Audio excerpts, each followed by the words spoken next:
Hey y'all, I'm at I-78. Happy Wednesday. Good morning. We are back. We are back. We're about to take a look at the House Oversight Committee's hearing in regards to the sanctuary cities with mayors of said sanctuary cities. So let's take a look and see what's going on. Recently arrested for killing a 63-year-old man had previously been arrested in Chicago for trying to lure a child. ICE lodged a detainer against the criminal alien, but Chicago authorities released him back onto the street because of the city's reckless sanctuary policy. And now an innocent man is dead because of Chicago's refusal to follow the law. These reckless sanctuary policies also force federal immigration officers to go into local communities to apprehend criminal illegal aliens. If sanctuary cities were to simply communicate and work with federal immigration authorities, then federal agents could arrest criminal illegal aliens in a secure environment like a state or local jail. Instead, they have to risk their own safety and public safety by having to go into uncertain, dangerous circumstances just to make arrests.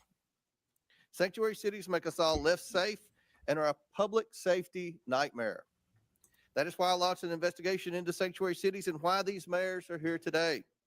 We cannot let pro criminal, alien policies and obstructionist sanctuary cities continue to endanger American communities and the safety of federal immigration enforcement officers. Today, Mayors Wu, Johnson, Johnston, and Adams will be publicly accountable for their failure to follow the law and protect the American people. President Trump and his administration are taking action against sanctuary cities. And Congress must follow, not by allowing a single penny of federal funding to go to cities and states that prioritize criminal aliens over the American people. I now yield to Ranking Member Conley for his opening statement. Thank you, Mr. Chairman. Every member here today, Democrats and Republicans alike, agrees that violent criminals don't belong in our communities. We all want our cities to be safe and have zero tolerance for violent crime, irrespective of the status of the perpetrator. Where we disagree is that my Republican colleagues prefer a selective application of the law to shield the President of the United States from accountability and this administration from the rule of law itself. In America, we uphold the rule of law, independent from partisan politics, without fear or favor. Betraying those convictions, President Trump's Department of Justice has tried to force the conditional dismissal of very serious charges against one of our witnesses here today, in exchange for that witness's total and complete submission to the radical immigration agenda being propounded by the administration. And the DOJ has done so over the objections of a Republican acting U.S. attorney who President Trump appointed. Rather than enabling a flagrant corrupt and quid pro quo, 7 federal prosecutors, 7, including Republicans, resigned. One of them, a former clerk to Chief Justice John Roberts of the Supreme Court, said that anyone in his position, quote, would know that our laws and traditions do not allow using the prosecutorial power to influence other citizens, much less elected officials, in this way. History is calling on us now to stand up for those laws and traditions. Doing so also demands an affirmation of state and local sovereignty in determining the most effective ways to keep residents safe in compliance with federal law. To deny this sovereignty is an assault on the independence of every American city across the country. Today, Republicans have hauled before us the mayors of 4 major American cities to frame them as lawless because those cities have some limits on how intrusively and aggressively their own officials can conduct federal immigration operations and responsibilities. Let's be clear. The state and local laws that Republicans have issue with today are in full compliance with federal law. They do not obstruct ICE from carrying out its duties, and they are backed by evidence demonstrating that they keep people safe and safer in counties with laws that do not honor extrajudicial civil detainers and had significantly lower levels of violent crime than counties that have them. Mayors, police chiefs, sheriffs, and local leaders have made clear that the way to combat violent crime is allowing local police to do their local job of ensuring public safety in their own communities as they account for it, commandeering them to spend limited time and resources as federal agents uh, is a non-starter and can contribute to crime and non-cooperation in immigrant communities throughout the country. At this year's Conservative Political Action Conference, Board of Czar Tom Homan said he is, quote, bringing hell to the city of Boston until it complies with his demands. I don't know what that means. Boston is my hometown, and I'm glad to welcome our mayor, Mayor Wu, and her 1-month-old baby here today. But I don't know that Boston welcomes Mr. Homan or anyone else bringing hell to the city. The Republican crusade against local independence doesn't just undermine public safety in our communities. It is blatantly cruel, and I say inhumane and un-American. Kenya Colindres, her husband Wilson Rogelio Velasquez Cruz, and their 3 children came to the United States in 2022 seeking asylum, a legal category of immigration, after escaping violence in Honduras. Wilson was granted a 5-year work permit, allowing him to work at a tire shop and to provide for his family here in the United States. Kenya said that her husband had never been in trouble and was, quote, a man of God. On January 26, the family of 5 was in church when Wilson was lured out by an ICE agent waiting to arrest him. Despite having valid work permits, the Trump administration refused to hear his appeal and is actively deporting him. Wilson was the sole breadwinner for his family. Now Kenya has to worry about how she's going to pay the bills and take care of her 3 children, on top of the fears that she and her children might be next. Last week in El Monte, California, Sitley, a woman who was battling bone cancer, tearfully watched as her mother, Yolanda, cried inconsolably as she was detained by ICE agents who refused to even present the detention order. Yolanda was Sitley's sole caretaker in her struggle against cancer and has no criminal record. And now Sitley is on her own. ICE is also conducting massive raids in cities and towns that have led to the wrongful detention of U.S. citizens, including Native Americans and military veterans. One school district sent a letter to parents warning that ICE may board school buses and demand documents from children. Children are going to be afraid to go to school. One reportedly wrote a goodbye note to friends saying, quote, if ICE takes me, don't forget about me. If ICE takes me, don't forget about me. From a child. Is that the country we want? America needs immigration policies that keep everyone safe and make the country stronger and allow us to grow and fill in the skill sets we don't have. If President Trump was serious about delivering those solutions, he would not be attacking the Constitution's guarantee of citizenship to children born in the United States. To see our country through this period of darkness, we need leaders who will stand up for the rule of law and will champion public safety at the local level. And American families, whether they're immigrant families or native-born families, deserve due process, deserve respect, and deserve that Statue of Liberty that welcomes all comers. I yield back. Ranking member yields back. I request unanimous consent that Representatives LaHood of Illinois, LaLota of New York, Crank of Colorado, Malatakis of New York, Hurd of Colorado, Evans of Colorado, Van Dyne of Texas, Ocasio-Cortez of New York, Gillen of New York, and Davis of Illinois be waived onto today's hearing for the purpose of asking questions. Without objection, so ordered. And now, before we introduce the witnesses, I recognize Mr. Higgins from Louisiana for 20 seconds. Thank you, Mr. Chairman. I thank the ranking member as well. Just to briefly, respectfully recognize the presence of the family of Wesley Haynes, a constituent. I'll speak to his case in my time, Mr. Chairman.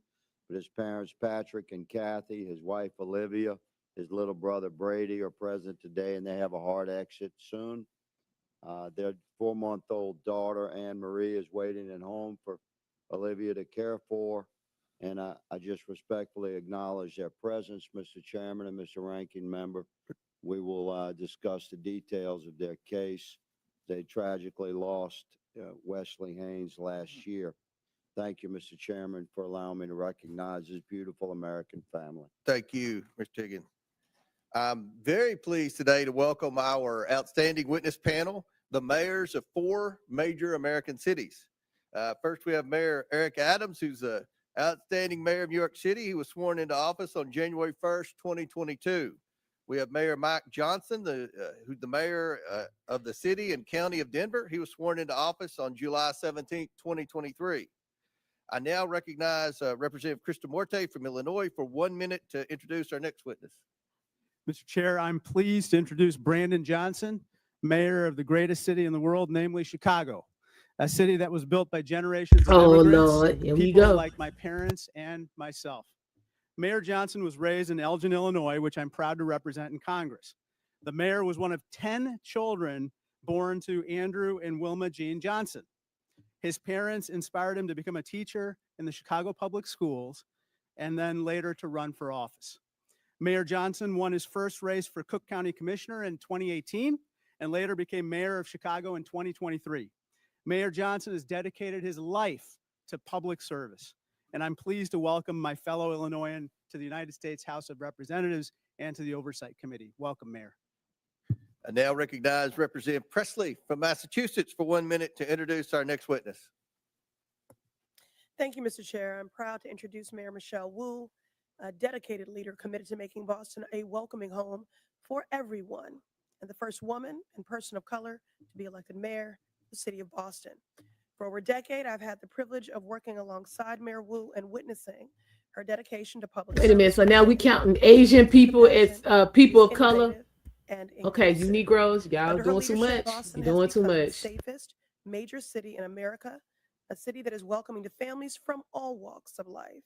Just weeks ago, she welcomed her newest family member, baby Mira, who is with us today, a beautiful reminder of the future. It's always her bald-headed ass Madam Mayor, trying to I am add grateful somebody for to your the group. partnership, friendship, and leadership.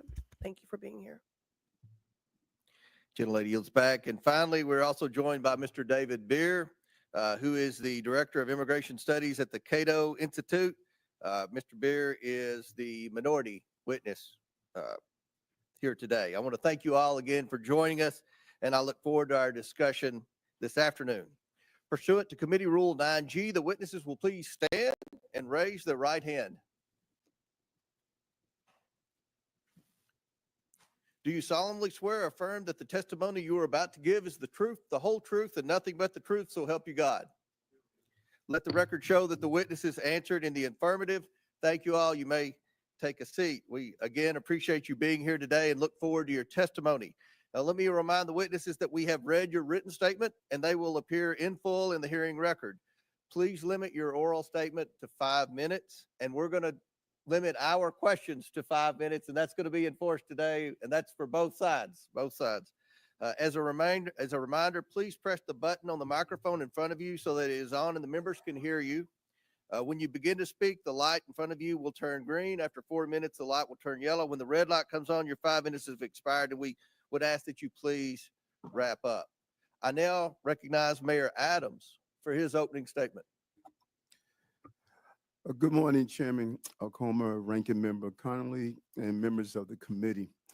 As mayor of New York City and a former police officer for 22 years, keeping New Yorkers safe is my top priority, and it has been our administration's North Star. When I entered this role, my job was to help our city recover from the negative effects of COVID. Most importantly, to bring down crime. As a result, overall crime was down across New York City last year, and we have now had 3 straight months of double-digit declines in major crimes. I'm here today to testify on how New York City can continue to reduce crime, even as a sanctuary city. To be clear, a sanctuary city classification does not mean our city will ever be a safe haven for violent criminals. It also does not give New York City the authority to violate federal immigration laws. To the contrary, New York City will always comply with city, state, and federal laws as it does now. Law-abiding immigrants in New York have an important role. Immigrant New Yorkers including those who are undocumented, pay billions of dollars in taxes and contribute billions more in spending power to our economy. Immigrants also play a vital role in the functioning of the city. This was on full display during the COVID-19 pandemic. The various immigrant residents of our city worked to keep the city moving, while many other New Yorkers were able to shelter in place and work remotely. Hospitals, the food industry, and many other businesses were able to function because of the commitment of our immigrant population. As mayor, I do not control who enters or remains in our country, but I do have to manage the population that is within our city. In order to carry out this function without having long-term negative ramification, I must create an atmosphere that allows every law-abiding resident, documented or not, to access vital services without fear of being turned over to federal authorities. I cannot have a city where parents are afraid to send their children to school or where children are sleeping on the streets, creating the potential for child exploitation and sex trafficking. If an undocumented person refuses to seek medical care until they have a medical emergency, our city's healthcare system will be strained. And if an undocumented individual witnesses a crime but is afraid to call 911 for fear of being turned over to federal authorities, criminals will roam free. And it reminds me of my early days as a police officer. I have seen firsthand the damage that can be done when someone is too afraid to seek out the police. Early in my career, I responded to a man who was calling out for help. We caught the suspect, but when it came to filling out the police report, the individual, an undocumented man from China, said he did not want to file a report and put a target on his back with federal immigration authorities. Approximately 4 decades later, our country still is in desperate need of comprehensive immigration reform. And as a result, New York City was hit with the largest humanitarian crisis in our city's history over the last 3 years. Federal law did not allow me to stop buses from entering New York City. State law required me to provide all in our city with housing and meals and to educate children. City law makes it unlawful to collaborate with ICE for civil enforcement. We complied with all of these legal requirements and still manage the humanitarian crisis with the care and compassion, while at the same time bringing down crime, recovering our economy, and preventing any child from being forced to sleep on the streets.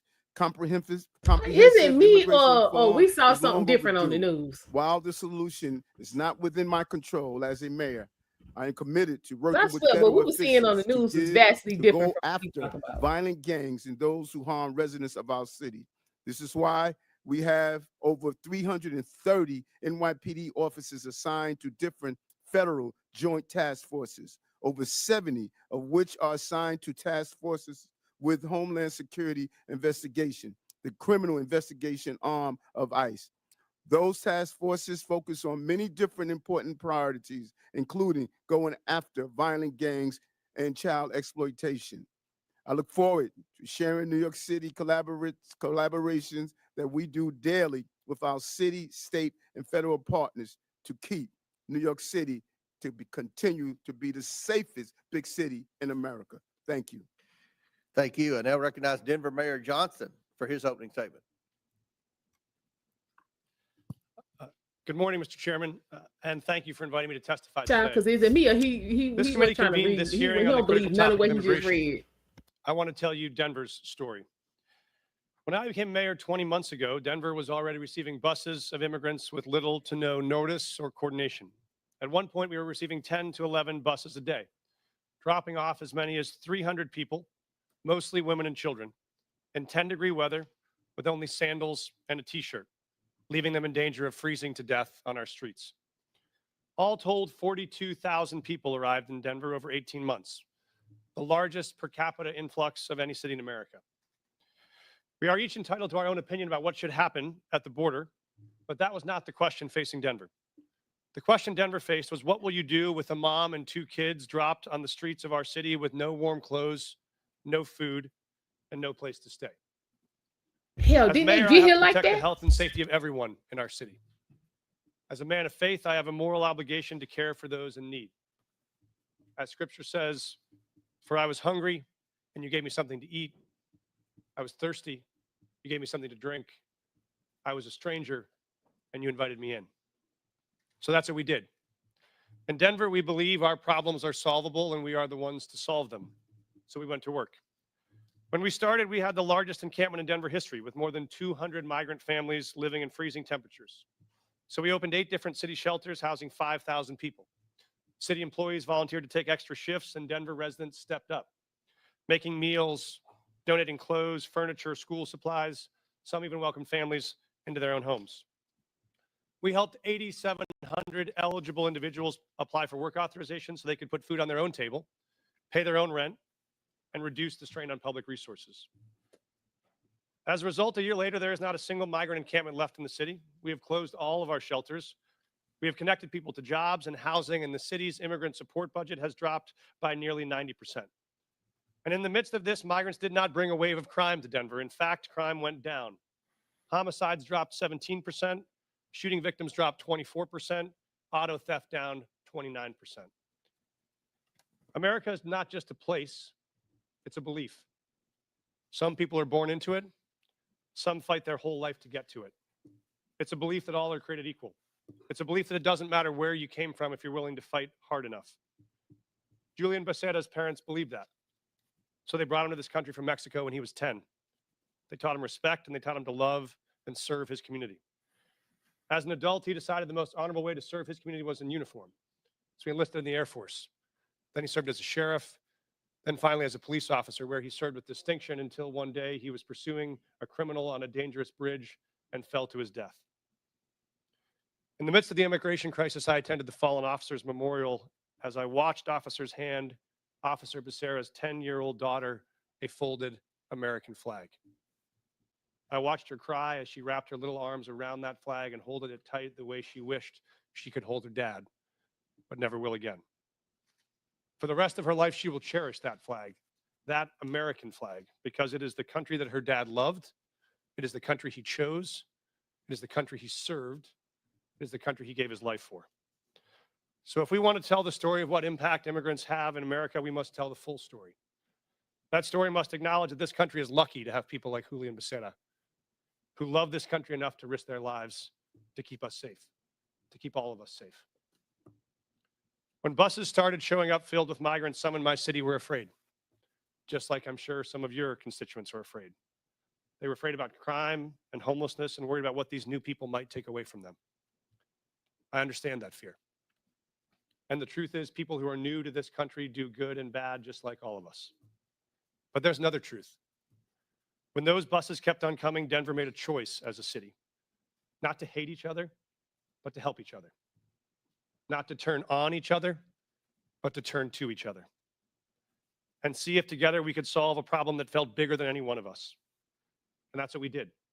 It wasn't perfect, and it required sacrifice from all of us. But in the end, Denver came out stronger and closer than we were before. Because Americans expect us to do more than point fingers. They expect us to solve problems. So if Denver can find a way to put aside our ideological differences long enough to manage a crisis we didn't choose or create, it seems only fair to ask that the body that is actually charged with solving this national problem, this Congress, can finally commit to do the same. Thank you, Mr. Chairman. Thank you. I now recognize Chicago Mayor Johnston. For his Thank you. opening statement. Thank you, Chairman Comer. Thank you to the ranking member Connolly and to members of this committee. I have the great privilege and honor of serving as mayor of the city of Chicago, the third largest city in the nation. Established by a Black Haitian man and a Potawatomi woman, Chicago is and always has been a proud city of immigrants. Generations of new arrivals, including the descendants of the enslaved during the Great Migration, created a vibrant city where 1 in 5 residents is foreign born. Each day I wake up to serve every one of Chicago's 77 unique neighborhoods and those who live in our great city. As mayor of Chicago, nothing is more important to me than the safety and well-being of all residents. And since I was elected, my administration has been laser focused on creating and implementing public safety initiatives that protect all Chicagoans. We launched the People's Plan for Community Safety, which builds trust between communities and law enforcement by prioritizing transparency and violence intervention. We established a dedicated robbery task force that reduced robberies by 25% citywide. We added over 200 detectives, increasing the clearance rates on our cases. And we've updated police equipment and technology so that our police officers have the tools they need to effectively prevent and fight crime. Our efforts to improve public safety by building trust with and investing in our communities are working. Violent crime is down in Chicago. The city ended 2024 with its lowest homicide rate in 5 years. The city is also safer because of our Welcoming City Ordinance. That law makes sure that the city's police resources are focused on our local priorities. In fact, the 40 years of Chicago's leaders have recognized that our policies toward civil immigration matters help to prevent and solve crimes. Put simply, any actions that amplify fears of deportations make Chicago more dangerous. Those fears cause witnesses and victims to avoid cooperating with police. The cooperation of all people, regardless of their immigration status, is essential to achieving the city's goals of reducing crime and pursuing justice for victims. When there is trust between city's residents and the police, undocumented immigrants come forward to report crimes to local law enforcement and provide information that helps the police solve those crimes. And now, I know there are myths about these laws, but we must not let mischaracterizations and fear-mongering obscure the reality that Chicago's crime rates are trending down. We still have a long way to go, but sensationalizing tragedy in the name of political expediency is not governing, it's grandstanding. Every violent crime is devastating, but scapegoating entire communities is not only misleading, it is unjust and it is beneath us. So let me be clear. Chicago's Welcoming City Ordinance and our other laws and policies do not lead to more crime. They do not prevent cooperation with federal law enforcement on criminal matters. And we do not harbor criminals. We arrest them, often because of laws that allow residents to feel safe helping the police. As mayor, I'm building a Chicago that embodies the dream of my father had when he came from Salis, Mississippi during the second migration, a Chicago that invests in housing, healthcare, jobs, and education. And that's why we've increased safe and stable housing by adding almost 4,000 more units, expanded access to healthcare by opening 3 mental health centers, and focused on getting our young people well-paying jobs, with summer jobs increasing by 45% since I've taken office. Our local partnerships have built a solid foundation, a better, stronger, and a much safer Chicago. We need this body's support for these efforts. We are ready to partner with you on the measures we know promote trust and create sustainable public safety. And to the people of Chicago and all hardworking people across this great nation, these values are our North Star, the drinking gourd we follow to a better future. We will not live in fear. It is not our portion. We will not go back. I do look forward to answering the questions of this committee. Thank you. Thank you. I now recognize Boston Mayor Wu for her opening statement. Thank you. Chairman Comer, Ranking Member Connolly, and members of the committee, my name is Michelle Wu. I am the daughter of immigrants, and since November of 2021, I have had the honor of serving as mayor of Boston. I'm proud to be here on behalf of our city, the police officers, first responders, city workers, the faith leaders, teachers, parents, and neighbors who partner every day to make Boston the safest major city in the nation. And I'm proud every day to work alongside the greatest police commissioner in the nation, Commissioner Michael Cox. Every year since I took office, we've set a new record low for gun violence in Boston. Last year, Boston saw the fewest homicides on record in the last 70 years. Those are the facts. And behind these record lows are historic highs. The most ever young people working paid summer jobs, the most pre-K seats at no cost to families, the most affordable housing built in a generation. We have invested in the kinds of opportunities that cultivate prosperity and eradicate crime. And the laws on our books promote the kind of community trust that keeps all of us safe. In Boston, our police department resources and taxpayer dollars go towards preventing and solving crimes.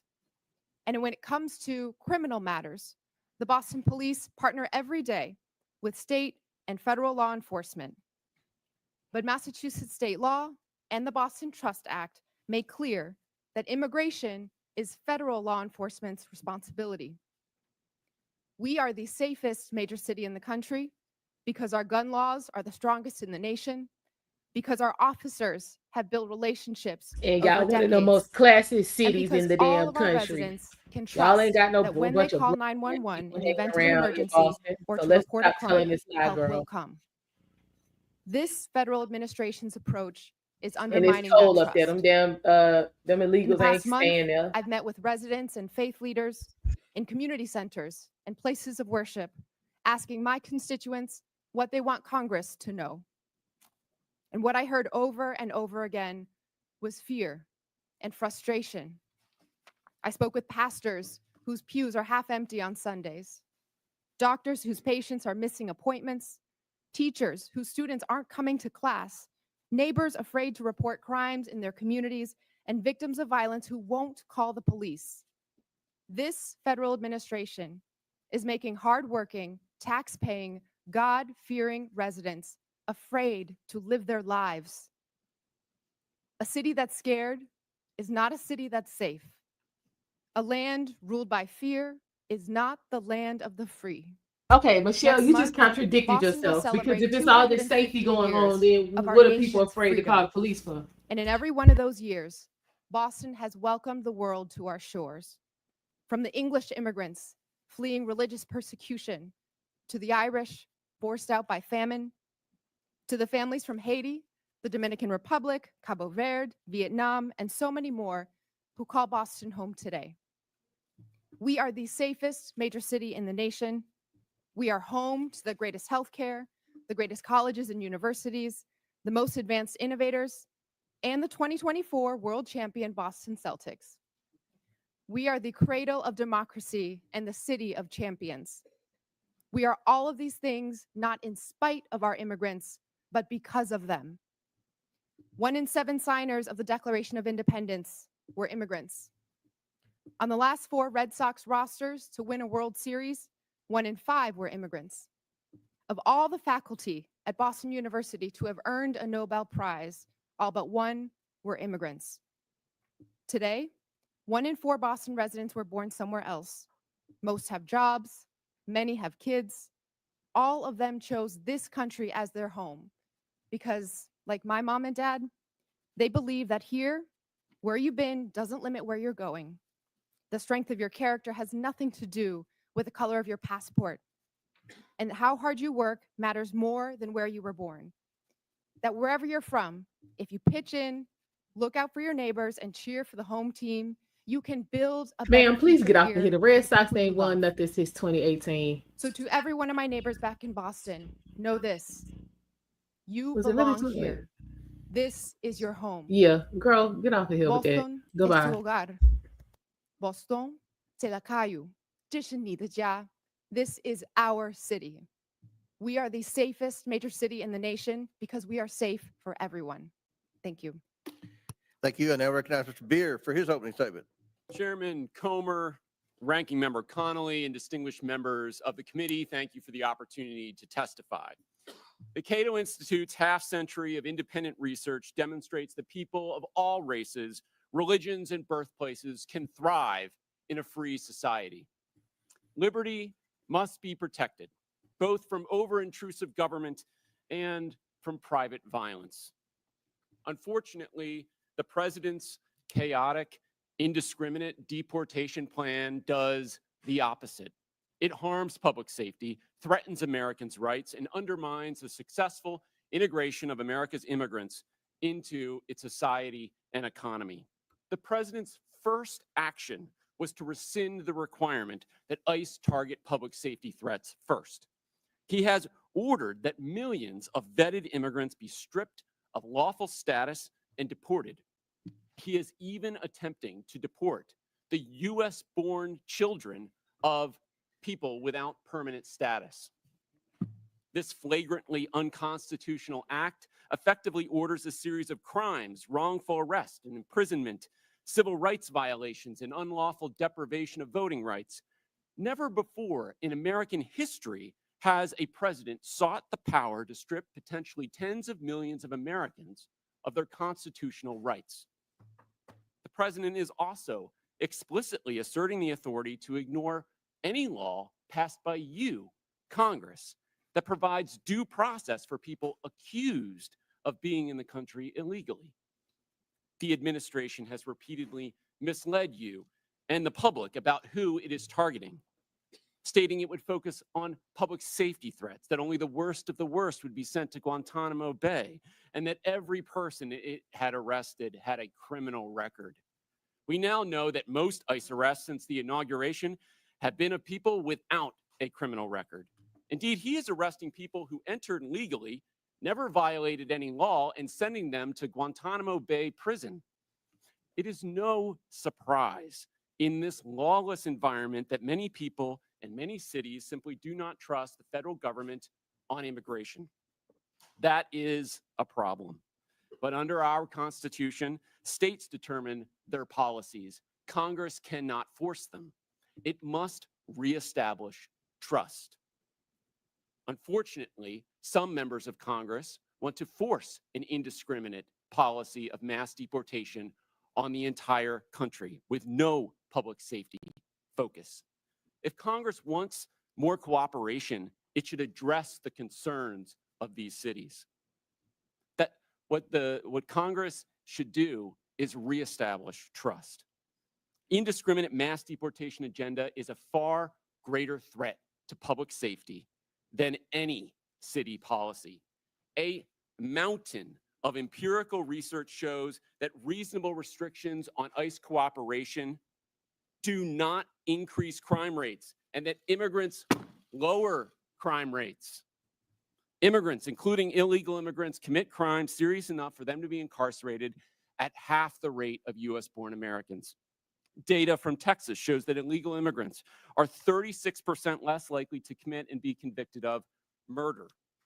At least before this current mass deportation effort, immigrants were more likely to report crimes than US-born Americans. Don't jeopardize that. Mass deportation is diverting law enforcement resources away from obtaining justice for victims. Indeed, it even targets the victims.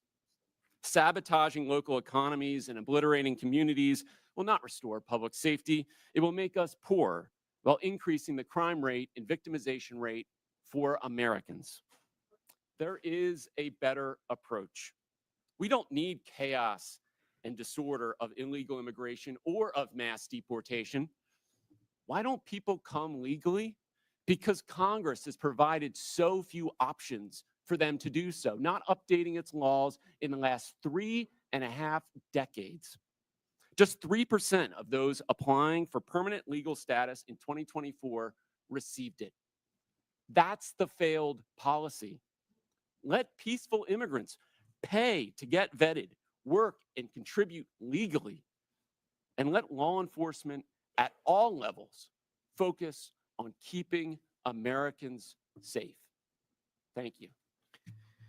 All right, our witnesses have concluded their opening statements. We're going to begin with questions from members, and I want to remind the members we have 60 members today that are going to ask questions. So I'm going to strictly enforce the 5 minutes. I'll hit the gavel if anyone's still talking, and we'll allow the witnesses to answer the question. But let's please be mindful. We have a lot of questioners today for this very important hearing, and again, we thank the witnesses. I'll recognize myself to begin questions for 5 minutes, and I have limited time, so I want to start with a simple yes or no question, and I'm going to hold you all to that because after the first question, then we'll allow for a little more time. But Mayor Johnston, in 2017, Denver prohibited city officials, including corrections officers, from assisting and cooperating with any investigation, detention, or arrest procedures related to federal immigration laws. The city also stated that federal immigration authorities shall not be granted access or allowed to use the secure areas of any city or county jail. Mayor Johnston, is Denver a sanctuary city? A lot of folks use that term. Yes or no? Sorry, Mr. Chairman. Folks use that term differently. I can tell you what Denver does. We do not. Okay, I take that as a yes. Mayor no, Johnson, no, yes or no? Yeah, that's I a take that yes. as We a yes. not coming Mayor here with the Johnson, on BS. March 10th, We're not even 2023, gonna you do it. posted on X that Chicago must lead and live by the promise to be a sanctuary city. Is Chicago a sanctuary city? A 40-year policy of being a welcoming city. Yes. A 40-year I take policy that of a as welcoming yes. city.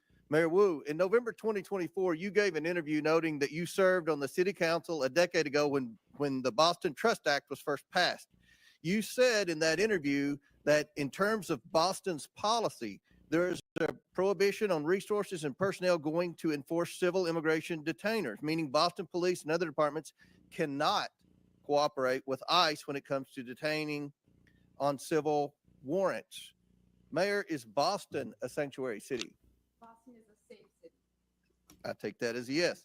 And Mayor Adams, on November 12th, 2024, you said, quote, "This is a sanctuary city," but I must comment that you have, of the witnesses today of the major cities, you have publicly stated that you were willing to work with ICE on detaining the most criminal illegals, and I want to publicly thank you for that.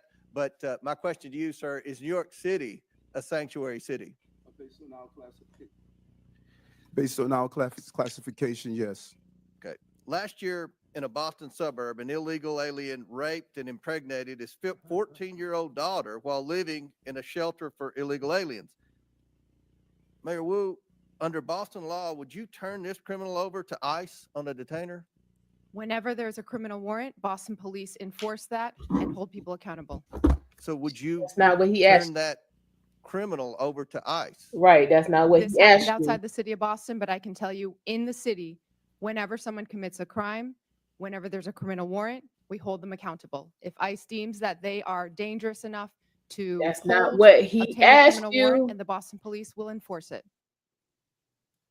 Will you turn that criminal over to ICE? We follow the laws I and take we that make as a no. sure that everyone in Chicago, is an illegal alien who is a suspected member of a violent foreign gang who was brought into custody for his potential involvement in a murder. He was released when Cook County declined to press charges. This illegal alien is also facing charges for kidnapping and sexually assaulting his former girlfriend last year. Now he's on the streets. Mayor Johnston, under Chicago law, would you turn this criminal over to ICE on a detainer? Our local law enforcement works hard every day to get criminals off the streets of Chicago. Would you And turn that criminal over to ICE? That's the problem.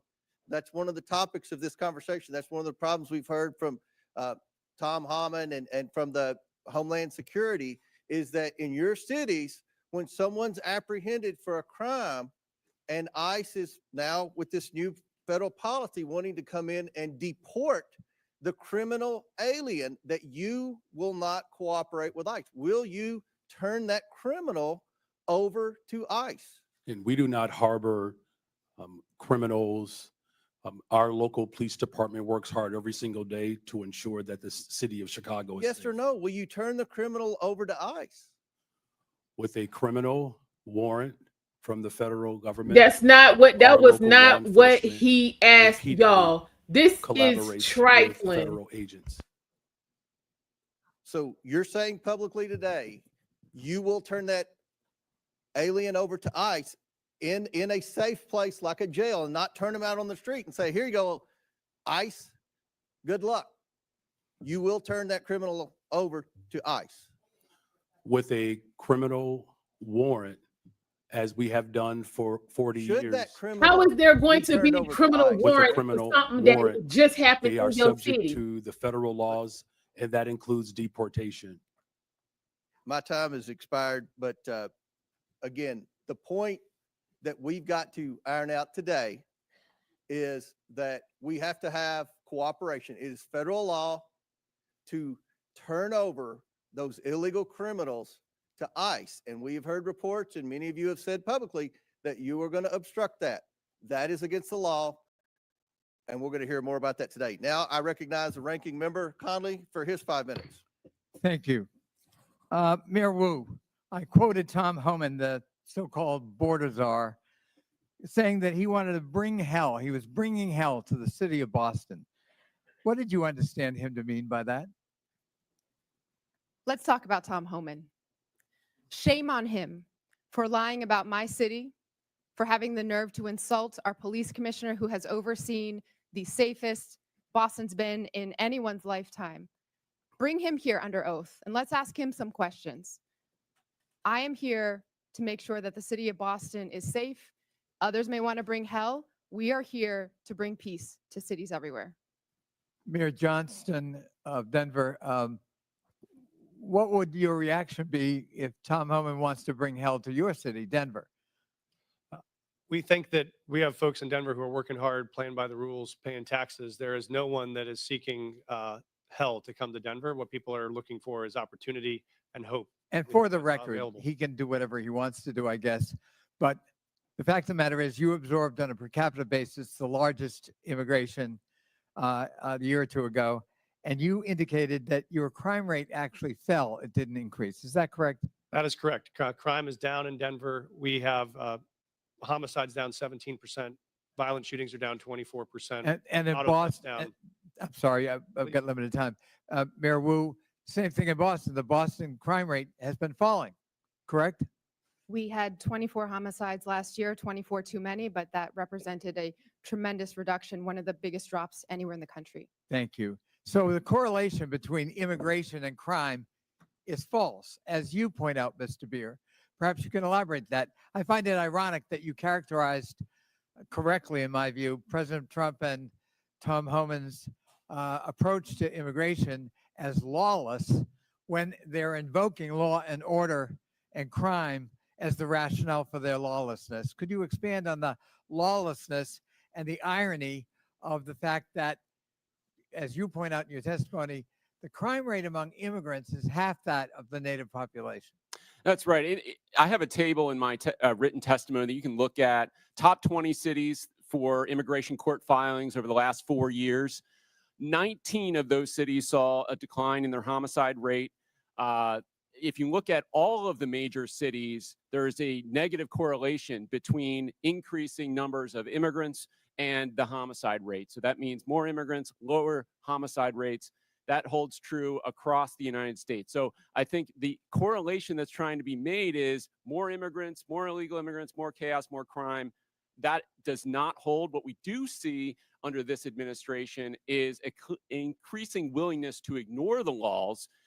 He has, as I mentioned, signed an executive order that says he can ignore due process rights for people who are accused of being in the country illegally. This is an incredibly dangerous assertion of authority and should be investigated by Congress. And is it a reasonable proposition for a local leader? I know I was chairman of my county, which is like being mayor of a large county. And, we focused on local law enforcement. We tried to help the feds when we could. We were cooperative where we could be. But our job was local law enforcement. And there is a clash when ICE behaves this way, and I described some horrible incidents. It instills fear in the immigrant community, and it fosters non-cooperation rather than cooperation, which is the mandate of each of these leaders, is it not? Absolutely. We want cooperation. Many of these cities are the reason why immigrants are more likely to cooperate and report crimes to the police than the U.S.-born population is. So there are good reasons to limit this mass deportation of people in their communities. I would just argue that the premise of this hearing is false. We have local law enforcement cooperating with the local political leadership, and it's working. It's bringing down crime rates. And the proposition that immigrants cause crime is false.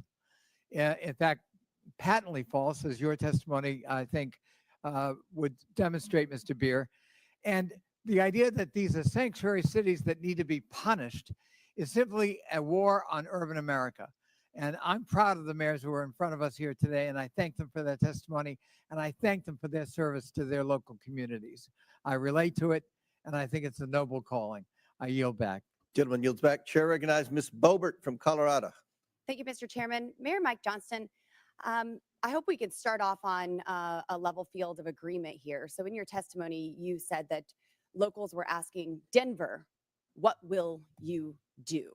When they saw 10 to 11 buses coming in a day and 42,000 illegal aliens entering their city. Denver, what will you do? And in a Fox 31 interview in January, you blamed state law for not allowing the city of Denver to coordinate with ICE, resulting in Denver being a sanctuary city, saying, quote, the whole state is bound by our state law in this, which is pretty consistent in some of these practices, like everywhere in the state. We don't honor ICE detainers, end quote.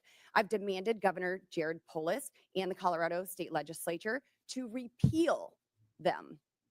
Douglas County has led on a lawsuit to get those laws repealed.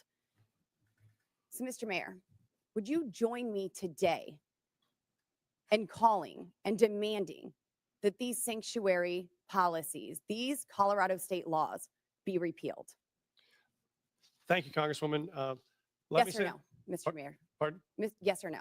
Will you join me? I do not believe the detainer law needs to be changed. I can tell you what Denver Okay, so does you right now. don't want them to coordinate with ICE, but yet you're blaming the state of Colorado for those policies. It's a statewide law. It's not a Denver law, and you're blaming the state of Colorado for the law, yet you will not call for that law to be repealed, correct? Yes or no? We do coordinate with ICE presently. I'm happy to tell you what we do on this. We've honored detainer requests more than 1,226 times over the last What about years. what about before a warrant? There are many issues before a warrant. So if what happens is if ICE has sends us a detainer request, Well, you it's have called local law enforcement officers, Mr. Mayor, who are unable to coordinate with ICE to even get the initial warrant. They aren't allowed to tell them that they are illegal aliens. So unfortunately, you won't join me in asking for this law, demanding that this law be repealed. So let's keep going. In 2017, Denver passed an ordinance that ensured any city employee who spoke with federal immigration authorities would be fired, among other policies that have led to local and national media outlets to call Denver a sanctuary city. So now let me ask you, would a city employee be fired for communicating with anyone from the EPA? right now, Congresswoman, our policy is we don't ask people's status. when Would they come any into city contact employee be fired for communicating and coordinating, talking with an agent from the EPA, a federal employee? Not to my knowledge, Congresswoman. What about Health and Human Services? Would they get fired for talking with someone from Health and Human Services? Not to my knowledge, Congresswoman. So they would only be fired for talking to federal law enforcement officers. Okay, no, she that's is incorrect, naming Congresswoman. damn near Our all city the employees do branches in my fact- sister has worked for. 2017, Let's Mr. Mayor. get it. Our city employees do in fact communicate do with ICE. We time do at the coordinate on multiple EPA, things with ICE. For instance, if there is a violent HHS, criminal and a warrant in the couple city, more. we No, can do that we're Get it. talking together. before the warrants, Mr. Mayor. There are issues happening before warrants are issued, and local law enforcement officers are unable to coordinate because there is no warrant.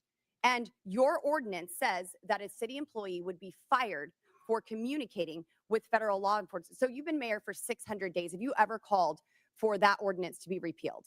We are not unable to coordinate with ICE right now. We're in communication with ICE right now. Only if Out. there is a warrant, but I'm talking prior to the warrant. We wouldn't have a reason to coordinate. Because you prior don't know to if they're warrant. illegal, because you are unable to coordinate until there's a warrant. So that's why this ordinance needs to be repealed. So now the 600 days, there's been no time to ask for this to be repealed. You did have a newcomer's playbook, 25 pages. You had time to put that together. And you had time to agree with the city council to authorize up to $2 million to pay Joe Biden's former lawyer, his law firm, to help cover your ass for Denver's sanctuary city policies for this hearing, correct? Thank you, Congresswoman. We have counsel. Did you to authorize support- that spending? We have counsel to support this committee's investigation into any documents you may have. That is a year-long contract for the 13,000 city employees. And your budget you may is request documents from. seriously declining. Denver Magazine reported that Denver has spent $7.5 million on shipping illegal aliens to other destinations. Mayor Adams, did Mayor Johnston ever coordinate with you and tell you that he was shipping illegal aliens to your city? We coordinated in communication around the entire asylum seeker issue in our cities.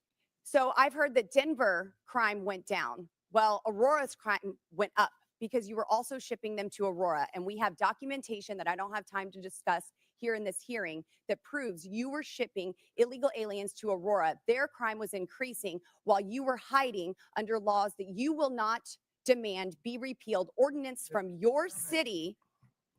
And then crime was going up from Trinidad Aragua gangs vandalizing apartment owners. Thank you, Mr. Chairman. And I hope that we can get this We have a resolved in 5-minute Colorado. rule, Mr. Chairman. Chair, gentlelady's time's expired. Chair recognizes Ms. Norton from Washington, D.C.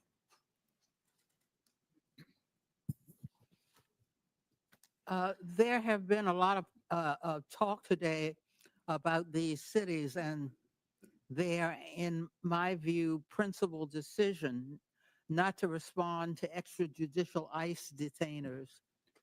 But I would like to back up and talk about these detainers, what these detainers really are. Requests from ICE to unconstitutionally hold someone without due process or probable cause. Enforcing ICE detainers is also expensive, often results in mistakenly holding U.S. citizens and undermines public safety. It diverts resources from protecting the local community to carry out the federal government's job of immigrant enforcement. Mayor Johnston,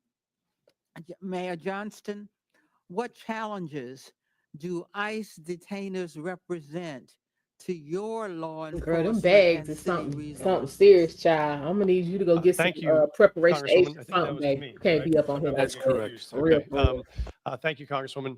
I think it's important, I appreciate to describe what Denver currently does in terms of what coordination looks like and what it doesn't, which is if we get a detainer request, if we have someone in our custody that ICE would like to get access to, what we do is we provide them a notification of release. And so if that person will be released from our custody, we notify them of the time and the date when they will be released. So ICE, if they choose to, could pick that person up. We have done that 1,226 times over the last 7 years. And that has enabled ICE, when they choose to be able to bring someone into custody. What we do not do is hold someone beyond their release date, because there are multiple courts who have found that to be unconstitutional. If someone is serving a sentence and that sentence expires this Friday, we can't hold them another 7 days without an additional charge. And so that is what state law does. And sheriffs around the state would say it is a strain on local resources to hold them for a civil issue that is not linked to a criminal charge that we have in our city or another jurisdiction. That's why we don't honor those types of detainers. Mayor Johnston, how about for Chicago? So thank you for that question. And for Chicago, again, our top priority with the Welcoming City Ordinance is to ensure maximum safety. The type of coordination that happens between our local law enforcement and our communities is paramount to building trust and keeping our communities safe. The ordinance, as well as the state law, the Illinois Trust Act, which was passed with bipartisan support and signed by the Republican governor, Bruce Rauner, we do not permit our local law enforcement from engaging in any federal matters.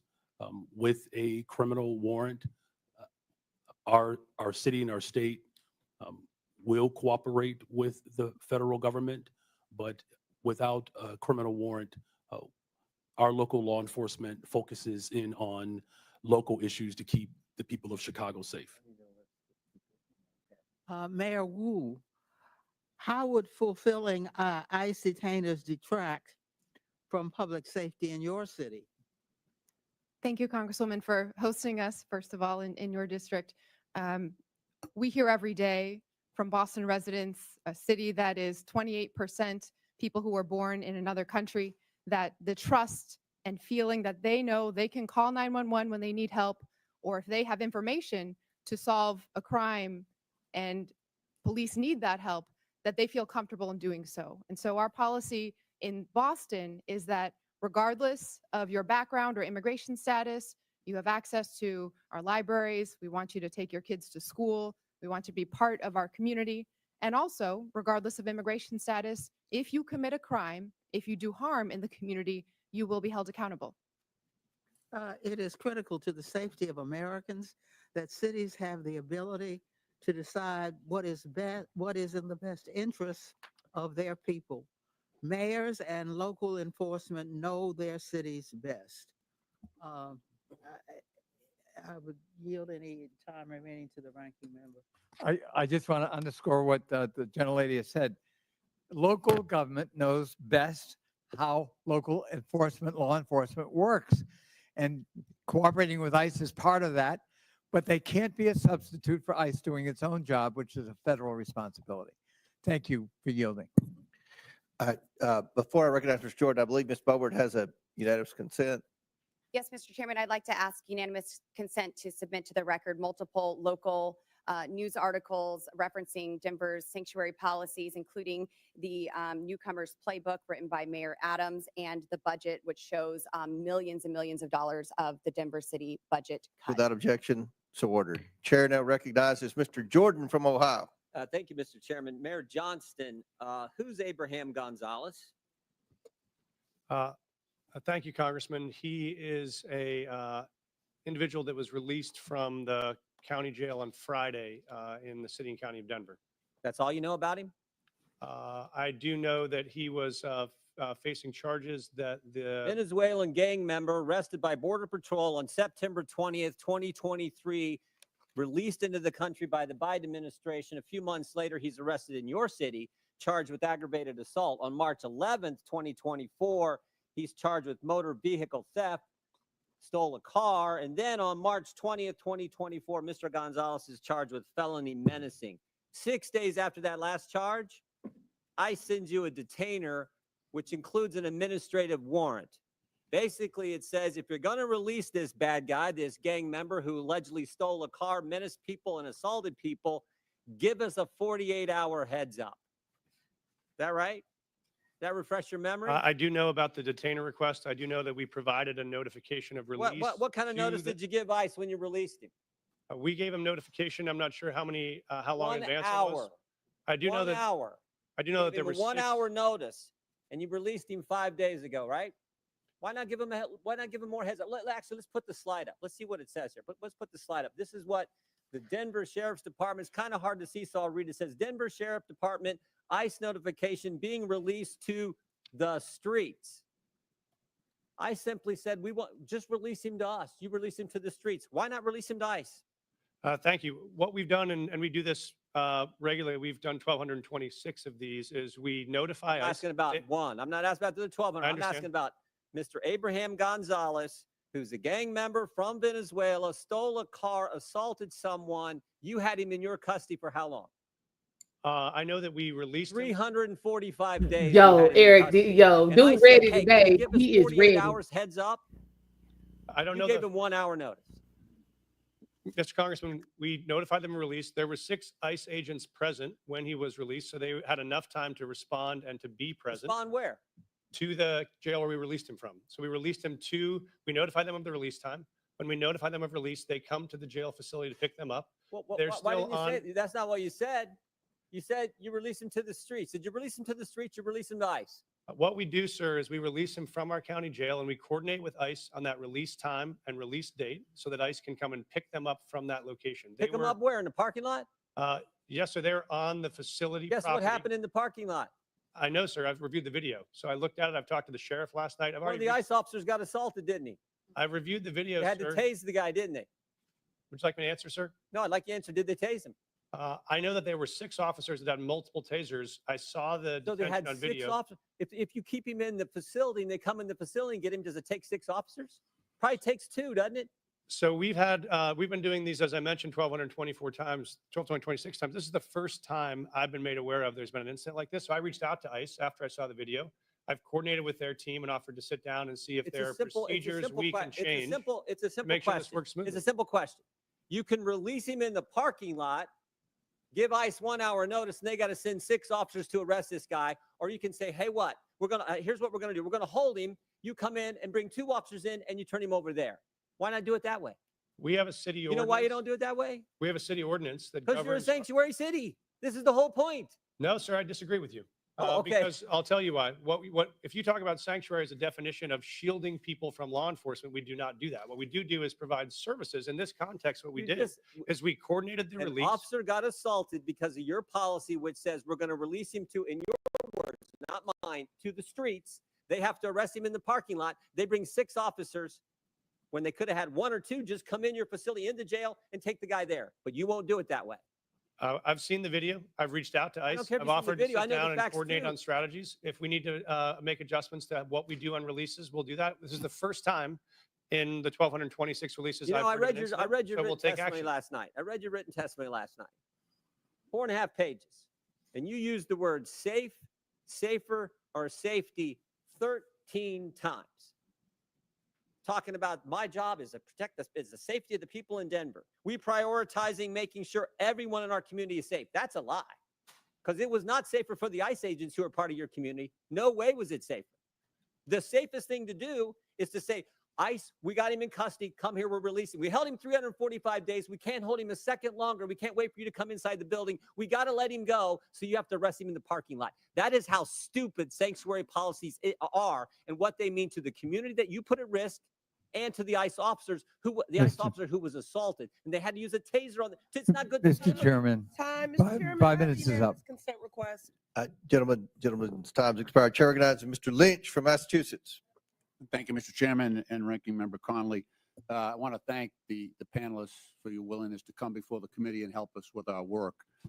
You know, I truly believe that if we had a rational and comprehensive immigration policy in this country, if we competently regulated the flow of immigration, if we knew the purpose and circumstances of each immigrant's arrival here, and if every immigrant knew what was expected of them when they arrived, I honestly and truly believe that immigration could be the greatest blessing for our country. Look at our world rivals, China and Russia. No one is trying to sneak into China, sneak into Russia. It's because what we offer here as a Child, nation. that's There is a dumb as substantive hell. Are issue you that's- serious? that's That is at not play a here. decent And, equal, I wanna saying, address that. comparison. So under Article 1, Section 8, Clause 4 of the Constitution, it provides Congress, and I'll read the section here, to establish a uniform rule of naturalization. And Clause 18 further provides that Congress has the power to make all laws that shall be necessary and proper to execute its enumerated powers, including immigration. So it appears that Congress has taken up that responsibility in the Immigration and Nationality Act, which they exercise under constitutional writ. On the other hand, we have local so-called sanctuary city laws that at times, so those sanctuary cities laws tend to address local cooperation with federal authorities in your jurisdictions, within your cities. And sometimes it does appear that the sanctuary city laws are defending against the congressional grant of authority to operate in that area. Now, you all, as mayors, and I ask this of the entire panel, you deal with this every single day, and we've heard some of it in your testimony eloquently. How do we, as lawmakers, we're struggling with this right now. There's a tension between that authority of Congress to act under Article 1 of the Constitution, and then your responsibility, nobly taken, to provide a safe environment for the residents and visitors to your cities. How do we reconcile, and I'm asking you for advice. You have a great perspective on this. How do we together reconcile the tension between those two operating systems, grants of power? And I'd welcome any advice you have on that, because that's what we are struggling with up here in terms of trying to come up with a comprehensive immigration policy that addresses all of these concerns. Mayor Johnson? Congressman, I'm happy to start the response. We obviously believe there is a federal system that has federal obligations and state and local obligations. We think, as Mayor Wu said, that our officers are uniquely prepared, trained, and ready to enforce local law and to keep our city safe. We want to focus on that. We do not have the capacity for our law enforcement to be doing federal immigration enforcement, but we want to be partners in making sure we're pulling violent criminals off the street. We do that now. We've done it in the past. We'll keep doing it. But we think the capacity for the federal government to focus on. But what I'm trying to point at is this. So the current president of the United States, Donald Trump, rode into office on this issue. On this issue. He put people in fear. I'm in a state that's 2,400 miles from the border. Child, he ain't putting We're gonna nobody spend in fear. People $1.5 sick of paying for billion this on foolishness. providing services and housing and everything to people who are in our state unlawfully. He got into office on that issue. So the costs to democracy are massive. It is now threatening our democracy because we have mishandled this issue. So we need to get together on this and turn immigration, like I say, into the greatest blessing that this country has, and not something that people are afraid of. That's the challenge. May I, Congressman? Please. This may be the last Oh, my blue. friend. This may Thank be the last blue dress I'm wearing this month. It's going to be green from here on out as we celebrate I understand. Irish American heritage back at home. Please pass comprehensive immigration law that is consistent and compassionate. That will make our jobs possible, and we would so appreciate that partnership. I hear you. Thank you. I yield back. Gentleman yields back. Chair recognizes. Chair, I have a unanimous consent request. I didn't. I'm sorry. I have a unanimous consent request. All right. Proceed. Okay, I'd like to seek unanimous consent to enter into the record thousands of DHS agents shift to deportation instead of drugs, weapons, and human trafficking. That is February 2025 USA Today. Without Also, objection, so ordered. Parents pull kids from childcare as immigration fears hit U.S. youngest. Without objection, so ordered. Chair. Finally, an 11-year-old girl in Texas died by suicide after she was bullied about her family's immigration status, her mother says. Without objection, so ordered. Chair recognizes Dr. Gosar. Child, that's what her from mama Arizona. said. Ask Thank her. you, Mr. Chairman. Mayor Wu, I'll be showing up at your house tomorrow with my bags at 5 o'clock. Leave your doors unlocked, please. What are you making for dinner? Because I expect a warm meal and a balanced diet. Now, I'm going to need a car, and please leave me some cash because I'm going to need to go to my doctor's appointment on Friday. That would be to Mr. Mayor Johnston. Now, I don't want to sleep on the couch, so put me up at a luxury hotel. You're the Mayor Johnston. Obviously, you wouldn't like this because you don't know me, right? You know nothing about me. You might not like that. Sanctuary cities offer this kind of hope, this false hope to illegal aliens by saying that very thing. Stay with me. We don't tell anybody that you break our laws. Now, thank you. You've made the United States complicit and one of the largest purveyors of human trafficking in the world. Thank you. You're disgracing the legal immigration system that came here and the immigrants that came here the right way through Ellis Island at the time, now through our going through a process. And I want to talk about that process because I've always been told, and it's never been really challenged, is that good process builds good policy, builds good politics. I think that works really, really good because you can always fall back to the process. If the process isn't good, you always get a good process.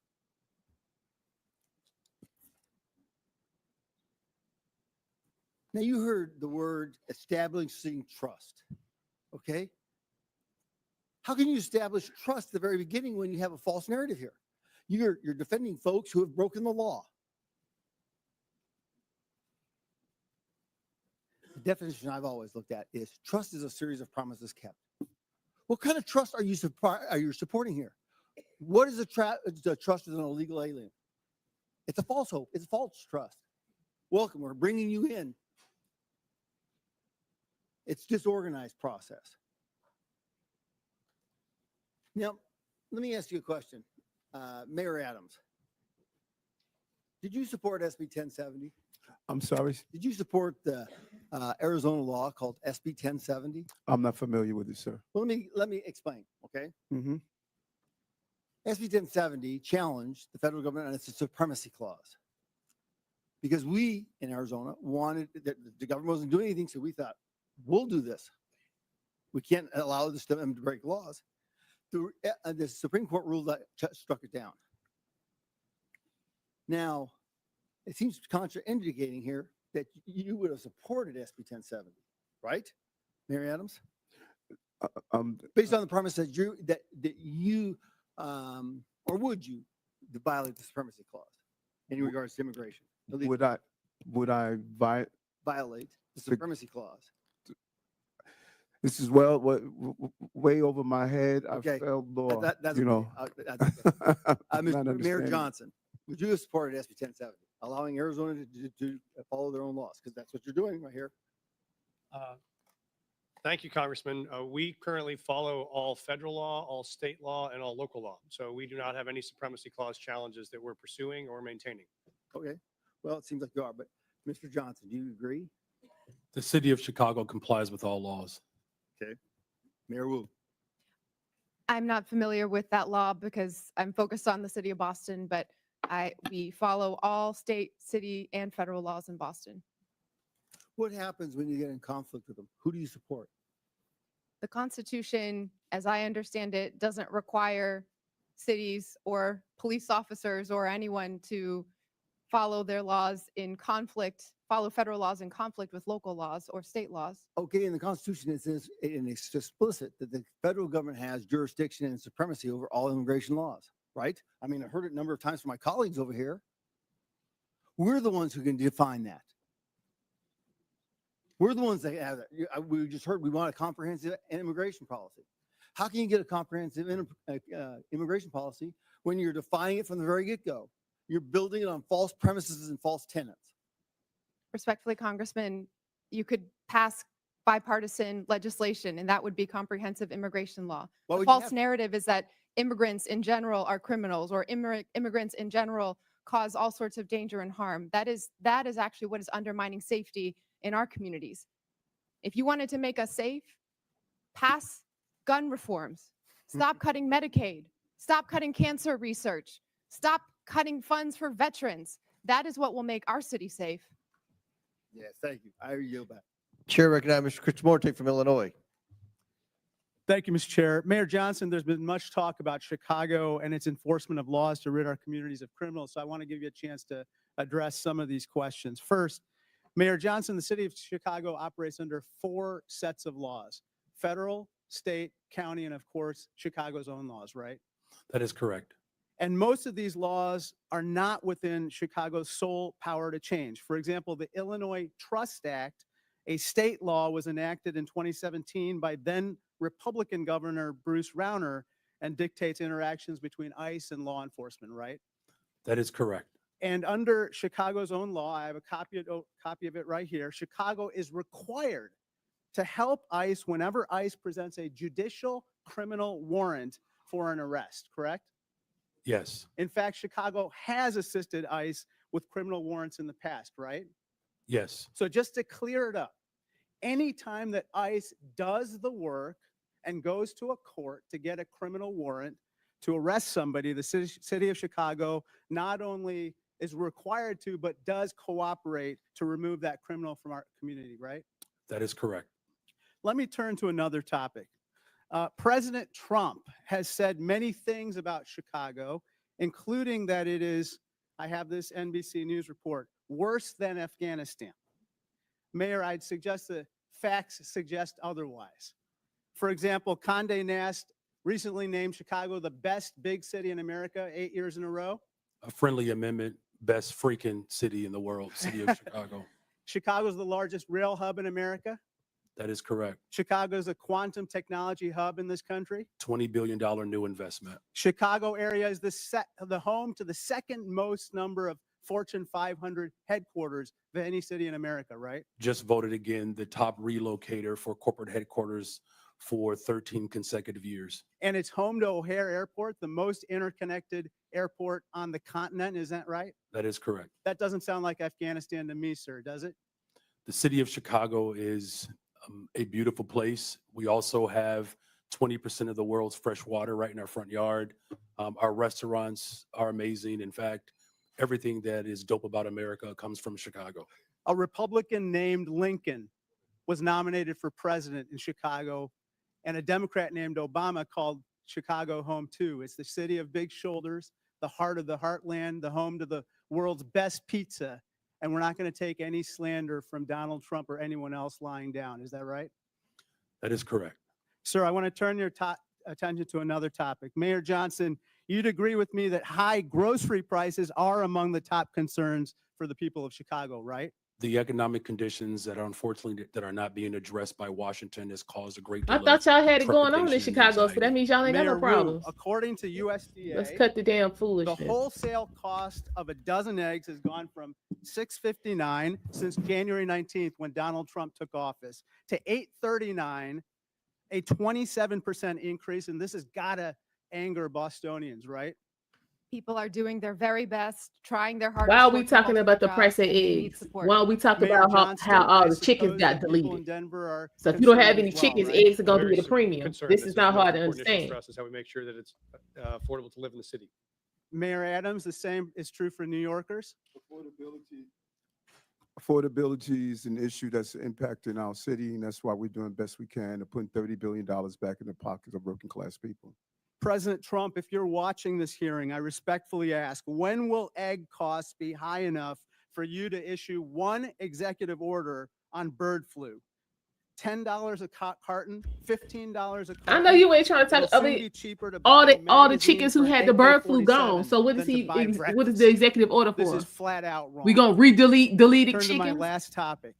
Stop playing. Interestingly, last night in a record-long address, the president did not mention the word Medicaid once, which is top of mind for everyone.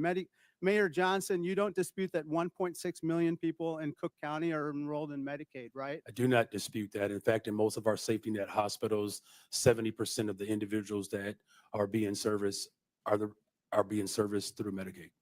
I recently received outreach from Lurie Children's, a preeminent children's hospital located in Chicago. They said, quote, slashing Medicaid will put access to care for all children in our state at risk. That You is not agree true. That's unacceptable, right? That's That is not true. unacceptable. It doesn't matter where you're from. If you're white, black, brown, poor, or rich, massive cuts to Medicaid will devastate our healthcare system. Thank you, and I yield back. Gentleman yields back. Chair now recognize Mr. Perry from Pennsylvania. Thanks, Mr. Chairman. Mayors, thanks for being here, leaving your cities to come to Washington, D.C. today. By either definition or by claim, each of you, I think, could justifiably say represent what's considered a sanctuary city. If you could describe it, what would you, sanctuary from what? Anybody? Mayor Johnson, you want to start? Mayor Johnston? Thank you, Congressman. I welcome that because I wanted to clarify. We do not shield people from federal law. I just asked We you do not what, provide so sanctuary. you don't consider yourself a sanctuary city? We provide services and supports. Do We you not consider provide yourself a sanctuary city? That's just, We do not under that definition. you don't use the definition, you're not a sanctuary. We call ourselves a welcoming city. We Okay, provide so support. what are you welcoming and who are you not welcoming? Well, we're welcoming everybody. Okay. We don't keep folks. So you're welcoming criminals that you don't have any idea what their crime background, and that's, you're good with that.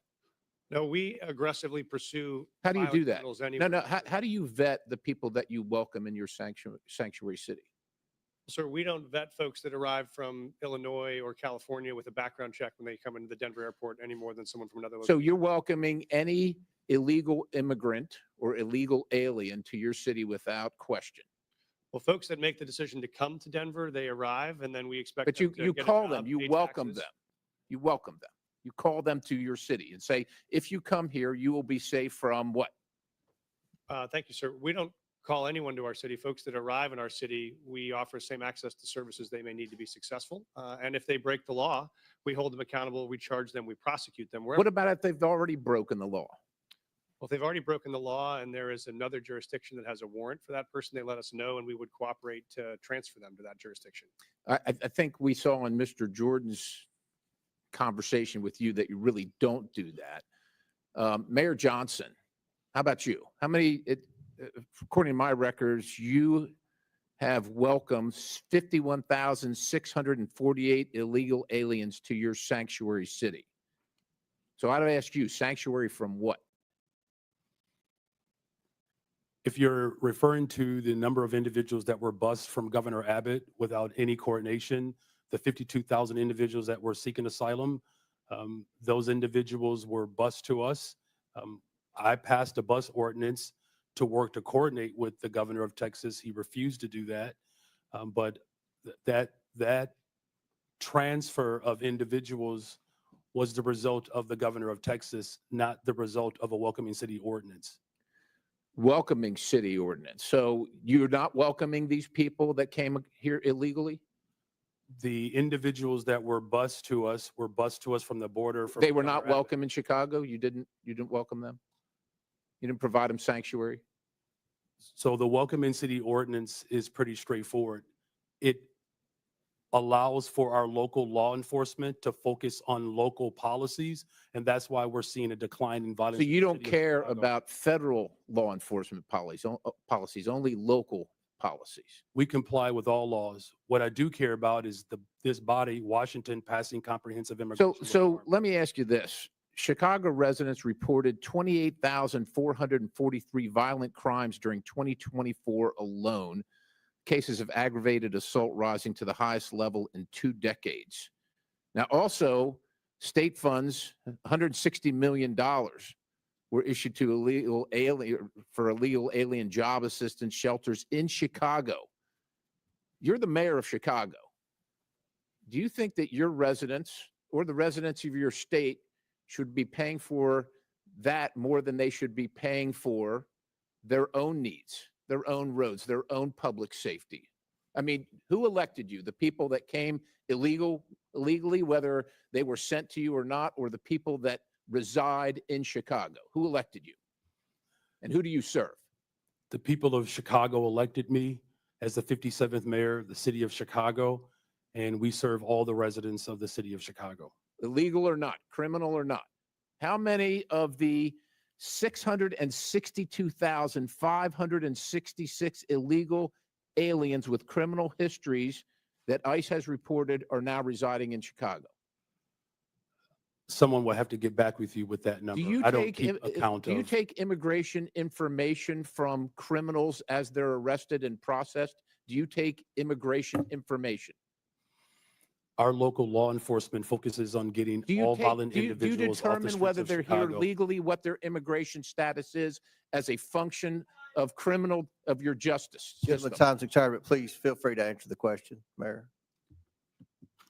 The welcoming city ordinance ensures that our local residents communicate and trust local law enforcement to ensure that criminals and crime is being addressed. So And you that's have why no idea violent how many crime are illegal. has Thank gone you, down Mr. in Chairman. the I'll city of yield. Chicago. Thank you very much, Chair now Mr. recognizes Chairman, I have a Mr. unanimous Khanna. consent request. Chair now Mr. recognizes. Chairman, I have a unanimous consent request.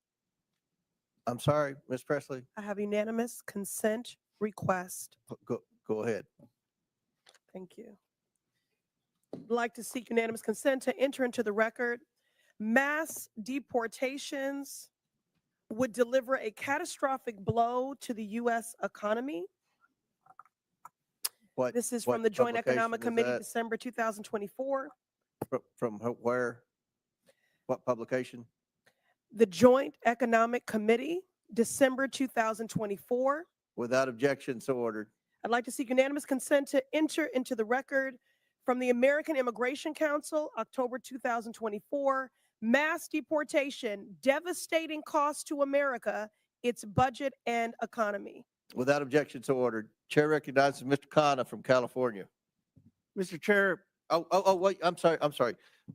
Mayor Wu needs a short break to attend to her young child.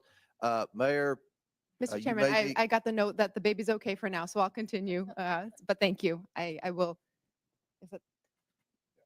I believe from my husband that the baby's okay. And Okay, well, and just the let us arrangement, know. if it's All right, okay, was okay. that everyone would take a break so I wouldn't have to go into a back room by myself to nurse when it's time. All right, Thank you. Chair recognizes Mr. Cotta. Thank you, Mr. Chair. Mr. Chair, I find the Republican position in this hearing quite ironic because the Republicans are the party that are always touting local government, state government, local control, and not having federal overreach. So I want to explore actually one of your favorite topics on the other side of the aisle, the infamous mask mandates. I know how much you love them. When CDC came out with the mask mandate order of January 29th, 2021, they said that we needed to have fines of $1,500 for anyone who didn't wear a mask on a plane or in a public space. And they said that there needed to be referred criminally to the Transportation Authority if they violated it more than once. Now, Governor Abbott said in Executive Order 38, we're not going to enforce, we're not going to have our cities enforce the mask mandate. And Governor DeSantis said the same thing. We're not going to have our local police enforce the mandate.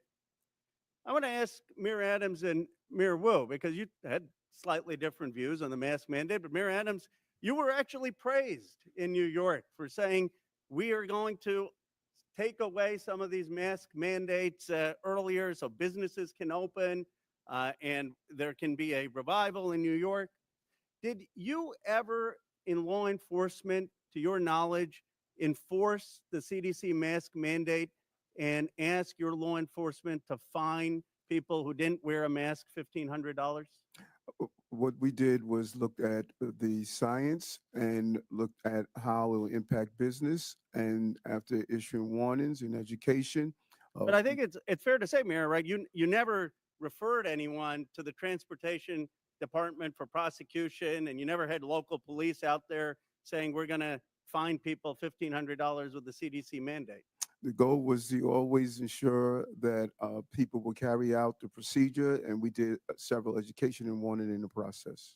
Mayor Wu, you were a great advocate of masks and looked at the science. Do you know if your city government actually ever used police resources to carry out the CDC or Transportation Department's mask mandate where they were fining $1,500 or referring for criminal prosecution?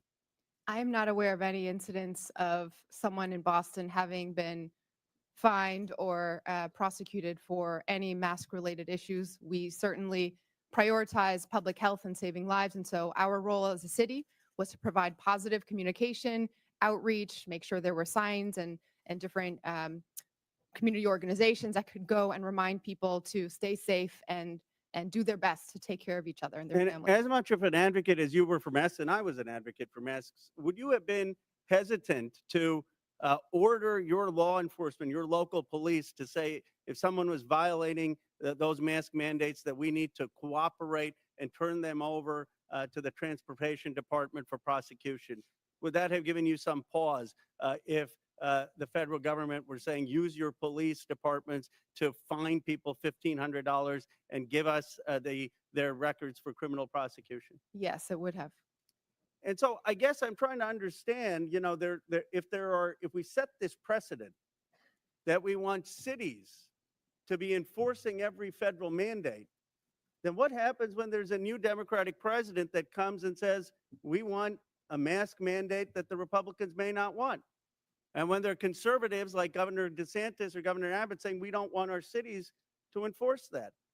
Do you see, Mayor Wu, any difference between a federal government asking you to enforce laws that ICE is doing versus a federal government asking you to enforce a mask mandate, or frankly, to enforce gun laws that may not be what your local city department is focused on? It does seem that local authority is part of our democracy and part of our system of government. Isn't the real issue here not one of immigration, but of federalism? Isn't the question, I mean, everyone agrees that there needs to be, if there's someone who's convicted of a crime, that ICE has the right to enforce those laws. The question is just, are you going to have local governments in this country be beholden to every new president's directives and an arm for enforcing that. My view is that we ought to have local governments be able to use their police officers for their priorities. That, in its essence, is federalism, and it actually used to be the conservative Republican position. Gentlemen's time's expired. Chair recognizes Dr. Fox from North Carolina. Thank you, Mr. Chairman. Mayor Johnston, in the last 4 years, how much has Chicago spent on care for illegal aliens? Thank you for that question, Congresswoman. So since 2022, since the governor of Texas began Just shipping. tell me a number. I don't need a speech. Just tell me a number. So since 2022, since the governor of Texas was shipping individuals to cities across this country, the city's budget, roughly 1% of the city's budget over the course of 4 years. Mayor Johnston, the same question, and I don't need a speech, just a number. Thank you, Dr. Congresswoman. Thank you, Congresswoman. It's 79 million over the last 2.5 years. Mayor Adams, same question. How much has New York spent to care for illegal aliens? Approximately $6.9 billion went out of our taxpayers' funds. Mayor Wu, same question. How much has Boston spent to care for illegal aliens in the last 4 years? We do not ask about immigration status and giving city services and providing that access, so we do not have a number. Taxpayers been bearing the brunt of the massive wave of illegal aliens who've entered the United States. The Biden administration seemingly declared taxpayers and hardworking Americans collateral damage in the pursuit of open borders. Again, Mayor Johnson, are NGOs providing services to illegal aliens in Chicago? In accordance with the Welcoming City Ordinance, our sister agencies or city departments, we do not seek the status of any individual that is seeking service. Mayor Johnston, are NGOs providing services to illegal aliens in Denver? Thank you, ma'am. When folks arrive on the streets without food or resources or shelter, we do provide food or shelter regardless of where folks arrive from. Mayor Adams, same question. Yes, in combination of city agencies and nonprofits, we responded to the migrant asylum seekers humanitarian crisis that hit our city. And Mayor Wu, I assume you don't know their status, but do you know if there are NGOs are providing services to people arriving in your city without any kind of documentation? There are community organizations, many of them in Boston, who seek to serve all of our Boston residents. Congress must provide oversight and ensure accountability for taxpayer funds going to NGOs. Agents from Customs and Border Protection have been outspoken in opposition to allowing NGOs to assist illegal aliens in subversion of law and order. When asked if NGOs are working at cross purposes to the mission of Border Patrol agents, the chief of the National Border Patrol Council said, quote, "Most definitely, and they should not be allowed, but our government allows it," end quote. NGOs receiving taxpayer funding through grants pay for everything from food, shelter, and transportation to legal services that help the migrants traverse Mexico. That is why I introduced H.R. 245, the Grant Integrity and Border Security Act. This bill would require all NGOs who apply for a federal grant to certify as part of their application that they have not, will not, and are not engaging in acts that violate federal immigration law. If NGOs continue violating our immigration laws, then my bill would ensure that no federal funds can ever go to the violators. It's time to pass this bill, ensure accountability, and secure our cities and the border. And with that, Mr. Chairman, I yield back. Gentlelady yields back. Chair recognizes Ms. Brown from Ohio. Thank you, Mr. Chairman. Today, we've heard my colleagues on the other side of the aisle demean, and dehumanize immigrants, choosing fear-mongering and political theater over real solutions. So let's take a moment to set the record straight.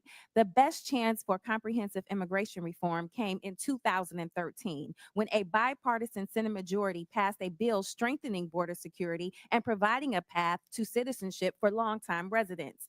But House Republicans killed it. Fast forward a decade later to last year, the Senate crafted another bipartisan deal, one that would have enhanced border security and tackled the fentanyl crisis with better technology and more agents. But Donald Trump torpedoed it, preferring anti-immigration rhetoric to real solutions. So this isn't about fixing the problem, it's about exploiting it. And let's not forget, the president wasn't complaining about this when he was employing undocumented immigrants at his resort.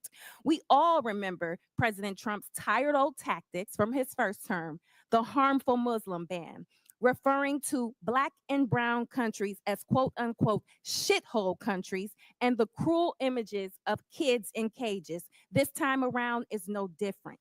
President Trump signed multiple executive orders before even attempting to work with Congress. Mind you, a Republican controlled Congress. So this isn't about policy, it's about fear. For the last decade, Trump has pushed menacing messages portraying all immigrants as criminals. But it isn't just coming from Trump, it's being amplified by right-wing media. A recent Ipsos poll found that people who watch Fox News are twice as likely to believe myths about immigration, including the false idea that immigrants commit more crimes than native-born Americans. This is objectively false, yet 2 in 3 Fox viewers believe it is true. This serves a purpose: fueling outrage, distracting from real solutions, and keeping the conversation stuck in a cycle of fear instead of facts. And Trump's latest immigration crackdown reinforces these misperceptions. ICE raids, choreographed for cameras, deportation sweeps with photo ops, wardrobe changes, and tough talk. The cruel performative videos of immigrants in shackles. $200 million in taxpayer money to air pro-Trump propaganda ads. Talk about waste, fraud, and abuse. All spectacle, no substance, all performance, no plan. On the campaign trail, J.D. Vance and Donald Trump promoted vile and xenophobic lies about Haitian immigrants in my state of Ohio. And now the Trump administration has moved to strip protections from 500,000 Haitians.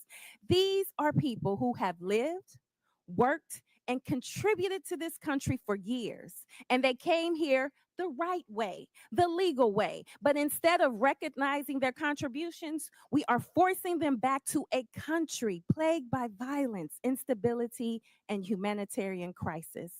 All so Trump can claim 500,000 more deportations. The cruelty isn't just the point, it's their pleasure. So let's be honest about what's really going on here. Mayor Johnston of Chicago, what sort of an impact will the Trump administration's decision to allow arrests at sensitive locations like hospitals, preschools, churches, and courts have on your city? Thank you for that question. As a welcoming city space, it's important that the trust between the community and law enforcement is strong. That's ultimately how we have built a safer city. Just this year alone, violent crime is down 20%. Any type of threat to the civility and to the humanity of people is a threat to the evolution of our democracy. And so it's incumbent upon Washington to ensure that we are funding our education system, that we are funding our transportation system, our healthcare system, creating more jobs. Just since I've been in office, we've increased youth employment, summer jobs by over 40%. Making sure that our young people see their purpose is the value of this democracy. And so I call on this body to continue to invest in the city of Chicago that sends billions of dollars to Washington. Thank you. Fear and cruelty are not the solution. It's distinctly un-American and a dangerous distraction from the Congress's responsibility to actually deliver progress on this challenging facing our country. And with that, I yield back. Gentlelady yields back. Chair recognizes Mr. Groffman from Wisconsin. Yeah, just a couple comments first. As far as the idea of who's committing crimes, we have no idea how many illegal immigrants in this country are committing crimes because nobody keeps track. Okay, if I go to a prison or a jail in Wisconsin with, I don't know, 1,500 inmates, and I ask how many of these people are here illegally or how many are citizens of another country, nobody will know the answer to that question. So that's why we don't have hard facts on how many crimes people committed. The other thing I like to point out is every year in this country, about 850,000 new people from other countries are sworn in as American citizens. I don't know of Donald Trump ever talking about reducing that number. Maybe he should reduce that number, but I've never heard him talk about reducing that number. Our concern here was illegal immigration, and I would hope the vast majority of Americans think we ought to have a immigration law that the 850,000 new citizens every year go through.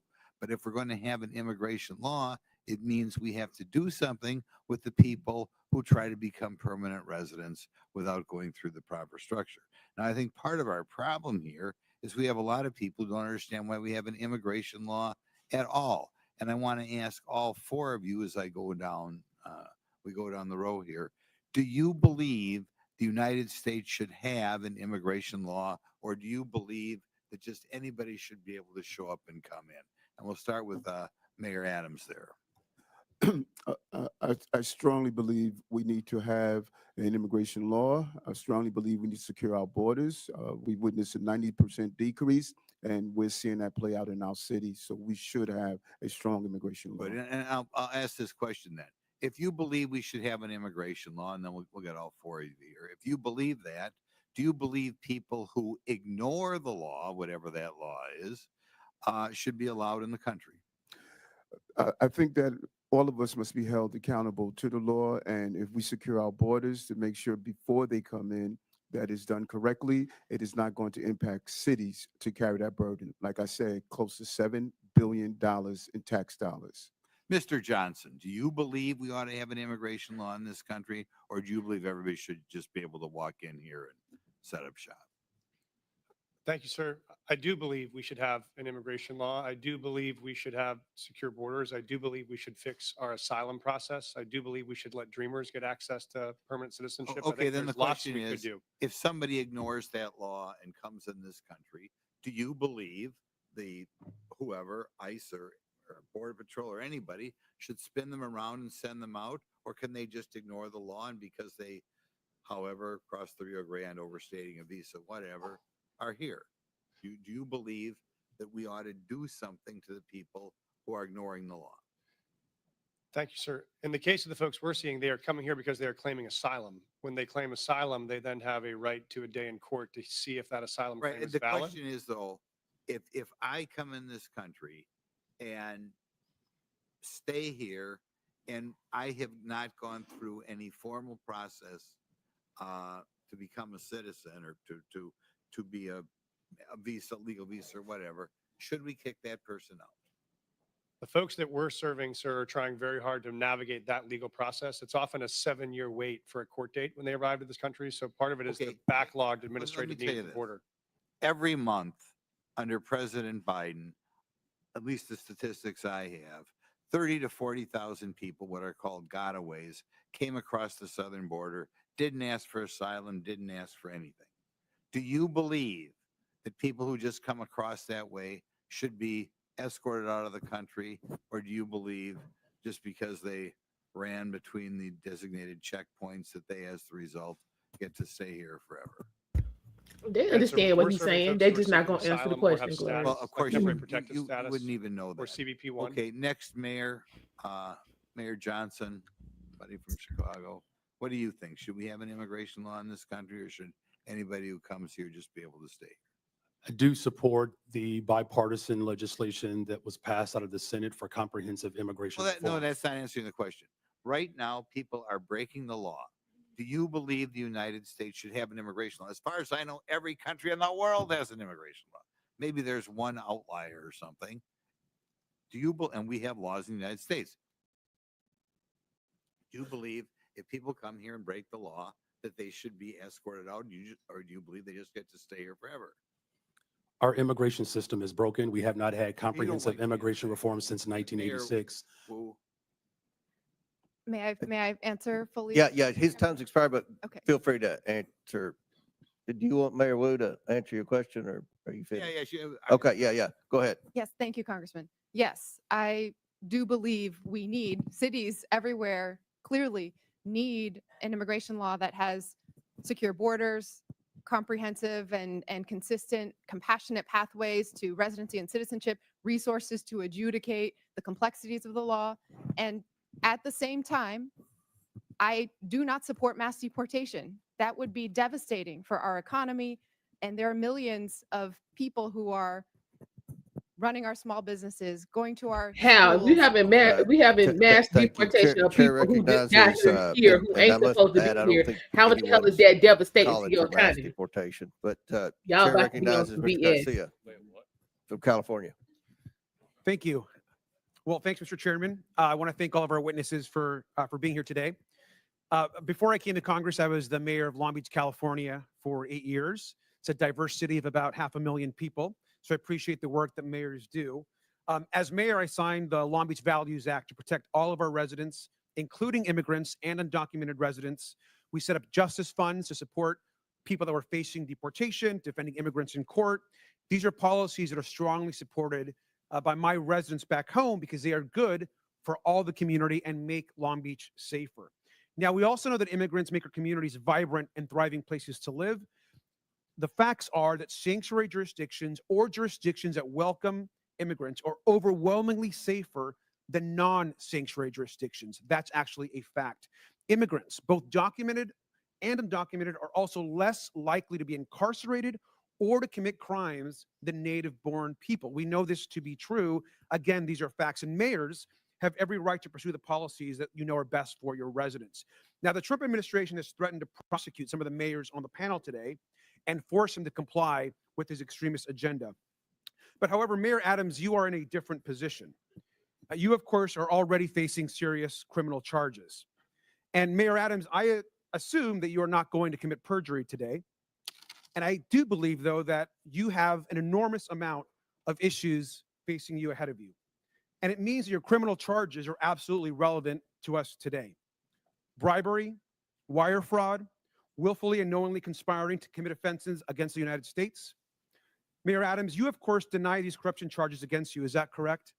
He ain't done nothing against the United States. He accepted yes, some plane Congressman. tickets and a damn Thank you. Now, I hotel upgrade. understand We don't that try you are this again. proven innocent unless you are guilty, but you also have, sir, a trust problem. 4 of your deputy mayors have resigned. Now, this is serious, and Republican prosecutors agree that the evidence against you is ironclad, yet Trump's DOJ moved to drop these charges. Now, I just want to be and show this. I want to be just really clear and show this here. Now, look at how the Trump-appointed acting U.S. attorney who is prosecuting you described it. Because the law does not support a dismissal, and because I am confident that Adams committed the crimes with which he is charged, I cannot agree to seek a dismissal. Now, this is a conservative Republican who resigned when Donald Trump pressured her to drop the charges. And we know the Trump administration demanded that the charges be dropped. And this is key. They will be able to refile them against you, Mr. Mayor, at any time. I think, personally, that's why you sat next to the architect of family separation on Fox and Friends. Now, Tom Homan sat next to you and said the following, and I quote, "Getting on Rikers Island is step one. We're working on some other things that we don't really want to talk about on open air because the city council will be putting roadblocks up on us. The mayor and me have a commitment to several other things." Now, this was you, of course, and Mr. Homan, the architect of family separation. This is also incredibly concerning, Mr. Mayor. You sat next to him, you smiled, you badmouthed your own city council. Now, Mr. Mayor, we have a right to know if the Trump administration has actually coerced you into agreeing to anything. And Mayor Adams, I also want to be very clear. Are you selling out New Yorkers to save yourself from prosecution? There's no deal, no quid pro quo, and I did nothing wrong. And anything dealing with this case out of deference to Judge Ho, who's now addressing it, I'm going to refer to his actions. Well, Mr. Mayor, it appears, to me at least, that you are selling New Yorkers out.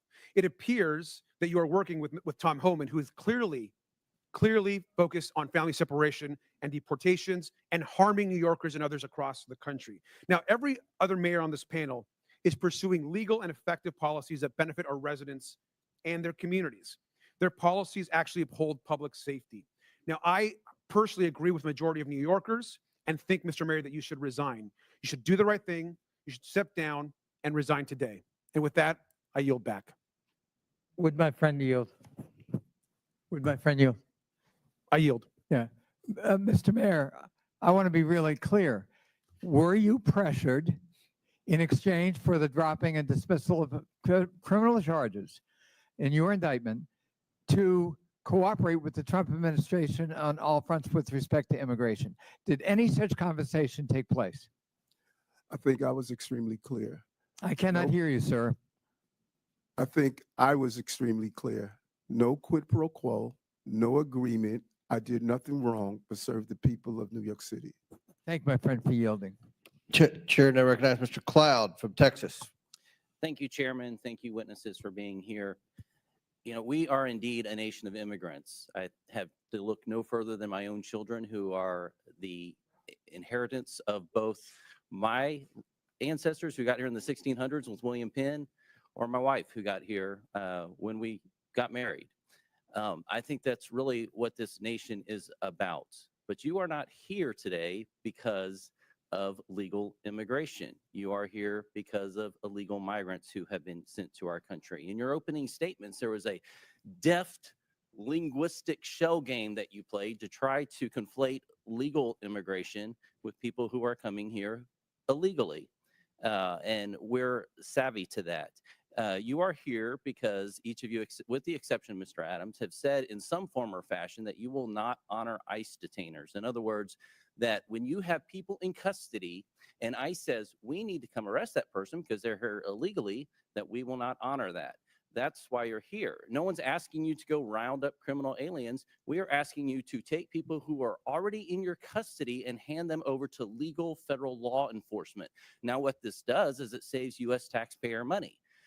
It keeps from a greater presence of ICE and federal law enforcement in your communities, because if you're releasing them, it takes more people, as Chairman Jordan mentioned, to go in and to re-arrest that person, and it puts the lives of law enforcement in danger. This used to be a bipartisan issue. As a matter of fact, groups like the Cato Institute called President Obama the deporter-in-chief. And Mr. Chairman, I'd like to submit for the record a Cato article that said President Obama, deporter-in-chief, is the title of it. So why we have to ask is suddenly the left not embracing policies that Obama supported. We can look to last night, where it seems to be Trump derangement syndrome, where the left could not seem to applaud kids fighting cancer, a first lady, an accomplished immigrant in her own rights, where traditionally we have applauded and recognized and honored the families for their sacrifice. Many of them are, this is the president's issue, and they're kind of along for the ride. It was odd, I thought, that they applauded sending more money to the Ukraine, but not peace for Ukraine. And so it brings us back to why we're here and why this is a partisan issue all of a sudden. It boggles the mind. Now, Mayor Johnston, you seem to want to talk about Texas. So I'm from Texas. Let's talk about Texas. First of all, have you been to the southern border? I've been to Texas, but I have not been exactly to the southern border. Okay. You seem to talk about Governor Abbott and sending buses to your city. Now, I can understand the concern with that, but I will also let you know that Texas did not ask for the Biden administration to open the borders and send an exponential amount of people that have affected your city into our state. And you should know that no one forced them to go to your city. The reason they selected your city is because you have said it's a sanctuary city. Everyone was asked where they wanted to go before they got on the bus. No one asked them to get on the, or told them, forced them to get on the bus. They did it of their own free will, and they were sent to your city because of your stated claim to be a sanctuary city. Now, one thing I could tell you, having toured the facilities, is that I've been to those facilities under the Biden administration where there was a map on the wall and you could see the migrants kind of pointing out which city they wanted to go to.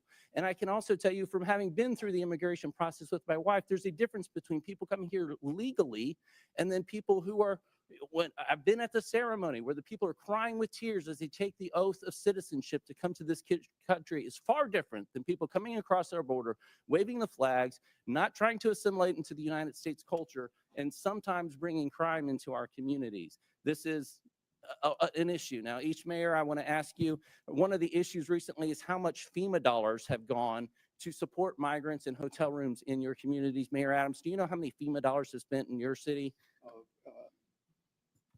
$80 million, and I've been to the border and I saw those maps pointing to New York.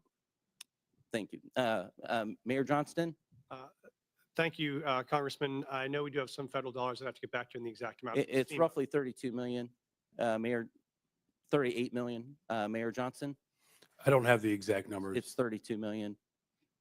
I don't, Mayor? I don't have the number. I'd love to know. 29 million. So understandably, citizens are concerned about that, their taxpayer dollars that are supposed to be going to disaster relief for them and their communities going to illegal aliens.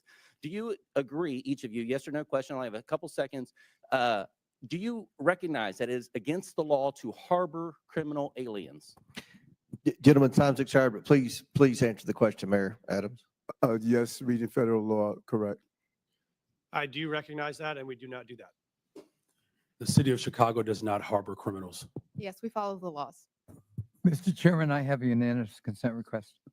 Proceed. I would ask to enter into the record 2 articles. One, talking about President Trump putting mass deportations to the heart of his campaign during the campaign.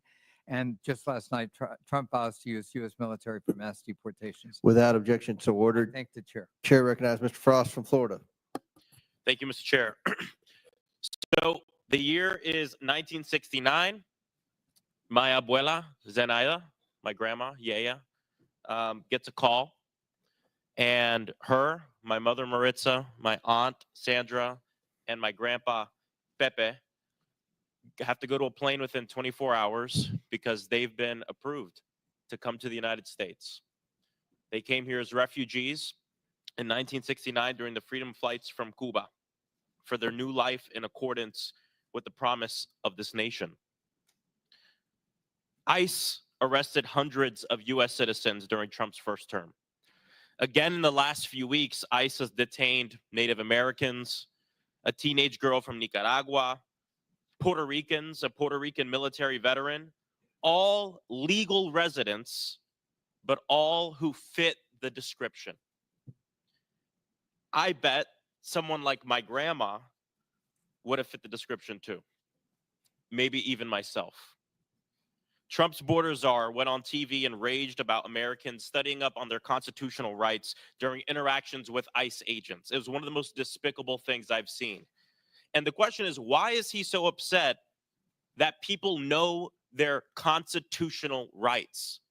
To the point where this administration They don't have has moved constitutional to rights if try they're to not intimidate American members citizens. of Congress They ain't got no for damn trying to educate constitutional their rights. Cut the constituents to know their bullshit. rights.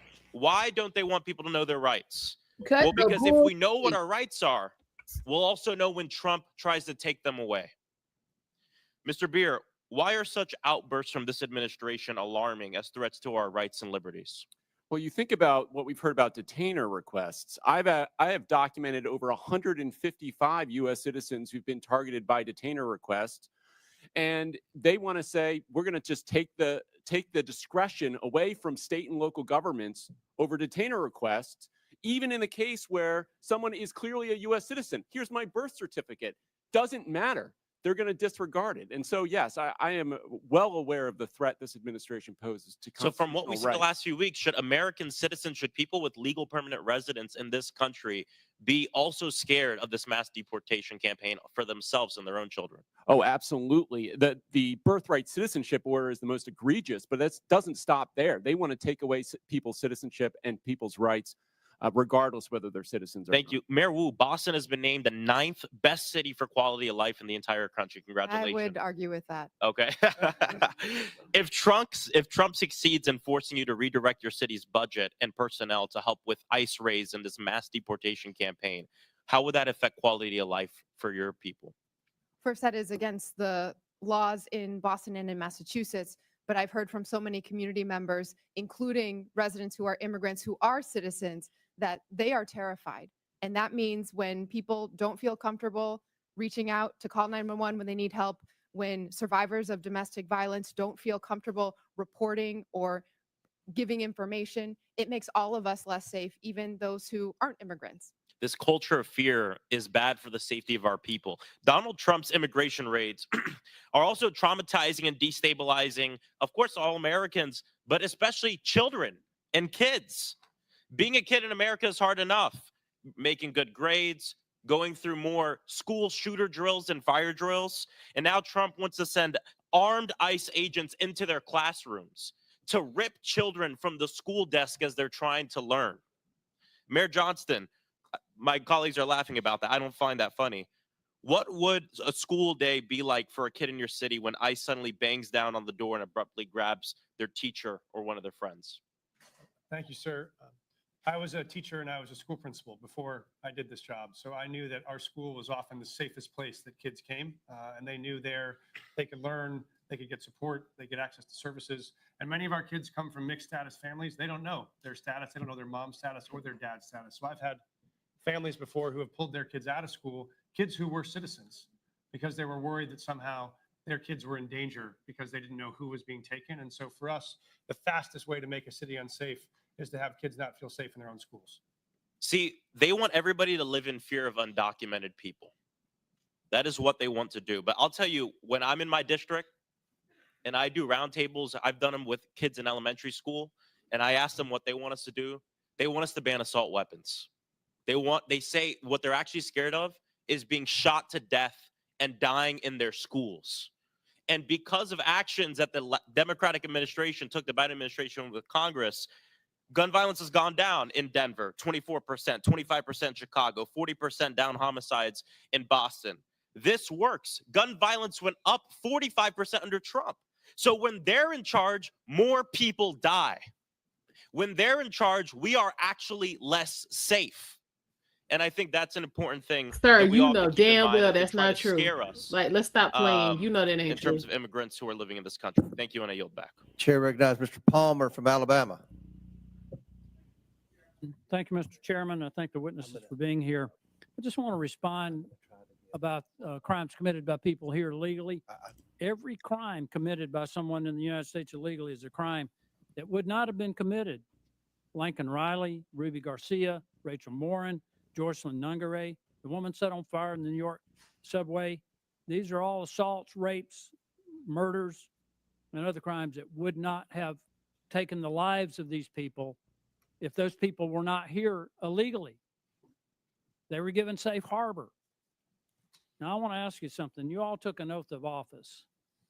Mr. Adams, did you swear to uphold the Constitution of the United States? Yes, I do. How about you, Mayor Johnson? Yes, sir, I did. How about you, the other Mayor Johnson? Yeah, the Constitution of the United States as well as the Constitution of Illinois. Okay, and Mayor, Yes. you did. Are you familiar with the Supremacy Clause? Any of you? Yes, sir, I am. Okay.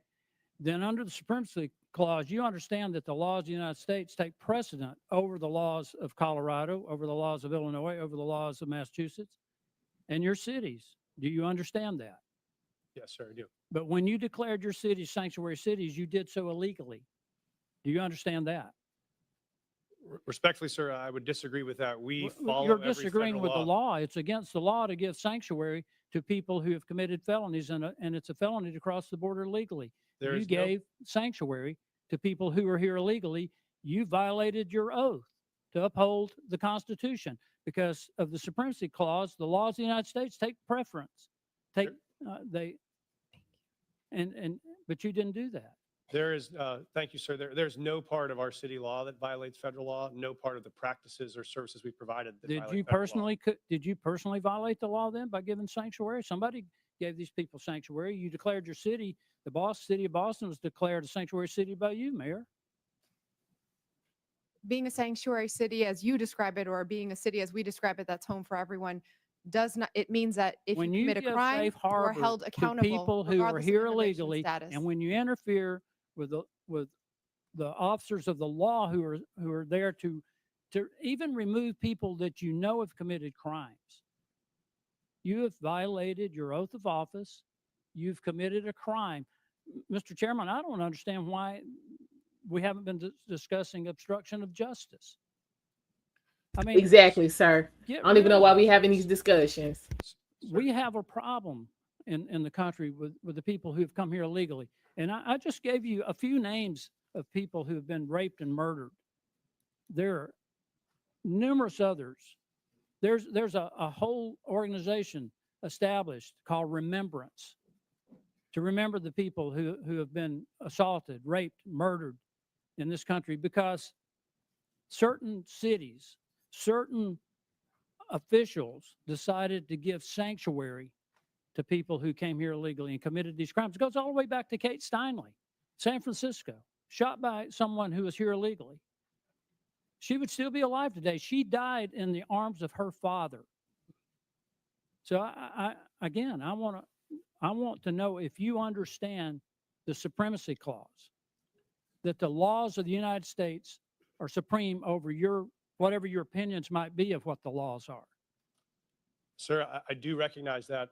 We do follow that. I want to clarify that we actively, aggressively pursue any known criminal in the city, and we actually partner with the federal government to do that. If there is someone with a criminal warrant, we're searching for them. We have federal task forces we're partners of to break up gang activity. We do that for drug trafficking. We do that on armed robberies. So we are in partnership with the federal government on many issues around. Mayor Adams is being attacked because he's agreed to cooperate with federal officials to uphold the laws of the United States. I haven't heard any of you in defense of that. We are absolutely upholding the laws of the United States. We do it every day, and we will continue to do it. I just think we need to do a deeper dive into this, Mr. Chairman. If it were up to me, I mean, I'd be considering referring charges. I think we've got a problem here when we decide that there's some laws that we will obey and some laws that we won't. I don't care who it is, Republican, Democrat, I don't care what office you hold. We need to abide by the laws passed by. Will the gentleman yield? No, I will not yield.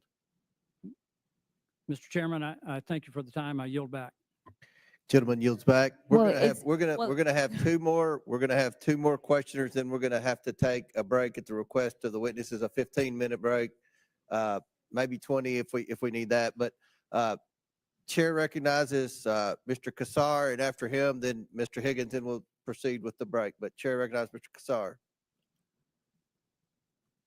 Good morning. Good morning. Good morning.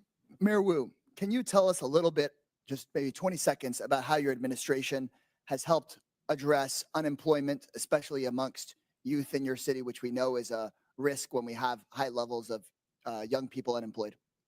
We made a commitment, our mayor's guarantee, that any young person in the Boston Public Schools who wanted a paid summer job would get one. And we fulfilled that with the partnership of businesses and companies and organizations throughout the city. Record numbers participating. Thank you, Mayor Wu. Mayor Johnston, can you tell us a little bit about measures your office have implemented to address the root causes of violence in Chicago? Thank you for that question. Yes. So first of all, it's great to report that violence is down in the city of Chicago, and it has gone down since I've been in office as a result of a couple of measures. One, we've reopened 3 mental health clinics because we do know that mental health issues, and we are in a very severe mental health crisis. We've also increased the number of youth employment. We have hired almost 28,000 young people for last summer.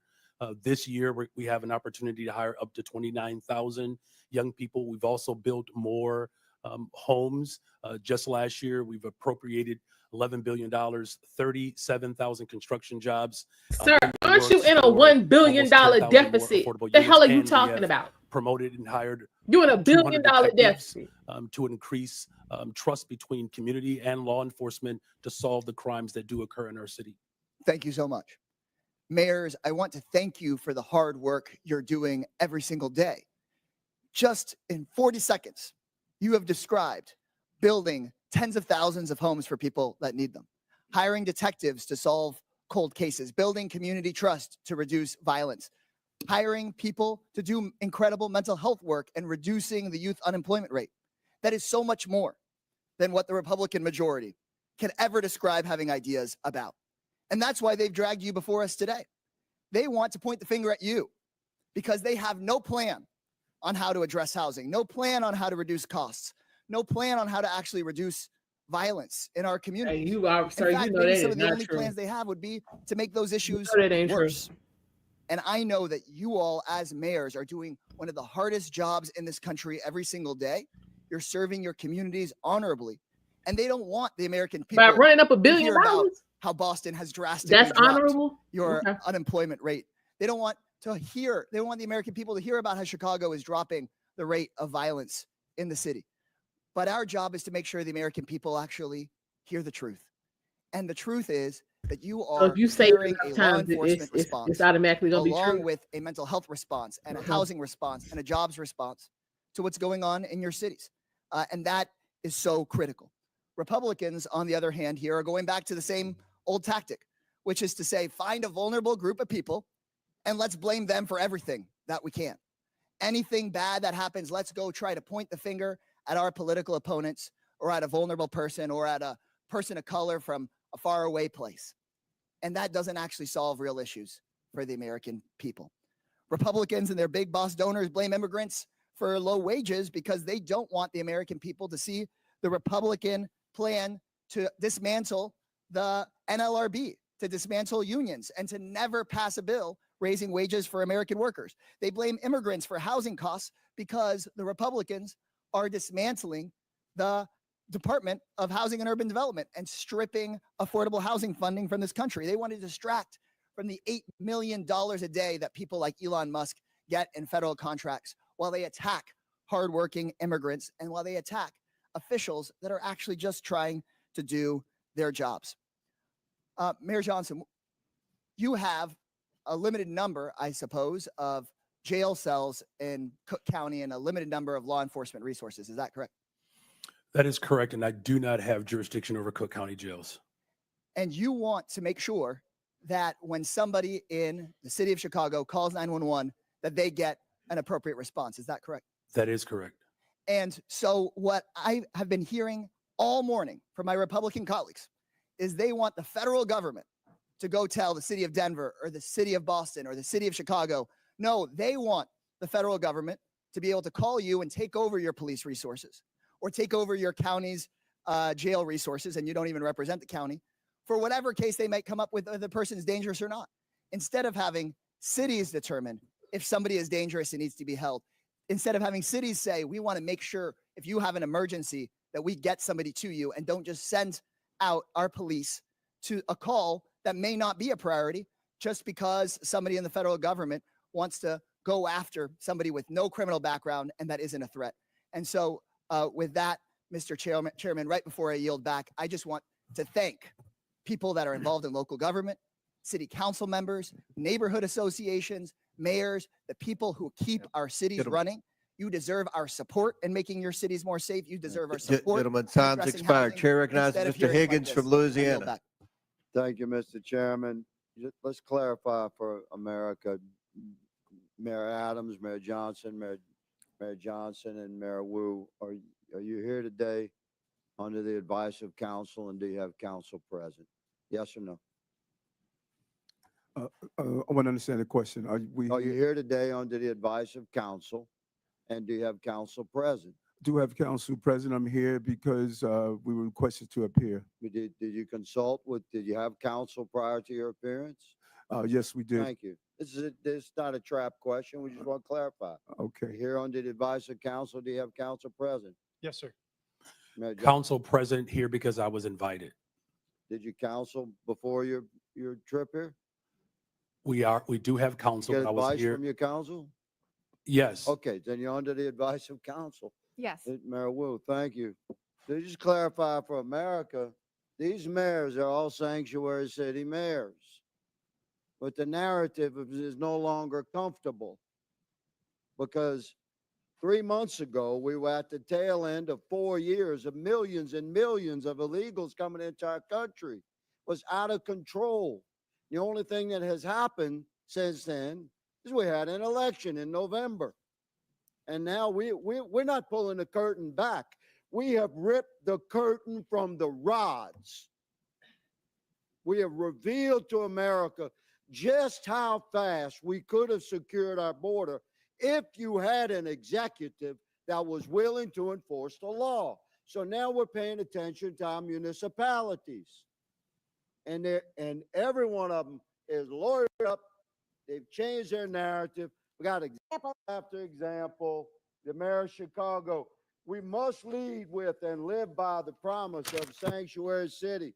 The mayor of Denver, willing to go to jail in defense of Sanctuary City policy. The list goes on. But the policies of these mayors and our previous president have consequences, real life consequences. I have a family here today, Mr. Chairman, who lost their beautiful loved one. This young man was killed by an illegal immigrant in Texas that never should have been in our country. He'll never be here to raise his daughter, Anne Marie, to love and cherish and honor and uphold his beautiful wife, Olivia. And you mayors have responsibility, not just to your communities and the citizens you just want to serve, but by extension to the entire republic. And let me clarify, I was a cop for a long time.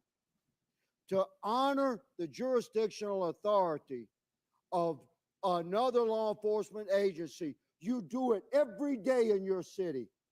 Guaranteed, every one of you, if you have an inmate in your city on city charges, and that inmate has a felony warrant from a neighboring county or another county in your state, and that county contacts your city while you have that inmate in detention, and ask you to hold them for them to come pick it up upon release, guaranteed you release that inmate to the county over or to your state police. But you're not doing it for ICE.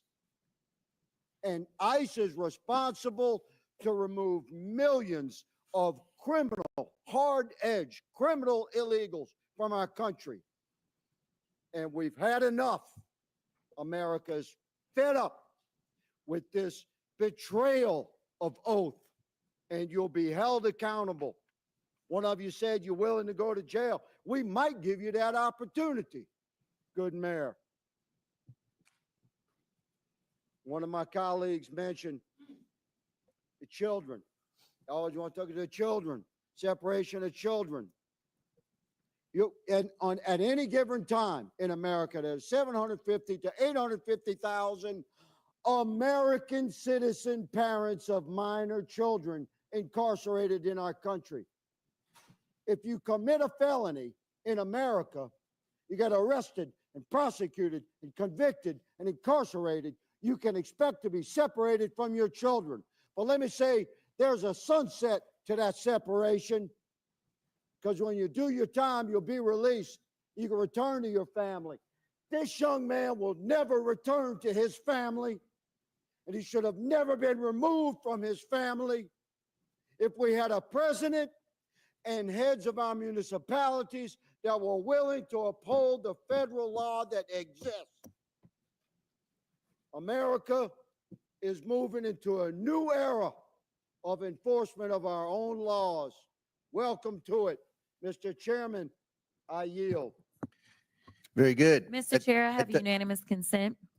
All right. This is an article from Wired. It is February 18th of 2025. U.S. funding cuts are helping criminals get away with child abuse and human trafficking. Services supporting victims of online child exploitation. Without and objection, so trafficking. ordered. Thank you so much.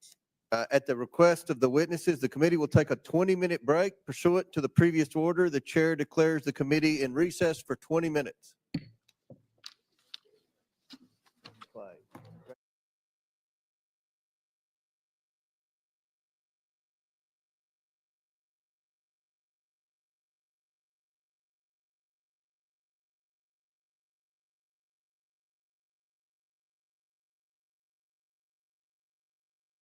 All right, y'all, we in recess, and I'm glad he cut her off because that ain't what the hell we was even talking about anyway. They killed me trying to move the goalposts.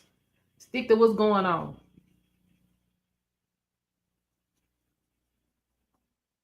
This right here, like y'all just basically, y'all know what you're saying don't make sense, but you hate Trump. You hate Trump that much that you'll put everybody else in jeopardy. That don't even make no sense to me. Because ain't nobody talking about rounding up nobody who got paperwork. We talking about people who don't have paperwork. And if you've been here 10, 15, 20, 25, 30 years, 3 or 4 generations, and you don't have no paperwork, we're going to and you take where you came from. Real simple.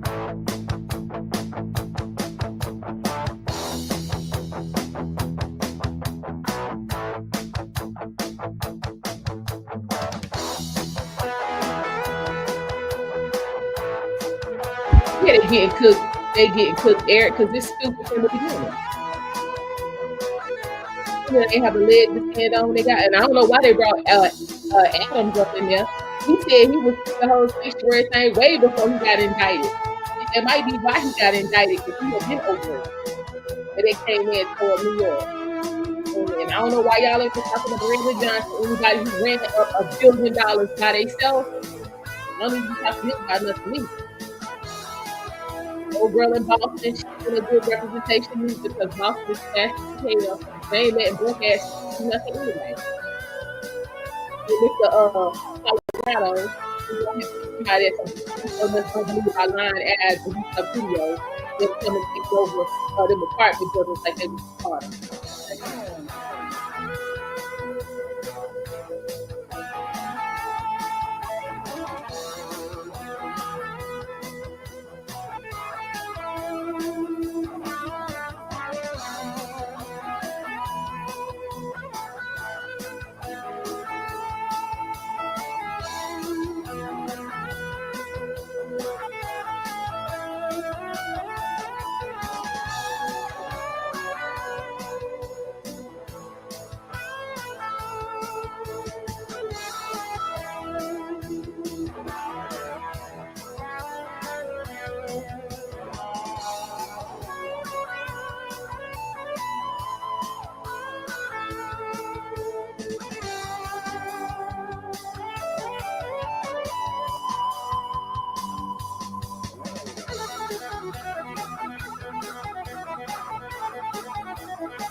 If anybody asks you innocent, what did you do?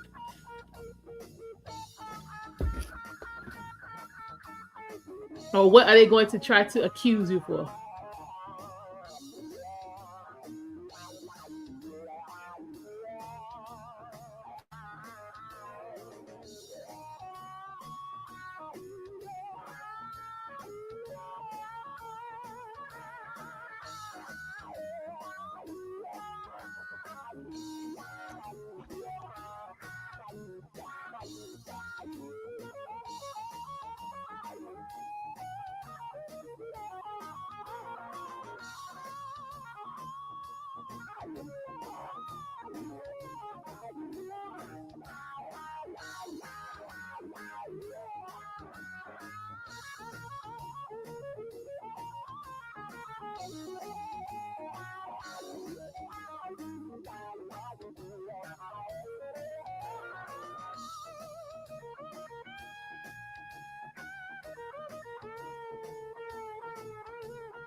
Are you always getting in some trouble over there with Theo? Sir, you won't have to chill.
That's the problem.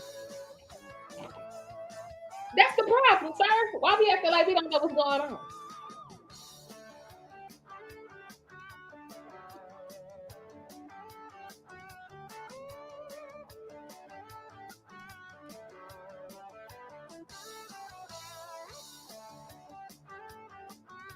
And that's the exact problem, sir. You doing a lot.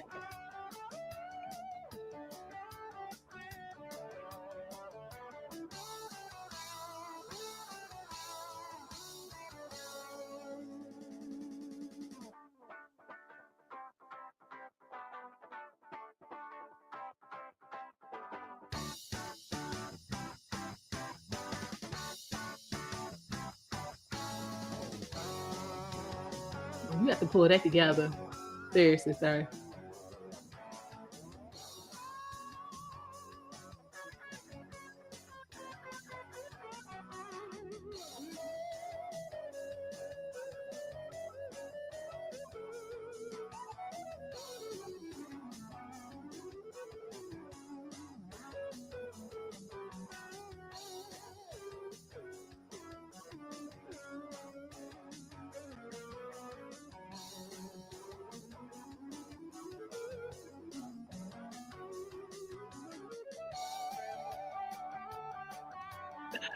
Child, you got too much going on.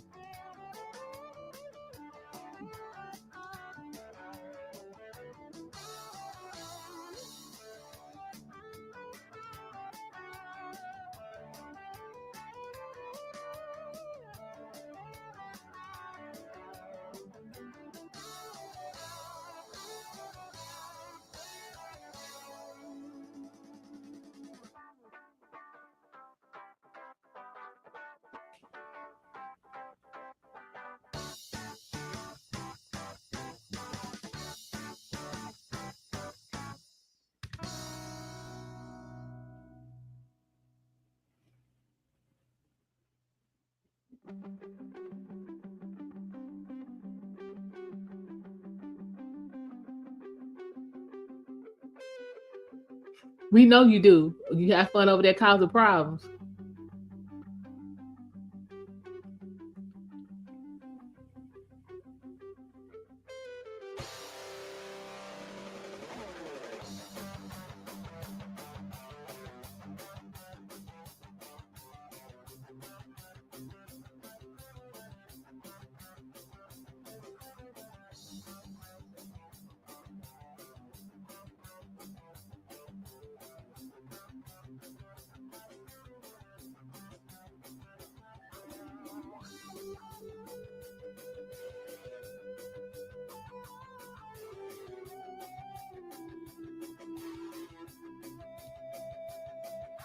Let me see. I'm sitting here. That troll get. Oh Lord, child, pull it together, sir. Pull it together.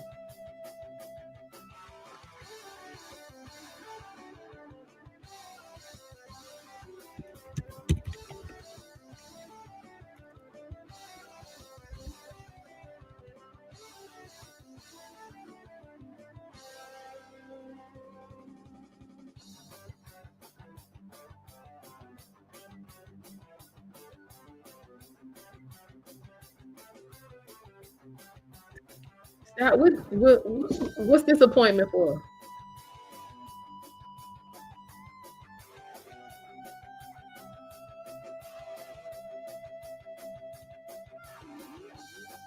Mm,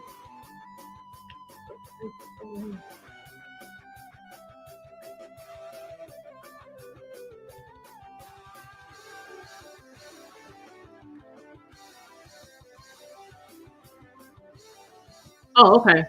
Cool. How was that going?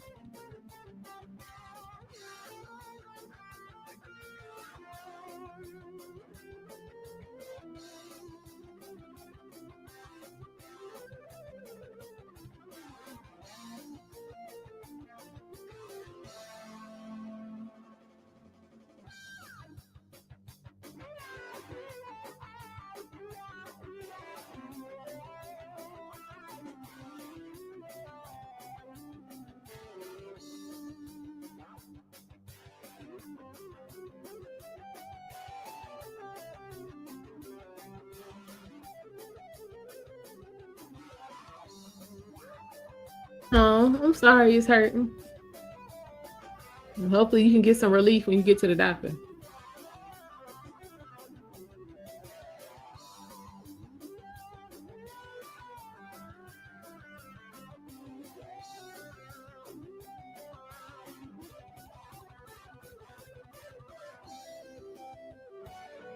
Oh, that's tacky. Why y'all can't keep nothing to y'all still?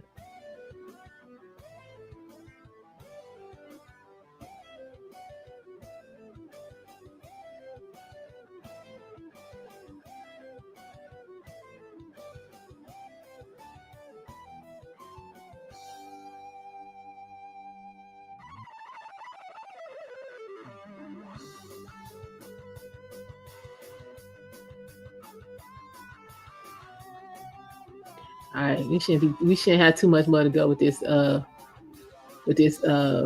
recess.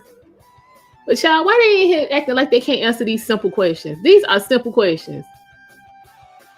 My thing is, if you say you coming in there, you know, saying call yourself standing on business, then just go ahead and say no. I'm not turning anybody over and stand on business.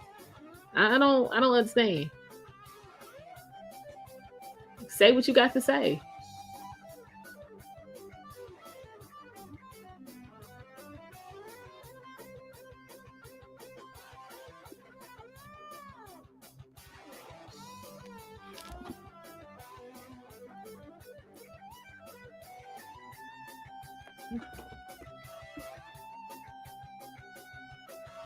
Say what you got to say.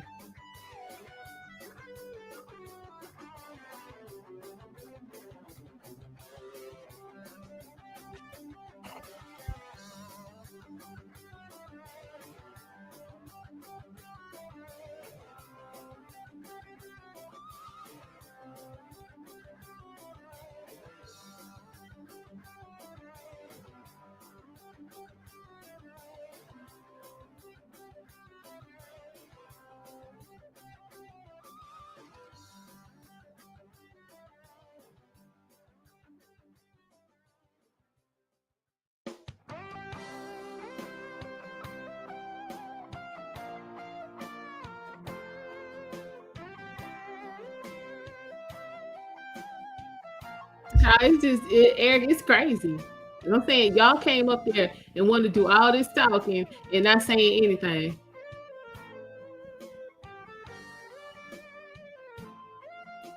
Don't make no sense. You gonna stand on business, stand on business.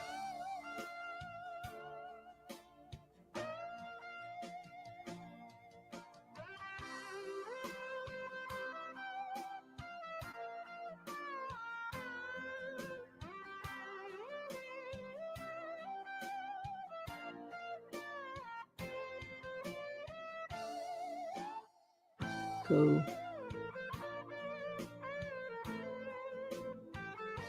Totally unrelated, but for all of y'all who have Dairy Queen in your area, they're giving away free ice cream cones on the 20th to commemorate the first day of spring.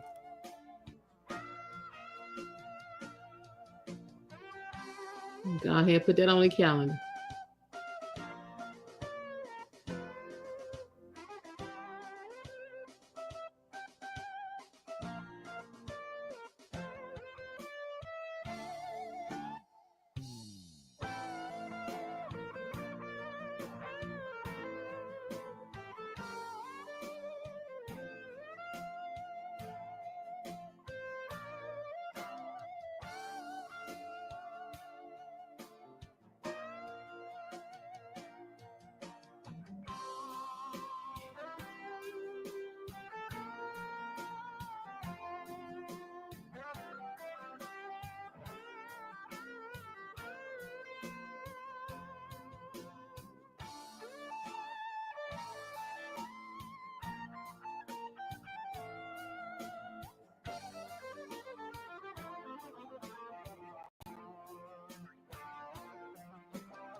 because the administration, Tyler, because the administration at that time said you had to keep him. And he was like, we ain't got to keep him here because we're not a sanctuary city or state. You got to go.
Order. Chair recognizes Ms. Lee from Okay, Pennsylvania. here we go. We back. Thank you, Mr. Chair. So we've heard a lot of accusations and sensationalism thrown around here today, which is not new for this committee. But I do think we need to be clear about what we're really talking about today and what the so-called sanctuary city policies actually mean. What Republicans are calling sanctuary cities, it simply means that a city or a state is not going to do the job of ICE for them. That's it. Republicans are acting like there's like a mythical barrier that keeps ICE completely out of cities. If you're listening to Fox News, they make it seem like they're police at the borders of Chicago keeping ICE agents out. And that's simply not the case. Republicans want every town, city, state to dedicate their limited resources to entering what's called a 287G agreement with ICE to either do their enforcement work on the ground or hold people in custody for an additional 48 hours on detainers. That's 48 hours beyond the lawful detention. To be clear, Well, why don't you call them while you're in the lawful in more detention than period? 700 counties in This at least ain't 9 hard. states, there are policies or court decisions limiting these ICE detainers, as it is such a blatant violation of the Fourth Amendment. And when people's Fourth Amendment rights are violated, it's the cities, not ICE, who face civil lawsuits. As a reminder to Republicans, the Fourth Amendment is the one against unlawful searches and seizures. Just last year, New York City's Department of Corrections had to pay $92.5 million in a settlement to those they unlawfully detained for ICE.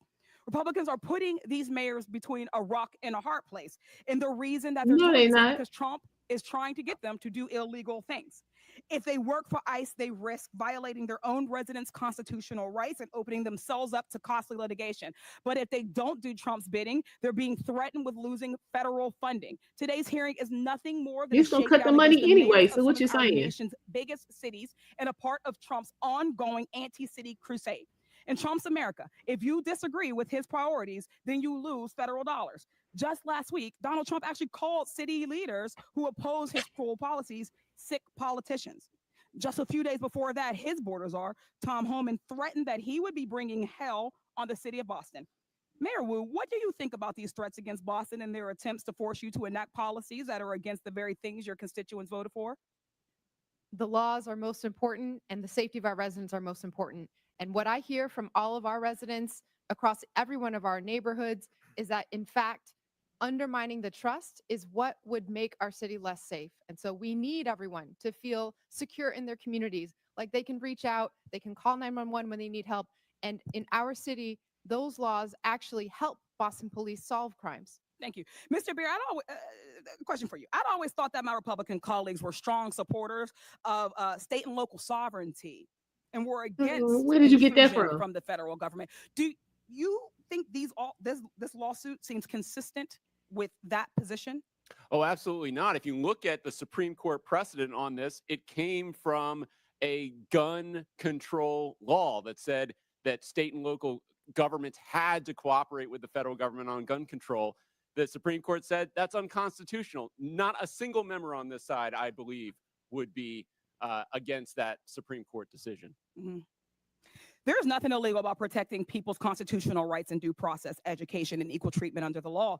But it is illegal for the federal government to withhold federal dollars that these cities' taxpayer dollars have gone towards. No, it's Mayor not. Johnston, Chicago ranks as one of the largest cities in the U.S. No, and it's has the not. third largest metropolitan economy, boasting a GDP of 860 million. This makes it one of the most economically diverse cities in the nation, correct? That is correct. Would it be fair to say that your city generates billions in taxpayer revenue and that the average taxpayer in Chicago and Illinois contributes more than around $20,000 in federal income taxes, which is more than $1,310 above the national average? That is absolutely So correct. can we conclude that Chicago residents pay significantly more in taxes than they receive in return, contributing at least $5 in taxes for every $1 they get back in federal support? More than our fair share. Thank you.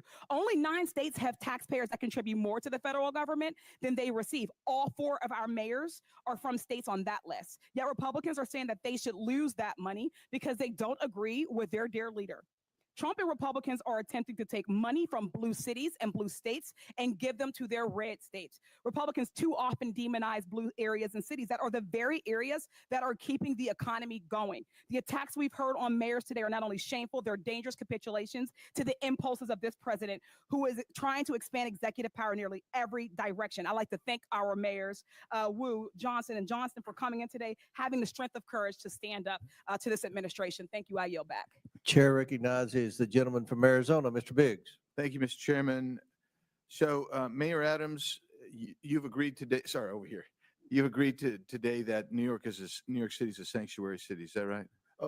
Based on the definitions, and there doesn't seem there's now a uniform definition of that. But yes, Right, but that's what you've proclaimed, Mayor Johnston. You've previously also declared that you're a sanctuary city.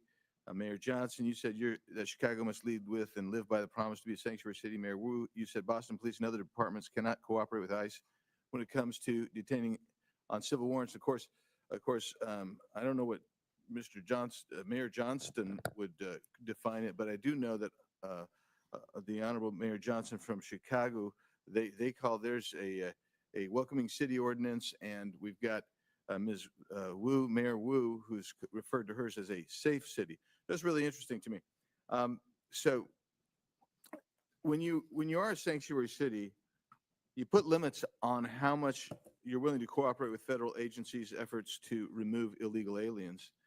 And your policies are then contravene federal law. You just do. Under Title 8 of the U.S. Code, it says a federal, state, or local government entity or official may not prohibit or in any way restrict any government entity or official from sending to or receiving from the Immigration Naturalization Service any information regarding the citizenship or immigration status of any individual. Yeah, so when I look at your guys' ordinances, and I got them all up here, and they're really interesting stuff.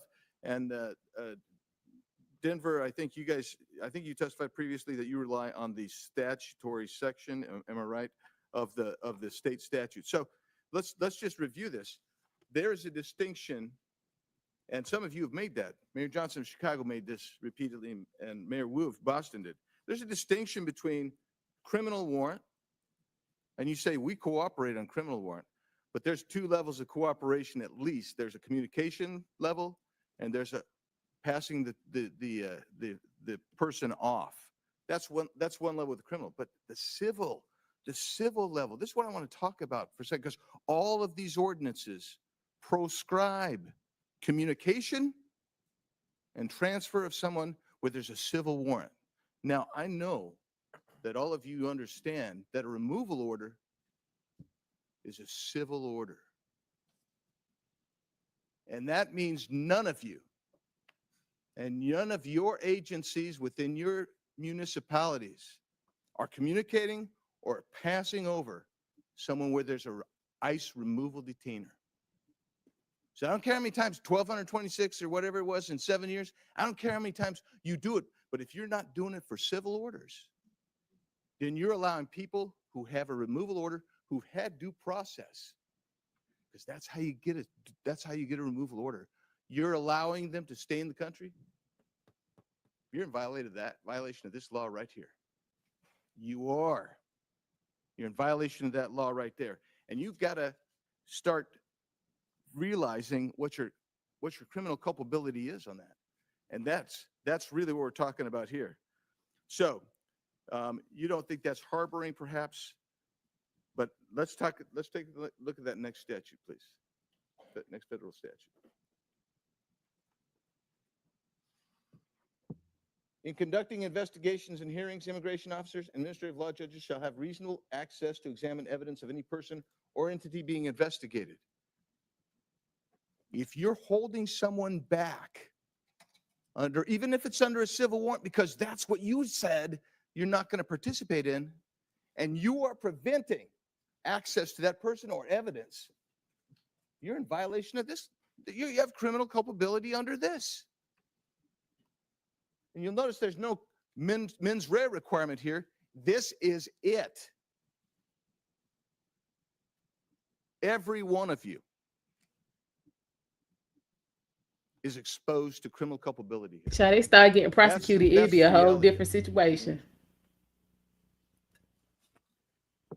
Any person who knowing that a person is an alien, knowing or in reckless disregard, now you got a culpable mental state here, of the fact that an alien has come to, entered, or remains in the United States in violation of law, conceals, harbors, or shields from detection, or attempts to conceal, harbor, or shield from detection, such alien in any place. You'll notice it doesn't make a distinction that all of y'all want to make of criminal warrants versus civil. You're all in violation of all three of these statutes. You got criminal culpability. I yield back. Gentleman yields back. Chair recognizes Ms. Randall from Washington State. Thank you, Mr. Chair, and thank you to our witnesses for taking the time to be here today. I represent the northwest corner of the country, though I did happily live in Boston for 10 years safely. And Washington State is proudly home to more than 1 million immigrants. We know in Washington that our communities, like yours, are stronger because of immigrants. We are fed because of immigrants. We're able to take public transportation because of the work of immigrants. We are able to work on building the affordable housing that we need because of immigrants. We receive quality health care because of immigrants.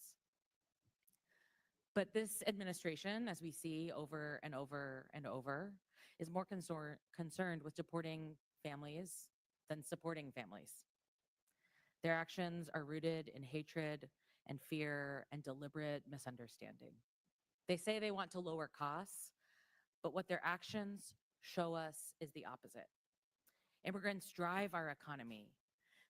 And this administration's mass deportations have disrupted small businesses, wreaked havoc on our communities, all while families see their grocery bills continue to rise and worry about their health care being ripped away. My constituents are scared.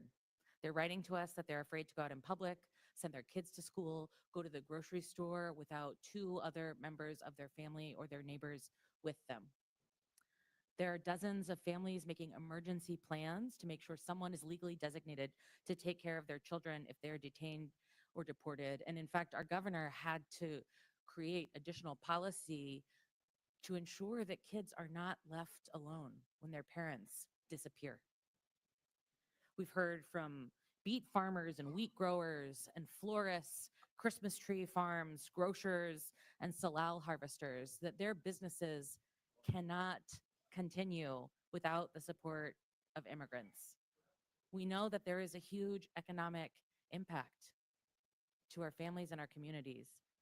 And Mayor Adams, per your testimony in 2021 on immigrant New Yorkers, you stated that including those who are undocumented, immigrants in New York paid billions of dollars in taxes and contributed billions more in spending power to the New York economy. Is that true? Oh, yes. Yes, thank you. So one can imagine if this administration continues its mass deportation plans in cities across the country, including New York, it would have a significant impact on all our economies. Mr. Breyer, can you speak to what the economic impacts of mass deportation would mean for the U.S. economy? Absolutely, it'd be devastating. You're looking at an instant recession if it was, some magic wand you could wave to get rid of all these people like they want. That'd be about a 7% drop in GDP. That's well into the trillions of dollars in lost production of goods and services that benefit Americans. And when you really think about it, when it comes to the cities, right, it's not equally distributed across the country. It's really these cities and some others that are going to be overwhelmingly impacted. So those neighborhoods, you're looking at a death spiral of economic activity when you remove so much of the population. And of course, we talk about just the people who are undocumented, but their children, their spouses, all those people are going to be affected by mass deportation. Thank you so much. And Mr. Chair, with unanimous consent, I'd like to enter this New York Times article, Frustration Grows Inside the White House Over Pace of Without Deportations. objection, so ordered. Thank you so much. And, this committee has been very interested in uncovering waste, fraud, and abuse. And I'd like to draw our attention to the ASMR deportation flight that the administration touted on their official social media channels. While previous flights, deportation flights, cost for about 10.5 hours, $47,000, this military flight that was commandeered from its mission of national security to take folks who were in detention centers already to a stopover in Guantanamo cost us $299,250 for the same flight. My folks in my community who are stationed at Joint Base Lewis McChord are being diverted from their essential missions to go to Guantanamo to be layover stewardesses for this this plan that's just for clicks. It's just to continue to stir up media. It's just to deliver on a promise that the president made and that he's worried that he will be accused of letting his base down if he doesn't carry out. Thank you. Chair recognizes Ms. Mace from South Carolina. Thank you, Mr. Chairman. All of the mayors here today are actively working to harm the American people you represent. You all have blood on your hands. I'm going to ask a series of yes or no questions today, and I would like to remind all of you, you are under oath. I only want a yes or a no to my questions. My first question, do you acknowledge breaking into our country as a crime? Mayor Adams, yes or no? Do you acknowledge breaking into our country as a crime? I acknowledge. Yes or no? I acknowledge. Okay, Honorable Johnson, he's not going to answer the question. Yes or no? Is breaking into our country against the law? Yes or no? Depends how you cross the border. Okay, Some folks Mayor have Johnson, yes or no? Comprehensive immigration not an reform answer. policies Mayor are what's Wu? necessary in this Mayor Wu, moment. do you have a better answer than these gentlemen before you? Yes or no? Yes. Okay, do you believe it's acceptable for illegals who commit heinous crimes be released back into the public instead of being detained and deported? Mayor Adams, yes or no? Anyone break a crime. Yes or no? This is not hard. Yes or no? Anyone that break a crime should be detained. Okay, Mayor, yes or no? They should be deported. Okay, Mayor. Any individual that Yes or causes no? harm Yes or and no? breaks Okay, the Mayor law Wu? should be held accountable. This is why you have 6% approval rating, because you suck at answering questions. Mayor Wu? Yes or no? Anyone who's a public safety threat should be prosecuted. All right, I have my next question. When an illegal alien rapes a woman, do you believe you're on the right side of history? Mayor Adams, yes or no? Can we say that question again? Okay, Mayor Johnston. When a legal alien rapes a woman, do you believe you're on the right side of history? Yes or no? I will charge and prosecute them. in a Yes or no? Okay, well, okay. You said you would go to jail, didn't you? I will For charge and harboring illegal prosecute them. aliens or something, Mayor Johnson? Could you repeat your question, please? When an illegal alien rapes a woman, do you believe you're on the right side of history? Could you clarify that question? Okay, Mayor Wu, yes or no? No, rape is obviously Then horrible. why are you letting rapists back out onto the streets of Boston? That is not true. That is Okay. not what's happening in When Boston. an illegal alien molests a kid, molests an underage kid, do you pat yourself on the back for being compassionate? Mayor Adams? It's despicable and he should be arrested. Mayor Johnston? I prosecute folks that commit crimes like that. You guys let him out on the streets. Mayor Johnson? We arrest violent criminals in the city of Chicago. Mayor Wu? We investigate, arrest, and prosecute. You guys don't sound very confident today. Would your city honor an ICE detainer on an illegal alien who rapes kids if one was issued today? Mayor Adams? Yes or no? In conformance with law, we will honor detainers. Mayor Johnson? If there's a criminal warrant, we'll help them pick them up. If there's no criminal warrant, we'll honor a notification request. Mayor Johnson? Criminal warrants, we always cooperate with federal agents with a criminal warrant. Mayor Wu? Get a criminal warrant, we will enforce. A criminal warrant. I'm talking about an ICE detainer on an individual who's here illegal who rapes kids. Do you all hate Donald Trump more than you love your country? Mayor Adams? I respect my president. I respect my Yes country, or no? and I You're having the respect hardest time my today. Senate. Mayor Johnston? I love my country. Yes or no? I love my Okay. country. Mayor Johnson? As the son of a pastor, I love everyone and this country. Mayor Wu? I love my country and my city. Do you all, are you all willing to go to jail for violating federal law? Mayor Adams? I'm not going to violate federal law, so I don't have to worry about that. Mayor Johnston? We don't violate federal law either. You don't violate federal law. We do not violate federal Is it law. violating federal law if you don't honor detainer requests from ICE? Absolutely not. In fact, the statute Congressman Biggs shared, we explicitly follow. The statute says you cannot prohibit city employees from sharing information about someone's status with the government. We do not prohibit that. Do you love illegal aliens more than you love your fellow countrymen? I love all the residents of the city and county. Mayor Johnston, are you willing to go to jail for violating federal law? The city of Chicago complies with all laws. Oh, I highly doubt that. Mayor Wu? We are not violating federal law. Mayor Wu, I have a last couple questions for you. Do you believe that ICE arresting a child rapist, quote, threatens everyone's safety, end quote? Yes or no? No. Does ICE arresting a murderous MS-13 gang member threaten everyone's safety? Yes or no? No. I would like to hold up this quote of you where you say ICE's efforts actually threaten the safety of everyone, end quote. Boston Mayor Michelle Wu. You're a hypocrite. Thank you, Mr. Chairman, and I yield back. Chair recognizes. Mr. Chairman, I have unanimous consent Subramaniam. request. Mr. Chairman, I have unanimous consent request. Proceed. I'd like to seek unanimous consent to enter into the record this article, and I'll do this as a survivor of sexual violence myself. This is from Courts, March 2018. Without objection, so ordered. Data from Texas shows that U.S.-born Without objection, so ordered. We put it in the record. I have an internet. You have what? Mr. Chair, can I have several articles. I need to enter them. Let me just go ahead with what the articles are. What they speak to. What's the next article?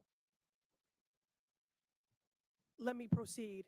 Data from Texas shows that U.S.-born Americans commit more rape and murder than immigrants. Listen, this trend of you all trying to get thrown out of committee so you You know that's not true. What is wrong with y'all? I'm not going to put up with it. This is my procedural right as a member of this committee. You can go. You can go with Mr. Frost and Mr. Green. Reclaiming my time. That's what you want. No. Ms. Presley, I have been very accommodating to you, Mr. Subramaniam. For real, girl, shut up. You gonna stand hollers all over top of the man. This is what I'm talking about. This is why black women don't get no respect. Y'all in here like y'all don't know how to act. No, it is Mr. Subramaniam. Mr. Chair. No, you know the process of unanimous consent. Damn, she getting chin checked. Articles to enter into She getting chin checked. Mr. Subramaniam, if you don't go, we're going to recognize Mr. Timmons.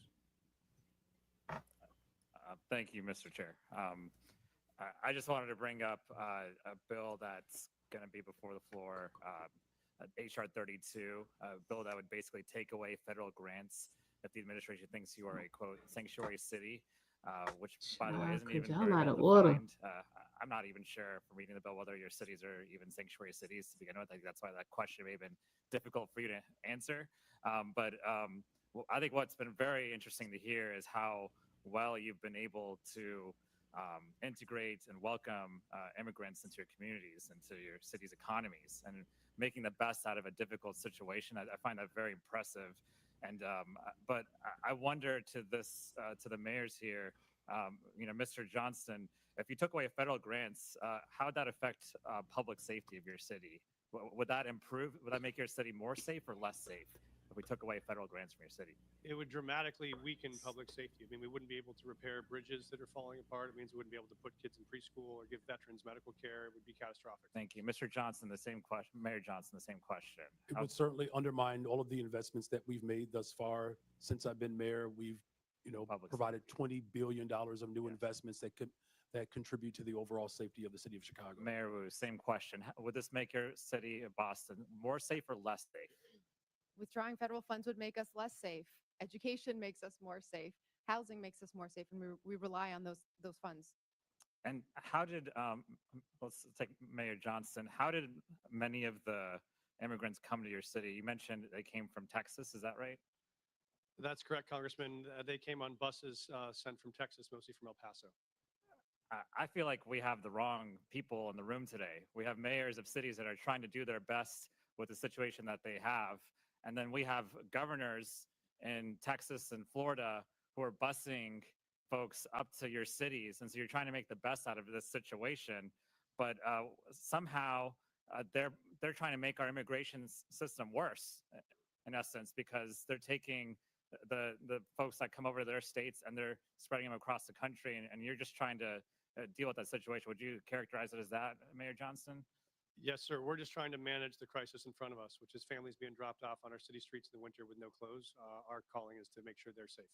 And how would the Trump administration's funding freezes and cuts, would they undermine public safety in your city, Mayor Johnston? They could dramatically undermine public safety in our city. Everything again. Mayor Johnston, same question. It certainly will undermine community safety if the Mayor federal Wu, government same undermines question. the investments in people of Chicago. It would undermine our safety too. So we're trying to make your cities more safe, but there's a bill here in the name of making your cities more safe actually makes your cities less safe. Would you agree with that, Mayor Johnston? Yes, sir, I would. Mayor Johnston, same Yes. question. Mayor Wu, Yes.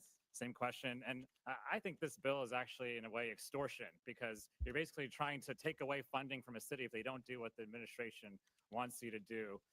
But, let's talk about extortion for a minute. Mayor Adams, I think everyone's a little bit concerned about the timeline of events that has led to your case being dropped. And so, Mayor Adams, did you meet with Tom Homan on December 12th of last year?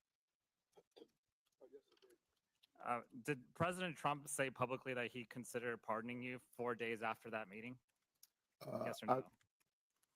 I don't recall what the president said in regards to that meeting. Well, he did. In January, did you meet with President Trump at Mar-a-Lago? Yes or no? Yes, I did. In this meeting, did you talk about immigration enforcement with the president? Talk about immigration in general. What was that? What did you talk about when it comes to immigration? Just how important it is to secure the border, and they were able to do so. We saw a 90% decrease, and I see that on my streets every day. Did you talk about your pending case with the DOJ? No, I did not. So the case did not come out. Have you ever talked about your case with the DOJ with the president? No more than what you heard him on the trail said that he thought it was in. I haven't heard much. Tell me, have you ever talked about the president and talked about your case in the DOJ with the president? Yeah, as I indicated previously, I'm going to say it again. This case is in front of Judge Ho, and out of deference to him. Have you he's ever talked allowed- about your case with anyone in the Trump administration? I'm going to say this again. This case is in front of Judge Ho, and out of deference to Judge Ho, he is going to determine the outcome of this case.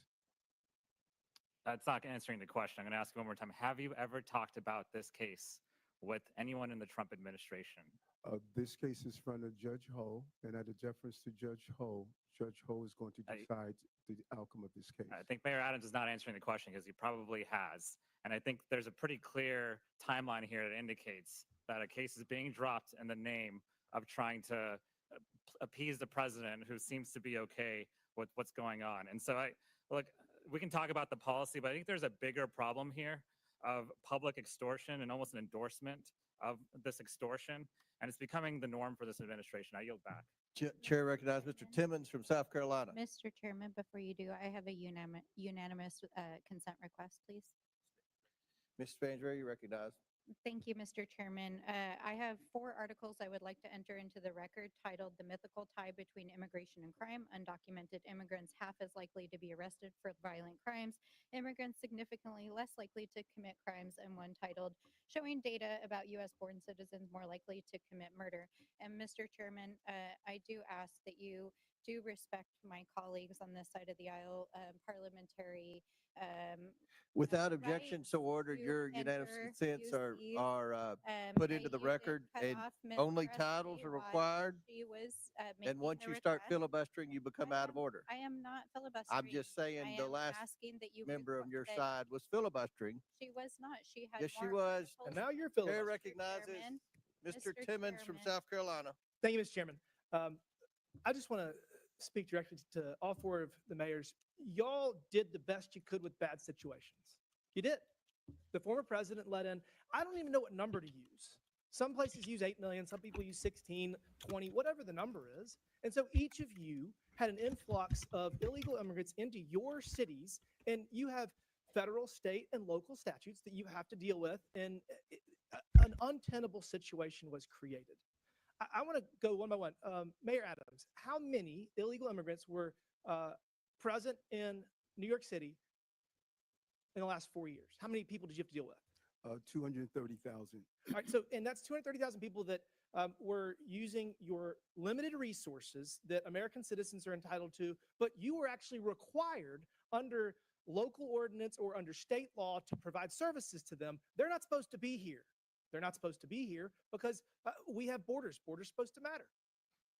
Mayor Johnston, how many illegal immigrants did you have to deal with over the last 4 years? Thank you, sir. We had 42,000 newcomers arrive over. 42,000? Mayor Johnson, how many illegal immigrants did you have to deal with over the last 4 years?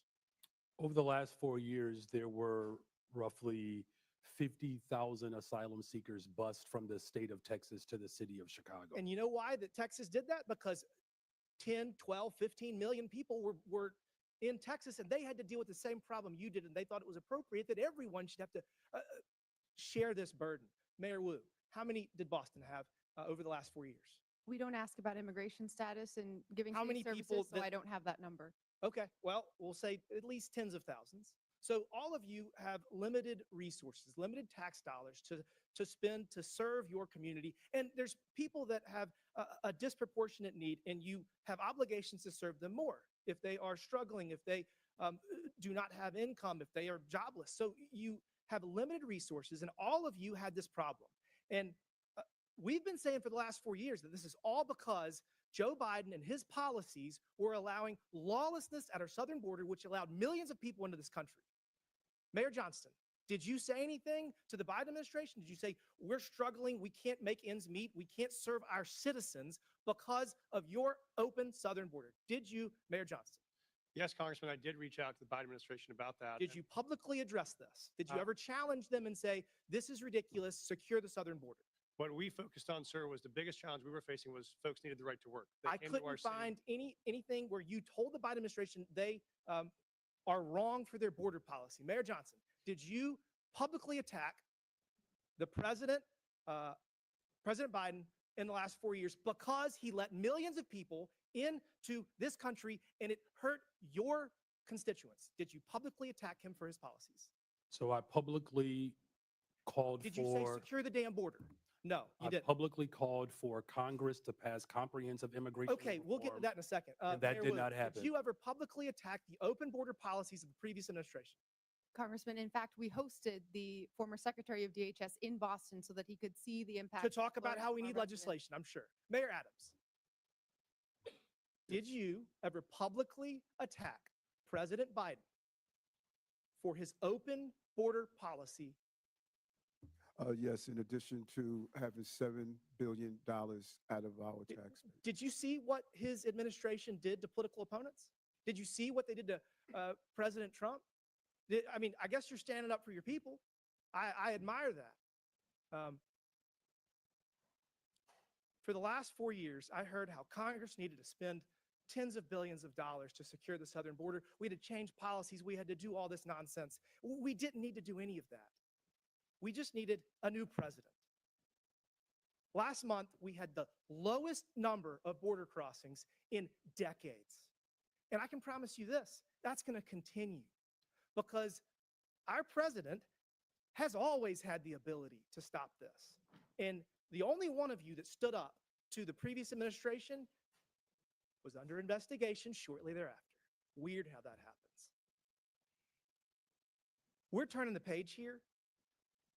Going forward, each of you need to cooperate to the fullest extent of your ability with President Trump, with ICE, with all federal laws to make sure that you can secure your people and stop spending billions of taxpayer dollars on people that do not deserve it. Your constituents deserve those resources, not the people that enter this country illegally. With that, Mr. Chairman, I yield back. Gentleman yields back. Chair recognizes Ms. Ansari from Arizona. Thank you, Mr. Chair. President Trump has talked a big game about how he wants to allegedly make our cities and communities safer. He says he wants to get violent criminals off the streets, and he thinks that mass deportations are the way to do it. He sent ICE and Border Patrol agents after our Native American communities, parents and children, and law-abiding American citizens who are targeted simply because of the color of their skin or the language that they're speaking. The chaos and the fear that this has instilled. Girl, you need to quit playing talking about the color of their skin, because hell, they got about 50 different shades of the color of their skin. Basically, if you ain't from here, get your ass out. They ain't got nothing to do with the color of your skin. From communities in Boston, are people fearful of engaging with law enforcement? In Boston, because our laws are what they are, we have very strong relationships with our community, and that's why we've been able to continue making progress on being the safest major city in the nation. But we do hear that people are afraid of the federal government, and it's including people who are immigrants, but also U.S. citizens. That fear is widespread. Thank you. Perhaps most disturbing, President Trump has diverted critical Homeland Security investigation agents to work on immigration enforcement. That means they're no longer investigating violent crimes like human trafficking, child pornography, and the flow of fentanyl in our communities, putting our entire country at greater risk. That means fewer violent criminals, pedophiles, and drug runners being apprehended, not more. Once again, Republicans are making life easier for criminals at the expense of victims, actually making our communities less safe. Mr. Beer, question for you. What effect do you think that assigning DHS agents to deportations is going to have on public safety?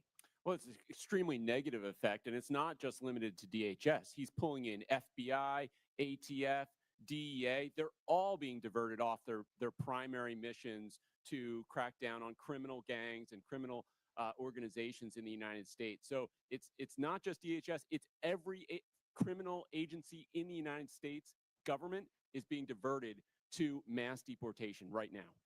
The Phoenix police chief has stated, we work with our federal partners all the time to work on criminal issues, not civil immigration issues. That will continue to be the stance of the Phoenix Police Department. I can tell you during my time on the Phoenix City Council, I served on the Public Safety and Justice Subcommittee. I heard constantly from our police force that they are understaffed and need to focus their resources on violent crime. But President Trump has also tried to force municipalities to divert their law enforcement personnel to aid in mass deportations. Diverting city police to deportations would mean that our officers are spending less time investigating murders, rapes, and robberies. Now, I want to shift to the economy. Mayor Wu, would you agree that local leaders and public safety officials who hear directly from constituents about public safety know better what your city needs to focus on than the White House does? And also, are you worried about ICE raids and the impact that it will have for businesses and economic prosperity? Yes, our local community knows best, and we can tell you in Boston, over our history, it has not been the word of presidents or kings or presidents who think they are kings that set what happens. It is our residents. And Mr. Beer, can you tell us more on what the economic impacts like food prices and housing costs of mass deportations would be and how this could affect a city like Phoenix?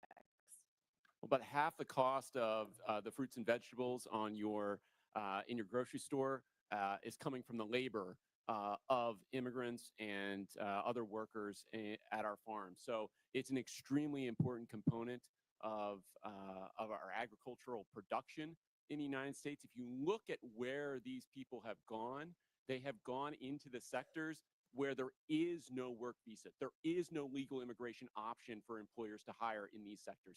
That is why we had so many people come, because of the labor needs of the United States. Thank you so much. I truly want to thank the mayors for being here and taking on these ridiculous attacks on our local officials. You know what is best for your communities and the people that you represent. You know better than Donald Trump. You know better than Tom Homan. You know better than Stephen Miller. So thank you so much.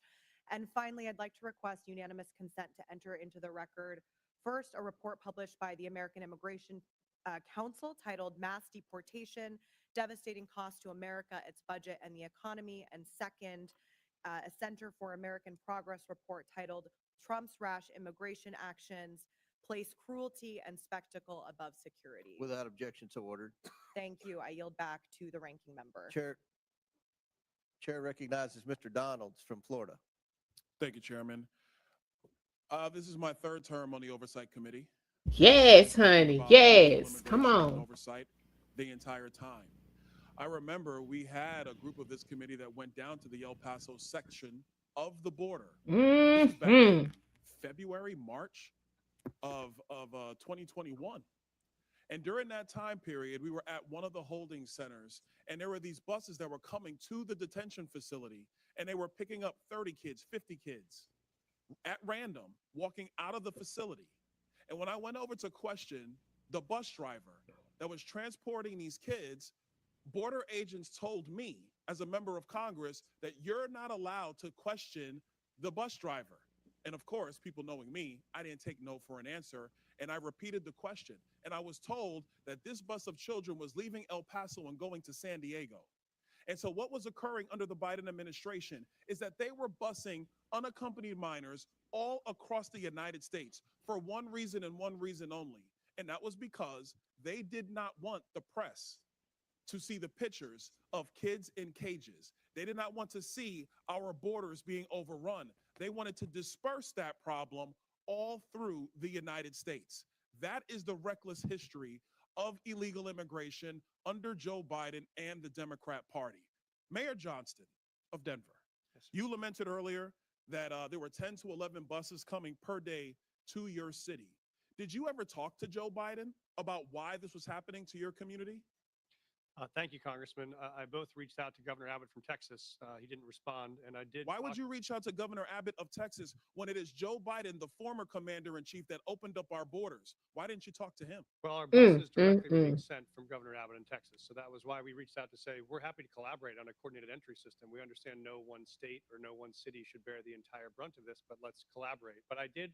So I'm glad you said that, because that brings me to my next point. Governor Abbott and Governor DeSantis, when they started moving illegal aliens out of their states who were bearing the brunt of what Joe Biden and Kamala Harris were doing, and they've sent them to Denver, they sent them to Chicago, they sent them to New York, they sent them to Martha's Vineyard. The reason why they did that is because you four could hide behind the realities of illegal immigration on border towns all through our country and on cities and states who did not want to see illegal immigration, but did not have the political representation to go to the White House. And only when it showed up on your doorstep did you get upset. Mayor Johnston, coming back to you, how much did your city spend on illegal immigration? Do you have a round number? Over the last couple of years on all newcomers, whatever their status was, it's around 79 million since 2022. 79 million. Mayor Johnson, Chicago. How much has the city of Chicago spent on illegal immigration? If you're referring to the 2022 up to 2024 of the buses coming from Texas, roughly the same percentage of the state of Texas, about 1% of our overall budget. What is that? Because we don't have the city's budget. For real, because you ran up $1 billion, so we need numbers. The actual calculation, we can make sure someone. You're the mayor. You don't have the math in front of you. Give it to him, bruh. Give it to him. Which is the same number that was sent from us from the state of Texas. I already asked you. You don't have a hard number, and if you don't have a hard number, you're not running your city well. Mayor Adams. He's not. That's why he got $1 billion hole. 6.9 billion of taxpayers. 6.9 billion. But did that man come with numbers? Of taxpayer money on a problem that was fostered on the American people. Mayor Wu, in the city of Boston, how much did you spend? We don't ask about immigration status and delivering You citizenship. don't ask Child, about I ain't how much finna do the this city with of y'all Boston up in has here spent today. on illegal immigration. We Are you don't out of your distinguish mind? between immigration status. Do you as manage your part of our budget city or not, policies. Mayor Wu? That is how we keep Mayor our city Wu, do safe. you manage We your have budget the or not? numbers to prove it. I manage my budget. I have a AAA bond rating dating back 10 years. So to the city city of Boston, budget. just understand that your mayor does not care how much of your resources she has spent on people who are not citizens The city of of the city Boston of is Boston. sick of I'm having people reclaiming my outside time. Boston Mr. telling Bear, us what Mr. we Bear, I need. have a question for you because I understand Cato's perspective when it comes to illegal immigration. I understand that the Cato Institute for a long time has had a standard of actually having open immigration into the United States. Generally speaking, I don't want to get into specifics. We support legal immigration. We want immigration to be legal. Let me ask you this question, because one of the great libertarians of the modern era, Milton Friedman, famously said, you can either have open borders or a welfare state, but you have to choose. Mr. Beer, what do you choose? Milton Friedman said he wanted to allow illegal immigration to continue. I disagree with Milton Friedman's position on that. We should have legal immigration and build a wall around the welfare state, not around the country. That's in the best interest of taxpayers. And I would argue that under the current system where you have sanctuary cities popping up, it is not possible to build that wall. So America has to choose. Mr. Beer, you're done. America has to choose between securing our nation or protecting the taxpayer. I choose secure the nation. I yield back. Gentleman yields back. Chair recognizes Mr. Bell from Missouri. Not one game is he playing with them, Eric. In the Not 80s, one. There was the war on drugs that didn't go so well. We essentially created classes of criminals for people, citizens, who just needed help. And I won't recount that entire history. But I Sir, they don't not think that our we realize the citizens, so error it's of not our our ways job to until it help them. What part of this don't more you affluent understand? communities, particularly with the opioid epidemic. And so now Republicans have began a new campaign, a war on immigrants. And while Republicans and Democrats both recognize the need to strengthen our borders, instead of sitting down and actually fixing the border situation, as has been alluded to, or actually we did that, but then after supporting it, Republicans voted against it after their boss told them not to, which really would have been a win for the American people. So as a former prosecutor, I recognize policing and community relationships go hand in hand. You have to have them in order to be effective with law enforcement. And to get bad people off the streets who are not going to commit a crime in front of a police officer, oftentimes it's our people in our communities who can help get those people off the street by sharing and cooperating with law enforcement. But that's Sir, people struggling now. Ain't nobody got no money to be taking care of nobody else. The fuck is wrong with you? We have to be considerate of how we. If they're looking all damn tender, you talking crazy as hell. Nah, somebody cut him off. Somebody cut him off. We not so no. My first question, Mr. Byron, I'm gonna go quick because I want to try to get to y'all. Why will requiring a local police department to honor extrajudicial ICE detainers or risk losing federal funding make our cities less safe? Well, you're taking resources away from whatever the higher priority is. So if you're talking about carrying out mass deportation and having state and local police detain people who are not public safety threats, then you're talking about in New York City, they're spending $1,500 a day on a bed. So that's $1,500 taken away from other public safety priorities. And Mayor Wu, and congratulations again as well. And first, you're welcome for St. Louis born and bred Jason Tatum. You're welcome. Thank you. Thank you. Why is it in Boston's best interest to make sure people who are experiencing domestic violence or are victims of violent crime feel comfortable coming forward to law enforcement with the knowledge that local police are not reporting them to ICE? We need those who have information. We need those who are victims and survivors of crime to know that they can come forward and get the help that they need. And when that happens, But what if the help that they need is to get the illegals that's committing the crime away from them? What if that's the help they need? You already said you're not going to give them that help because you're not calling the authorities. Community safe by focusing on violent crime and public safety threats. However, deputizing requires officers to take on federal immigration duties, diverting resources and personnel from their core mission. So when cities use their discretion, and Mr. Byers, a quick question for you. Do you believe that this additional burden makes communities safer, or does it risk overextending local departments at the expense of addressing serious crimes?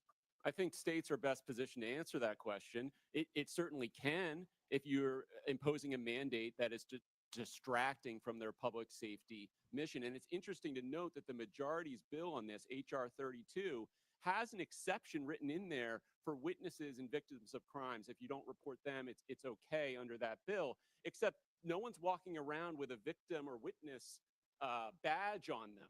So when a police shows up and responds to a call, they don't know who's a witness or a victim. So the idea that, you can just cordon that off and put that to the side doesn't hold up. I appreciate that. I'm just short on time. And Mayor Johnston, I have two quick questions for you, and you can give them the weight that you decide to give them. First, who has more world championships, the Cardinals or the Cubs? Mayor Adams, I don't want you in on that one. Can you tell us about the ways in which Chicago cooperates with federal law enforcement? Yeah, thank you for that question. Violent crime in the city of Chicago is down. It continues to go down in my leadership because of our investments. Having trust between community and police, local police, is attributed to that. And our local police department allies and cooperates with federal agents around human trafficking, drug trafficking, getting guns off the street, getting gangs off the streets of the city of Chicago, and it has worked. And the first Black First Lady in the history of Chicago is a Cardinals fan. Shout out to Hazelwood East. Hey, that's my school. Thank you. I yield back to the ranking member. And it's the Yankees. No Chair- questions for you, Mr. Howe. Chair now recognizes Ms. Luna from Florida. Mayor Wu, does the Boston Trust Act restrict communication with federal immigration authorities regarding individuals' immigration status, yes or no? We do not collect immigration status in law enforcement. I'd just like to point out, and Mr. Chairman, if I could enter the Boston Trust Act into the record. Mr. Chairman. Without objection to ordered. Thank you. On section 4AA, a law enforcement official and employment of the city department, agency, or commission shall not, and then A, inquire of an individual on his or her immigration status.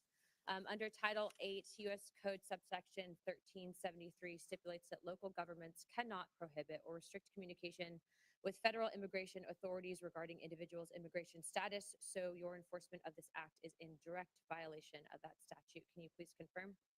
That is not Thank the you, ma'am. truth. That's the U.S. Code. I don't know about you, but U.S. Code does not lie. We do not ask about Mayor immigration Johnson, I'm not status, and talking that is to you what anymore. makes Next us safe as a question, city. Mayor Johnston, you said in your testimony that the first step you took after illegal aliens arrived was to provide them with housing. Is that correct? Yes or no? Folks that were on the streets freezing to death, we gave access to shelter. Yes, we did. Thank you. Not to be rude here, but you have a good understanding of what the definition of harboring is, correct? I do. Okay. For those that might not, harboring means to knowingly or recklessly provide shelter or place to stay for an illegal alien. And according to Title 8 of U.S. Code subsection 1324, that is also a federal crime. Just to be clear, did you also say that you would be willing to go to jail to stop deportation efforts? I did say that I'd be willing to stand up for all of our residents, and the context was that was the point at which the administration was threatening to deploy the U.S. military to streets of our cities to Okay. pull kids out of schools and churches. Thank So we you. were worried about that. Thank you, Mr. Johnson. Mr. Chairman, I'd like to enter into the record an article from CBS. Without objection to ordered. Thank you. In this, it says, Johnston said earlier this week that he's willing to use civil disobedience and, if necessary, going to jail to stop deportations. My final question would be for you, Mr. Mayor Johnson. Do you believe that Chicago's welcoming city ordinance encourages illegal aliens to enter the United States, specifically into Chicago? Yes or no? No. Okay. So you don't believe that banning the transfer of individuals into ICE custody for the purpose of civil immigration enforcement encourages illegal immigration into Chicago? We Or can- how about agencies, sorry, 1 second, or agents not being able to stop, arrest, or detain individuals based solely on their immigration status or administrative warrants? So we comply with all laws, local, state, and federal. To me, after this line of questioning, it's very clear that these policies that you have all implicated are active and alive and well in your cities, are in direct violation with U.S. Title 8 Code subsection 1324, and is a federal offense. But you all speak about a broken immigration system, And yet here you guys are aiding and abetting in that entire process. I want to be very clear about something. Open border policies. Hey, Sal, what's going you on? guys are talking about hurts people on both sides, meaning the people that are coming here illegally and then American citizens as well. I do not think you guys are bad people, but I think that you are ideologically misled, which is why, unfortunately, based on your responses, I'm all going to be criminally referring you to the Department of Justice for investigation. And as soon as I leave here, these will be going over to Pam Bondi. I'm not doing that in an effort to bully you guys, but I do believe that your policies are hurting the American people, and you can make that known with the evidence that you can present to the Department of Justice. But if you guys continue doing what you're doing, you're not going to help anyone. You're going to hurt more people, and that's exactly why I'm tired of it. The American people are tired of it. And Chairman, I yield my time. Would you yield your last minute? Yes, sir.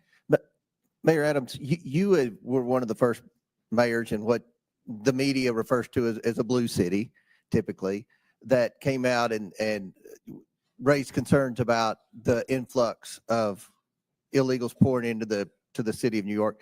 Could you answer the question, what that did to New York City from a budgetary standpoint? Let's not even talk about crime or anything. Let's just talk about from a budgetary, the burden on the citizens of New York City. As I indicated, Mr. Chairman, we spent $6.9 billion, and the long-term impact of that is extremely significant. After COVID, we had a large number of children who was chronically absent. We could have taken 200 million of that and dealt with that. We have a real mental health crisis in our city. We could have spent hundreds of millions of dollars on that. And so the long-term impact of spending $6.9 billion is going to have serious ramification on the future of New York City. So it's more than just what happened last year or this year. It is what is going to impact us long-term. And I think that's one of the purposes of this hearing, to talk about the consequences from cities that have huge illegal alien populations. So Chair now recognizes Ms. Presley from Massachusetts. Thank you, Mr. Chairman. Mayor Wu, I am grateful for our longstanding partnership in public service. I'm grateful to be your congresswoman as well as your constituent. Can I get that time back? All right. Again, grateful for our longstanding partnership in public service, grateful to be your congresswoman, and grateful to be your constituent. It's clear my colleagues across the aisle didn't do their homework, because the fears and division they're trying to project onto Boston are Okay, really you didn't the learn nothing stuff from the last of time you got Fox up there running off News at the mouth. fever dreams. That was Our literally like city 30 is minutes vibrant, ago. our city is diverse, our city is beautiful. Mayor Wu, immigration is central to the economic success of Boston, is it not?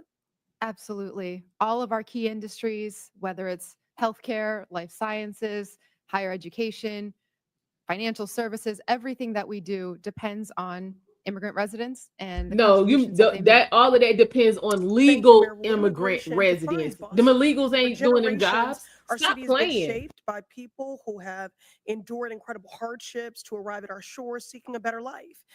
They drove taxis, opened restaurants, studied at our schools, built homes, repaired our roads and bridges, cared for patients, cleaned offices, built businesses, provided essential early education and childcare for our babies. There is no doubt immigration is essential. You mean to them the success same of babies Boston, that but there is, in graduate fact, high a school dark with a threat looming 3.5 over this great GPA city. and can't read? That Girl, threat shut up. is the racist Shut and up. xenophobic anti-immigrant policies coming from this Trump White House. Mr. Chair, I ask unanimous consent to enter into the record this Boston Globe article titled, "They're Going to Deport Us. Trump's immigration policies prompt some children to skip school." Without objection, so ordered. Mayor Wu, I've been speaking to principals and educators in Boston at various roundtables and town halls that I've convened, and the stories are heartbreaking. Elementary school children are crying in their teachers' arms, fearful that they're going to lose their parents to cruel and unjust deportation raids. Mayor Wu, last week I met with an esteemed doctor from a local Boston hospital who reported that follow-up appointments in her clinic have seen a 200% spike in no-shows and cancellations. Her assessment, her patients are missing critical care like dialysis, prenatal care, and chemotherapy because of a fear of immigration raids in our hospitals and healthcare settings. Mayor Wu, do you agree with this healthcare provider? Absolutely. We hear it from our shared constituents. People are afraid, and that is having huge impact on their daily lives when they're just trying to do right and be a good example for their kids as they pursue the American dream. Mr. Chair, I ask unanimous consent to enter into the record this article titled Fearful Amid ICE Crackdown, Some Immigrants Are Skipping Healthcare.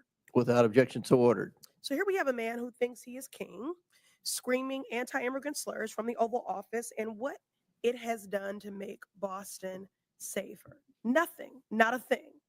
But it has traumatized our kids, cost our elders their dialysis, delayed cancer patients' chemotherapy, and struck fear into the heart of hardworking people who not only contribute immensely to our city and our community, but whose labor and contributions are also essential to the very functions of daily life in our great city. The members of this committee would be well served by learning from our esteemed mayor, but a teach-in is not the charge of this committee. Remind my colleagues, this committee's purpose is oversight. The only person who has something to answer for is Donald Trump. He is single-handedly decimating decades of economic progress, vilifying our immigrant neighbors, and disregarding the Constitution and basic decency daily. This man points to our most vulnerable, scapegoats them for every hardship, while he himself is actually the source of the hardship that the American people are experiencing. My colleagues don't really care about criminality. If you really cared about criminality, you would do something about Elon Musk's power grab, stealing our data. You would do something about efforts to defund the National Institutes of Health cancer research. If you really cared about criminality, you would do something about people that That is want to what we're rob here our talking about today. babies of food.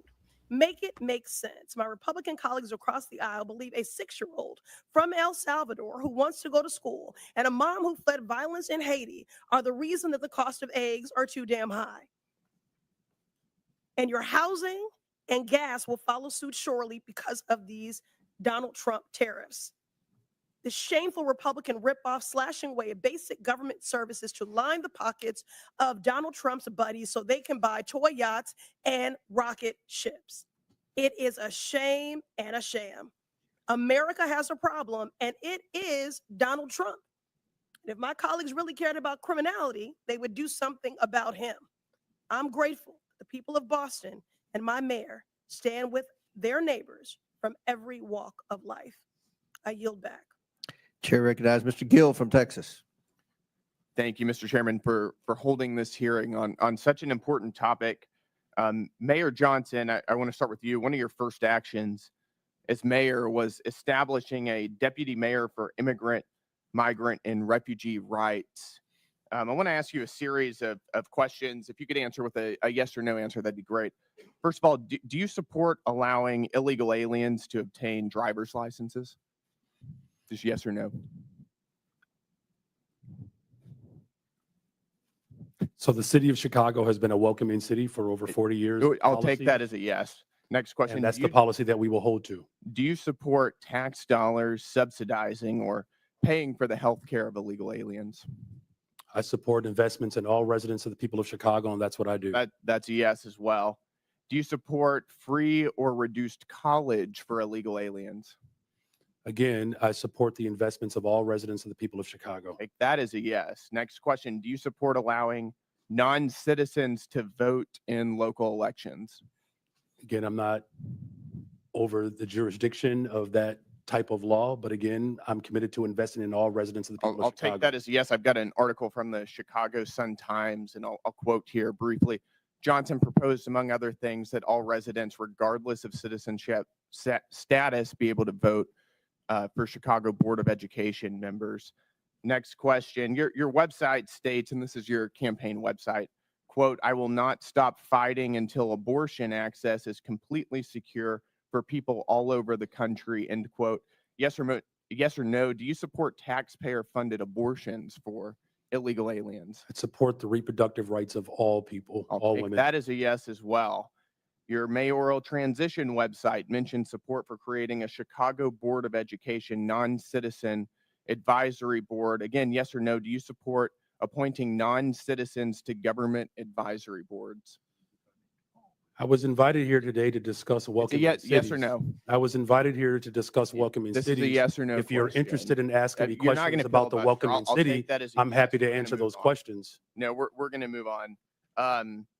As you know, President Trump, unlike the previous administration, has taken serious action to bring foreign criminal gangs to justice, to take our border back and to restore public safety in our communities. He designated 8 transnational criminal organizations and cartels as foreign terrorist organizations. These are groups like Tren de Aragua, MS-13, Sinaloa, other of some of the most grotesque and ruthless and brutal organizations in the world.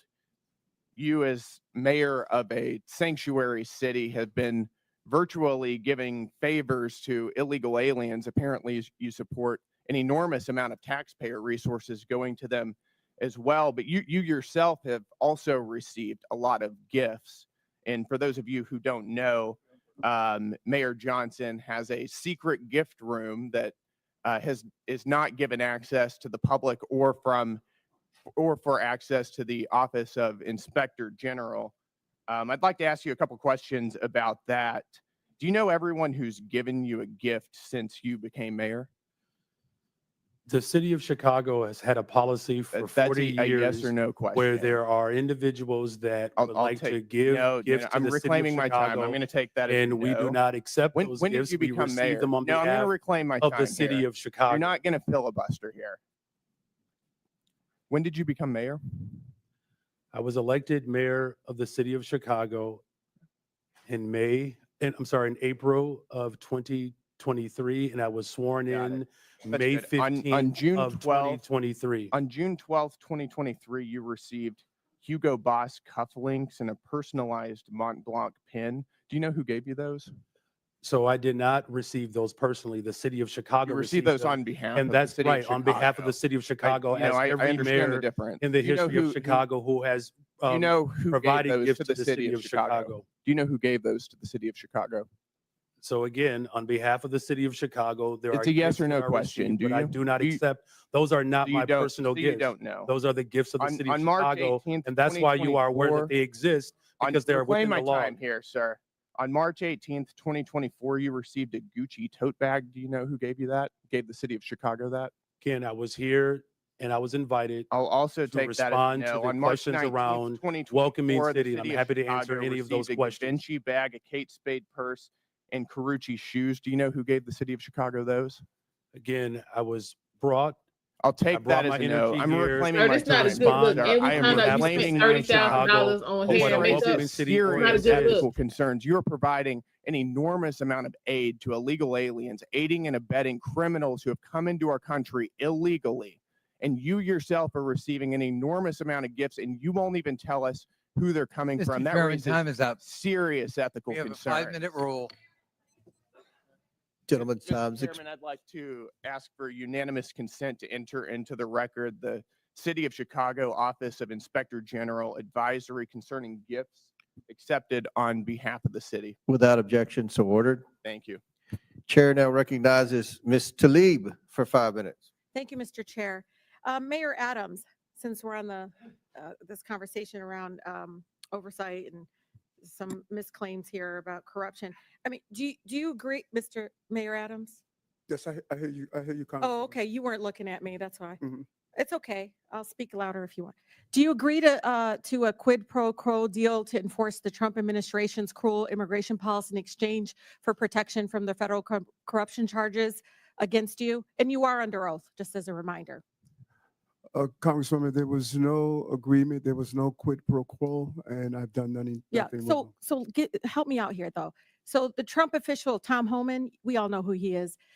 He said, quote, I'm quoting him, "If he doesn't come through, I'll be in his office up his butt," sorry, Chairman, saying where the hell is the agreement we came to, end of quote.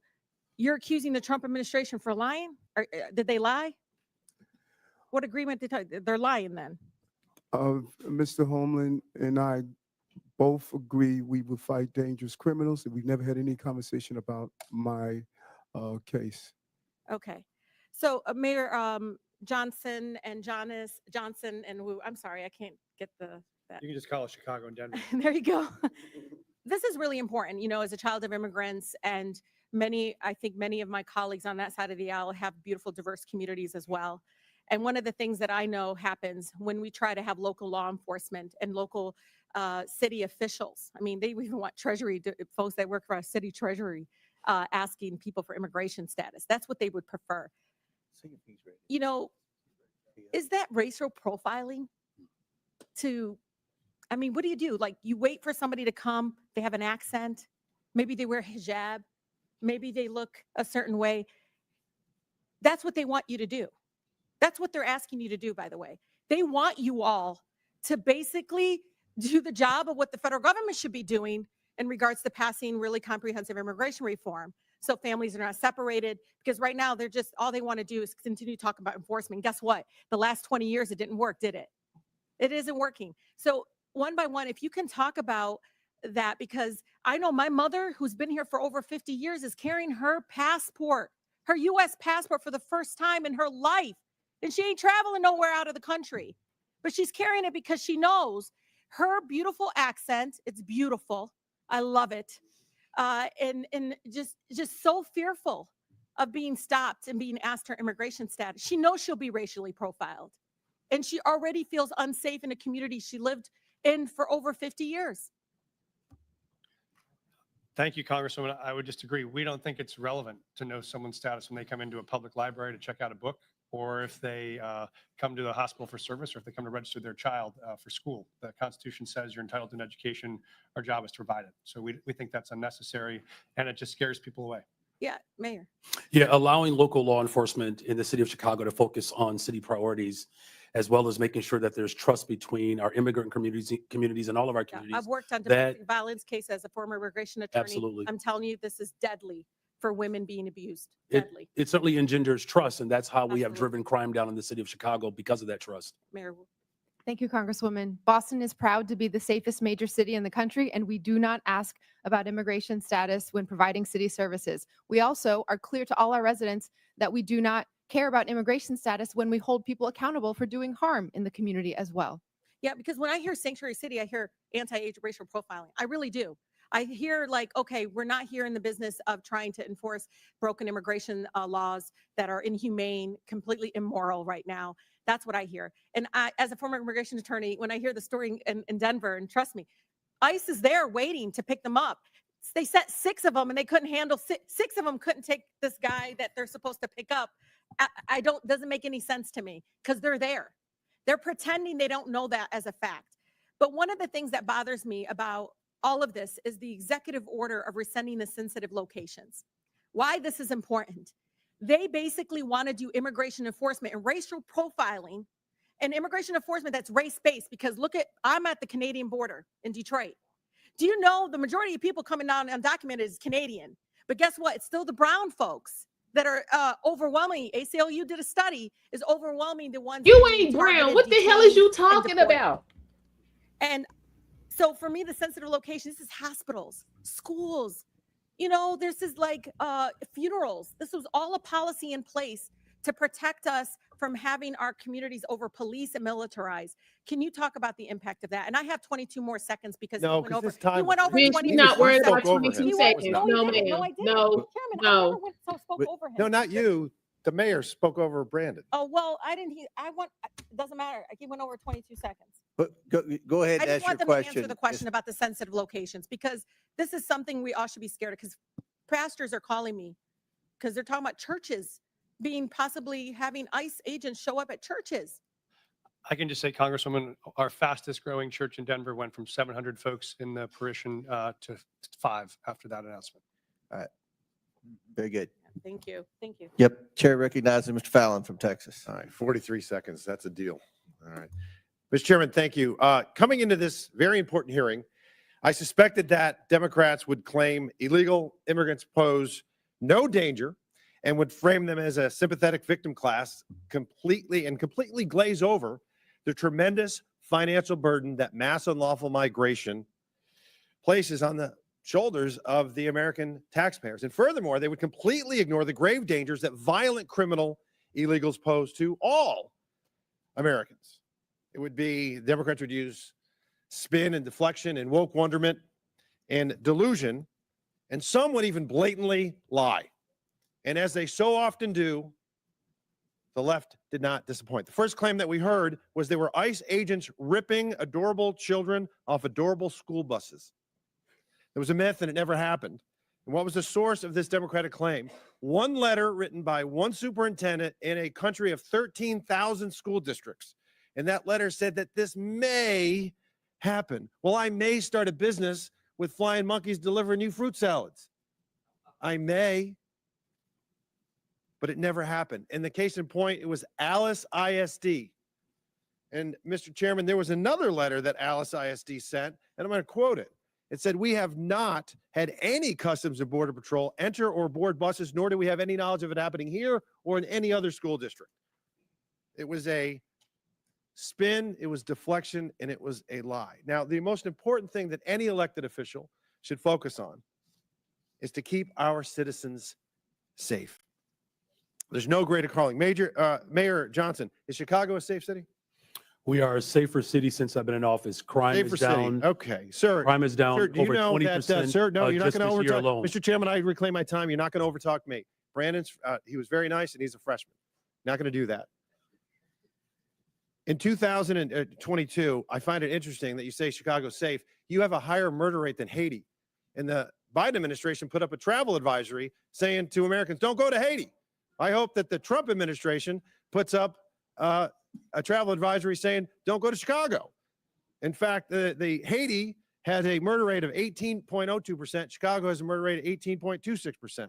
I can see why, sir, you have a 14% approval rating. Mayor Wu, you're a Democrat, yes? Yes, Okay. You supported the Biden-Harris administration politically? I did. Yeah, okay. Do you think that they took border security seriously? I think Washington failed on immigration and continues to do so. So let me ask that again. Did you think the Biden administration took border security seriously? I think Washington It's a failed. yes or no. It's not a trick question, Mayor. I think there's responsibility across this entire. Come on, we can eke it out of you. Yes or no? Did Biden administration, did Biden Harris do a good job? You were supporting Kamala Harris, so apparently you must have thought she was okay on it. Washington. Okay, has so you're not going failed, to answer. and Well, we here's are the thing. cleaning up We can deal the with pieces delusion. at city. No, Mayor, I'm going to reclaim my time. We can deal with delusion or we can deal with data. So let's talk about some data. I find this interesting. Under the 12 years that Barack Obama and Donald Trump were president, there were 460,000 illegal encounters annually on average. Under Joe Biden, it was 2,641,000. It was 600% worse. Mayor Wu, you would agree with me, I hope, on this. Vladimir Putin's a bad hombre, and he rules over an authoritarian regime, yeah? Yes. Bipartisan agreement. Wonderful. There were, under President Trump's first administration, 98 Russian nationals that were apprehended on the southern border entering the country illegally. Under Joe Biden, it was 127,415, 130,000% worse. Terror watch list went from 11 under President Trump to 382. That might be one of them calling right now. February of 2024, 190,000 illegal immigrants were apprehended. This past month was only 8,000, a 96% reduction. Now, the common theme that we heard from a lot of oversight Democrats is a bold-faced lie that illegal immigrants, or I should say immigrants, are less likely to commit crimes. What they're doing is they're fusing legal immigrants with illegal. When you bifurcate, when you separate them, yes, legal immigrants are less likely to commit crimes, but illegal immigrants are more likely to. Non-U.S. citizens account for 7% of the U.S. population, yet account for 15% of the federal arrests and prosecutions, according to the Justice Department. The Federation for American Immigration Reform found that if you were an illegal immigrant, you were 2 times more likely to be incarcerated in California and New York, and 5 times more likely in Arizona. And in my home state, in June of 2011 to June of 2024, or January 2024, Mr. Chairman, there were 428,000 criminal aliens booked in Texas jails. 299,000 of them were illegal immigrants charged with murder, rape, sexual assault, kidnapping, assault et al. 187,000 convictions. So it is an outrageous claim to say that when we secure the border, Mr. Chairman, no, 42 seconds left. No, you don't. No, I got 20. Yes, I do, because she went over 42 seconds. Spare me. Mr. Chairman, I got 20 seconds left and I'll wrap He's up. wrapping his question up, but he's doing. It's an outrageous claim to say that securing the border and enforcing our immigration laws does not make Americans safer, because it does. And if you don't agree with that, I would encourage you to talk to Lakin Riley's family or Jocelyn Nerngray's family. Mr. Chairman, I yield back. Gentlemen, thank you. Chair recognizes Ms. Stansberry from New Mexico. All right. Well, thank you, Mr. Chairman. I always think that we should sage this room after these hearings because we hear a lot of crazy stuff in here. But let me start out by saying, mayors, welcome to our committee. Thank you for serving your cities and your people. I have to say, as also an elected official, you have the hardest job in America. There is no job harder than being a mayor of a major city.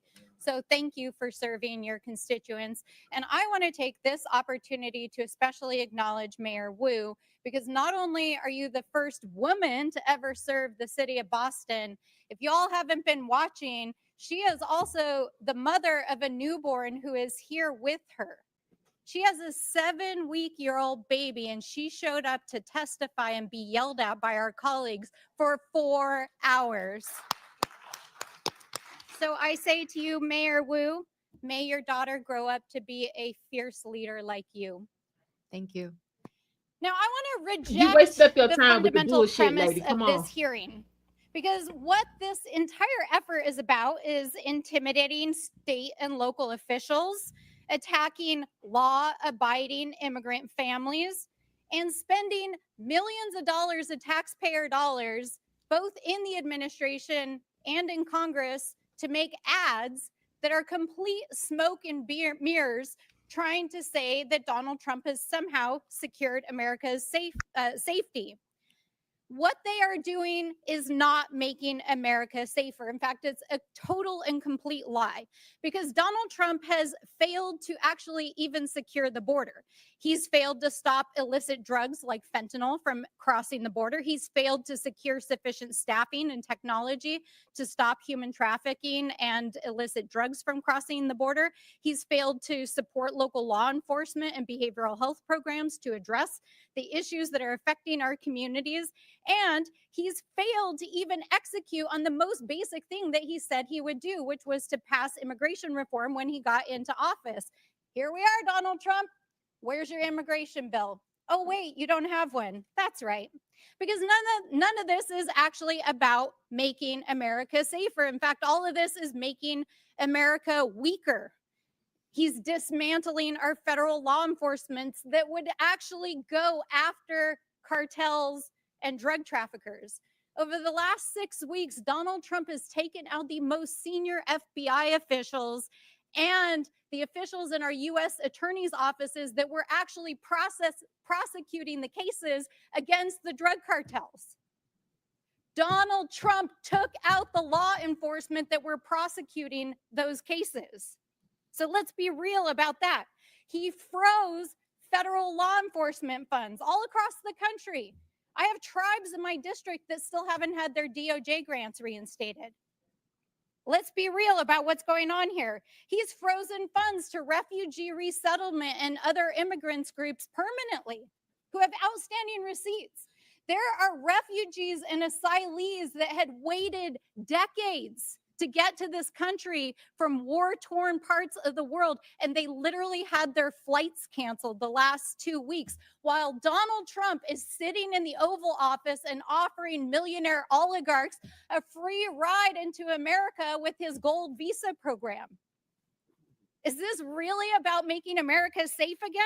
Is that really what he's about? Is that really what my colleagues across the aisle are about?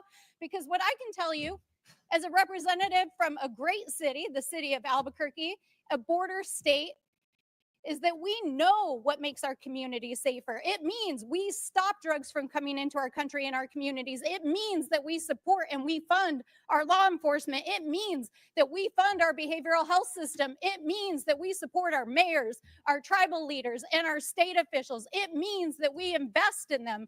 It does not mean that we drag them in front of Congress for 4 hours. We yell at them. We tell them we're going to give them criminal referrals. The DOJ is intimidating our mayors.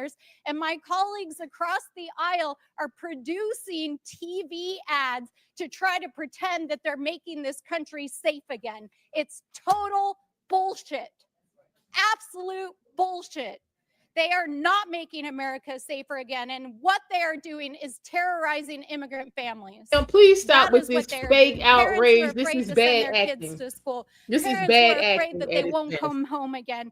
Kids who are afraid to leave their houses. Ain't no Refugees kids who have afraid to leave waited their for house. I'm years to looking at come them into right now this outside the country. damn window. I And know these our people ain't got no mayors are paper. sitting here enduring this ridiculous hearing as they've been threatened in front of the American people. And so I will say, in the words of my Hey, Crystal, sister what's in the going front on? How you row, been? who brought forward the words of one of our faith leaders just a few days ago on the House floor, I hope that my colleagues across the aisle, who I can tell, most of whom come from immigrant stock, will have the same mercy that our ancestors had shown to them by this country so that you could sit here and be a congressperson.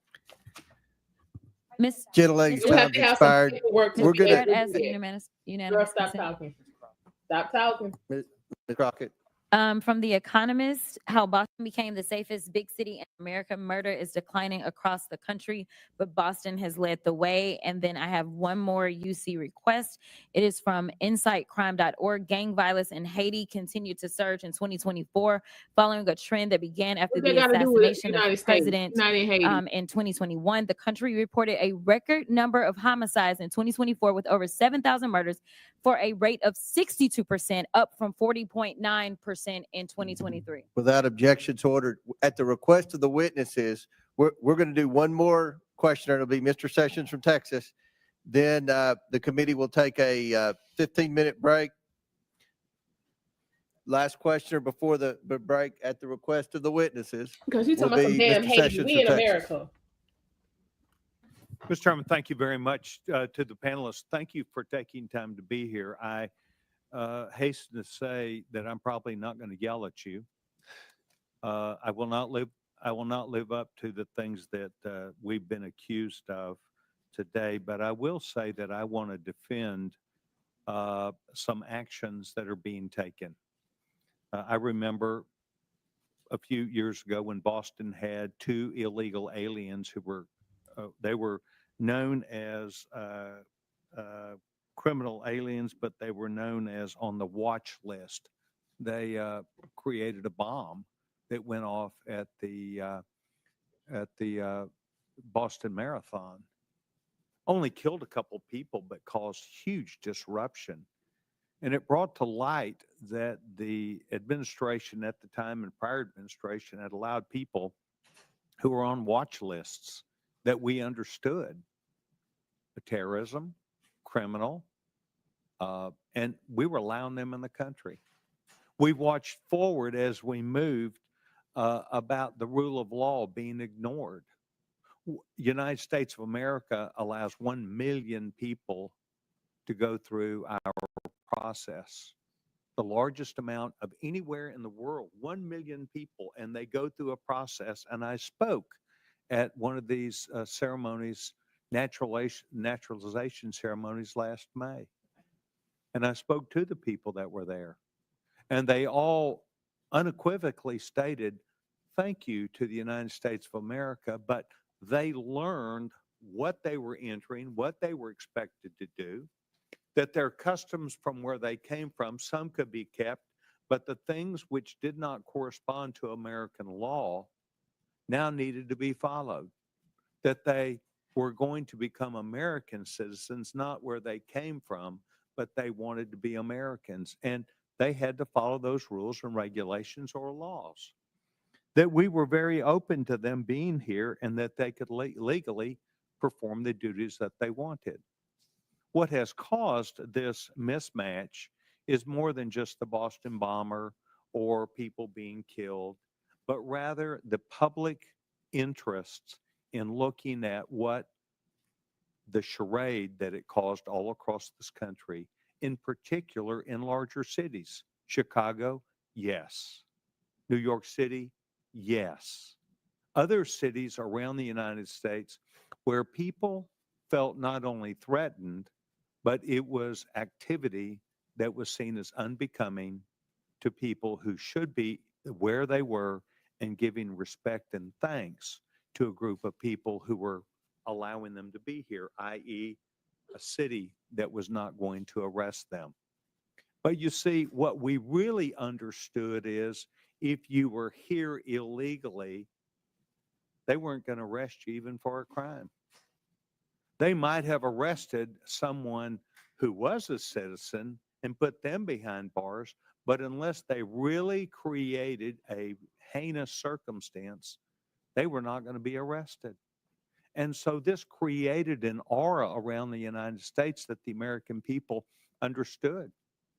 And that is one of the reasons why you saw the American people not only vote with their hands, but vote with their emotions about the need to bring back not just law and order, not just rule of law, but the ability that we had as an American people to rethink the entire issue. And I do understand you think that this is all broken in Washington, D.C., because you disagree with it. But what we've been allowing is the next president, whether it be Barack Obama, whether it be George W. Bush, whether it be Donald Trump, whether it be Joe Biden, to insist upon their own way instead of the law. The laws have been misguided, they've been misused, and they are taken advantage of. I think what we're trying to do today is to hear from you, not as we're accused, but rather thoughtful people, to hear you talk about your cities, the things which you encounter, and the things which you think are right. And by and large, and I've been in and out of this committee today, but we by and large heard it's more safe. It's not less safe. It's more safe because of what we do. And yet it comes at a cost and a price, and it creates circumstances. So I want to thank you for being here. I want you to remember that not everybody yelled and screamed at you. Some people actually showed up to listen. And that is what I did today. I want to thank each of you because your modeling that you have been doing is something that we do need to pay attention to. Mr. Chairman, I yield back my time. Very good. The committee will take a 20-minute break. Pursuant to the previous order, the chair declares the committee in recess for 20 minutes.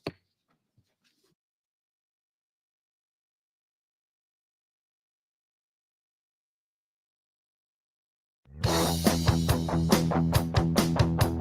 right, y'all. Happy recess.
Child, you ain't lying, Eric. You ain't lying.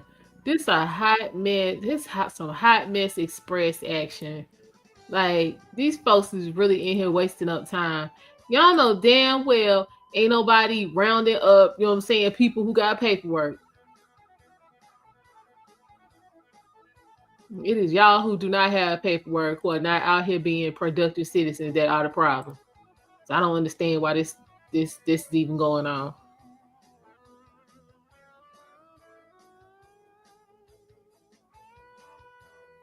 Okay, JP, I don't know where you are, but gas is actually where I am has gone down.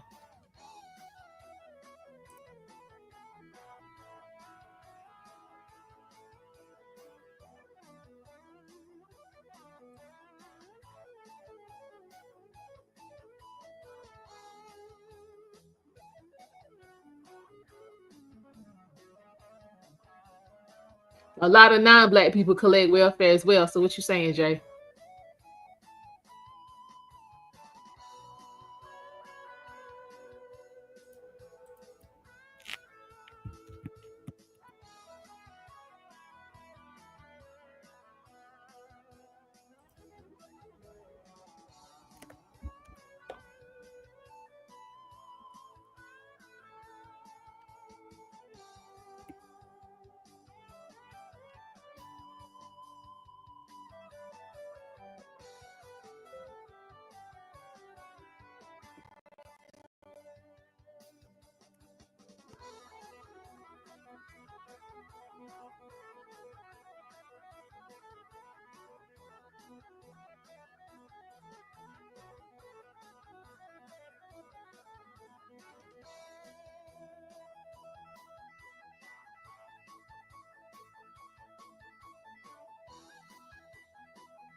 Chair recognizes Ms. Crockett from Texas. Thank you so much, Mr. Chair, and thank you so much to our mayors that are here. And I really quickly want to touch on something because I know that many of you prepared for today's hearing by making sure that you got a little bit of information about immigrants and crime in your cities. Let me ask each of the mayors, just yes or no. Have any of you been made aware of any immigrant that has had 34 felony convictions that has still been able to roam around in your cities? Anyone? No, ma'am. 34 felony convictions No, from the Congresswoman. immigrants. Anybody? I'm not aware. Oh, okay. Okay. I'm just curious because we are so concerned about crime, and I know that my Republican colleagues would never want anybody with 34 felony convictions roaming around because that could be a danger to the community, but I will move on. The Republicans put more effort into producing their little propaganda trailer for this hearing than they have into reforming America's immigration system. And that's why we're here today. In fact, Republicans are beating up on the vast majority of you about what you're doing for your citizens, but the last time I checked, you're actually showing up. You may or may not be aware, but the NRCC just instructed Republicans to stop their town hall meetings because their constituents were showing up and telling them to do your jobs. If I had to sum up some of what you have said thus far today, I would sum it up as you have been trying to tell them as politely as you can to do their jobs. In fact, we know that they have not done their jobs, and so they're trying to force you to do it for them by turning your local law enforcement officers into ICE agents. They have this fake outrage about how immigrants are stealing resources and jobs from Americans when residents of Boston, Chicago, New York City, and Denver are subsidizing public services in their districts and their states because the Republicans refuse to ensure that their constituents earn a livable wage. Look, they don't have a plan to fix immigration in America because they don't want to. Mass deportation isn't a plan. Arresting kids in schools or worshipers in church isn't a plan. But there are important points to discuss as it relates to immigration in America. So, Mr. Beer, in January, you testified before the Judiciary Subcommittee on Immigration, Integrity, Security, and Enforcement. During that hearing, we played a little game called Rhetoric or Reality. Do you remember that? I remember, yeah. Okay. Well, let's go ahead for Hey, round two. Blockbuster, how you doing? Rhetoric or Child, I'm sick of reality. this child right Immigrants here. are a burden She to need to be down there taxpayers trying to and find out why folks is federal killing people and they That children was at the gas rhetoric. station. I mean the car correct. wash. In fact, That's the what she need Congressional to be Budget doing. Office estimates that immigrants will lower U.S. deficits by a cumulative $1 trillion and increase the U.S. economy's size by nearly $9 trillion over 10 years. Is that correct? That is correct. In 2023, 47 million immigrants paid nearly Why her wig is always $652 dry? billion in taxes, 58.1 billion in taxes alone into Texas. Rhetoric or reality? During his first administration, Trump improved enforcement of U.S. immigration laws. He did not. In fact, President Trump closed almost all immigration courts for removal proceedings, cut prosecutions for unauthorized entry by 87%, cut ICE removals to the lowest level in the history of the agency, and released 9,000 people with violent crime convictions back into our communities. Is that correct? That's right. Yes. So, rhetoric or reality? President Trump's immigration policies make American communities safer. No, they don't make communities safer. In fact, nearly 100,000 unauthorized immigrants have obtained legal status through their cooperation with law enforcement. And local law enforcement agencies have more than 300,000 pending requests for immigrants seeking legal status based upon their cooperation with law enforcement, according to the Department of Homeland Security. Is that correct? That's right. Immigrants work with law enforcement to stop and solve crimes. Thank you. That was one of my rhetoric or reality questions. Sorry. The question was immigrants without legal status can help stop crime. That's correct. Yes, right? that's All correct. right. And Mr. Beer, isn't it true that Republicans are threatening to illegally strip cities of law enforcement grants intended for local policing and public safety if they don't go along with Trump's immigration agenda? That's right. They want to redistribute the fiscal burden onto the Democratic cities and away from the Republican ones. Which brings me to my next point. Mayor Adams, do you believe that President Trump is weaponizing the Department of Justice against local governments like New York City? As I stated publicly,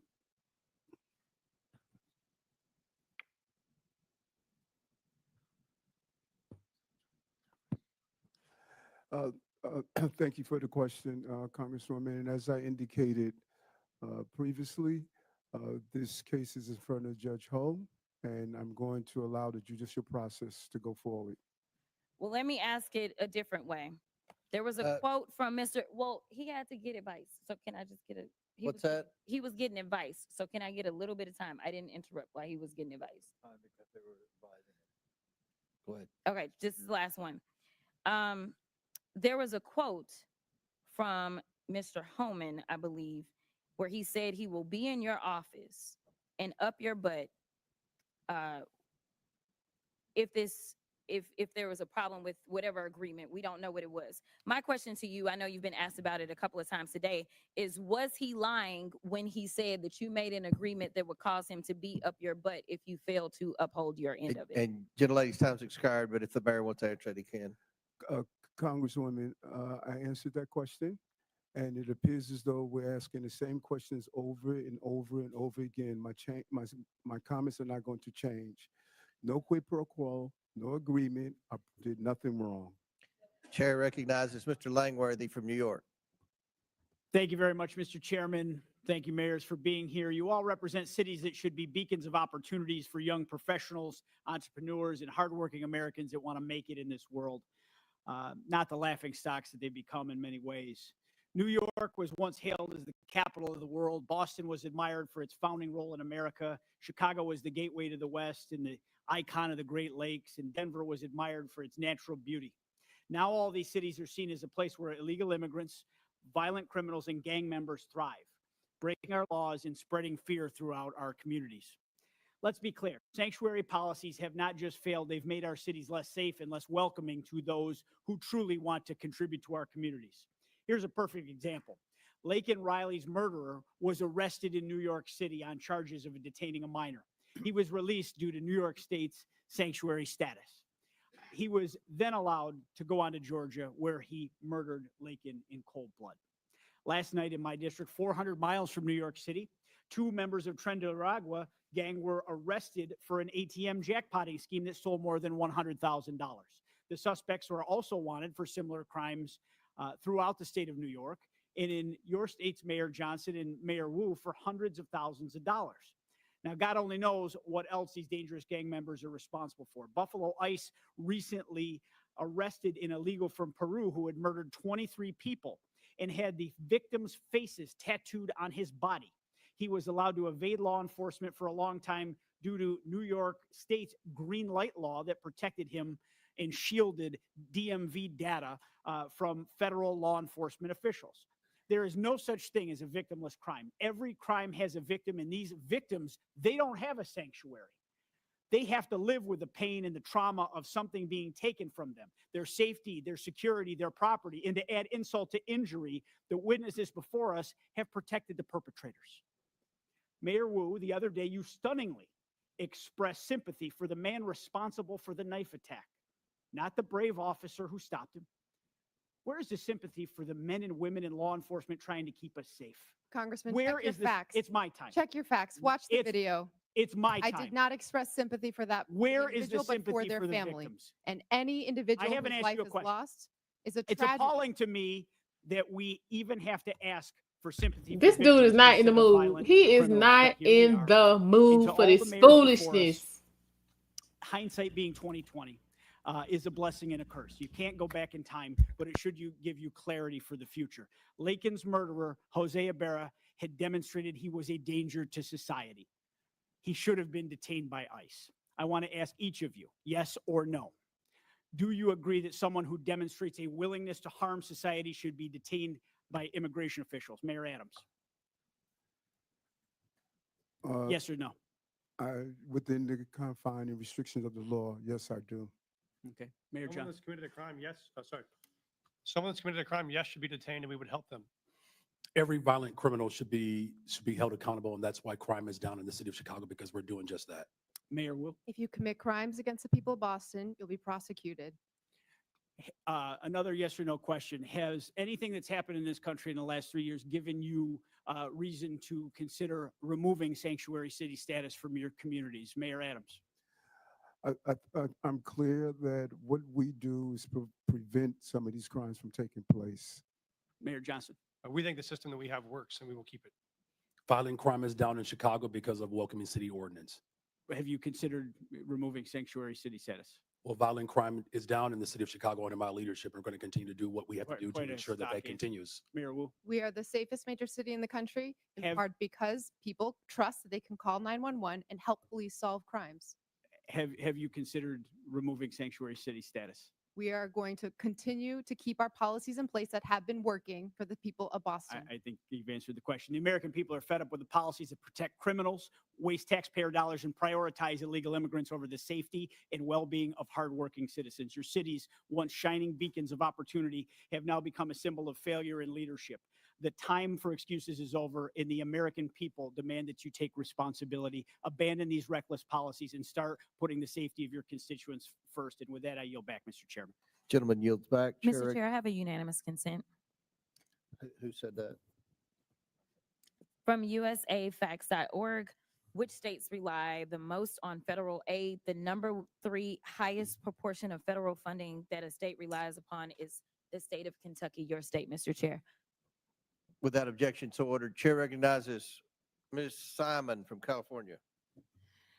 Thank you, Mr. Chairman, and thank you, Ranking Member Mayors. It's really a pleasure to hear from you today. And Ms. Sue, I was able to meet your sleeping daughter outside, and as a mother myself, I know the care that you are taking not only for your own family, but for our communities. But to all of you, thank you for being here today for so many hours. Just quickly, you know, when I came to Congress, I was under the impression that both members of Congress and folks who are in the federal government take heed to the history of this country.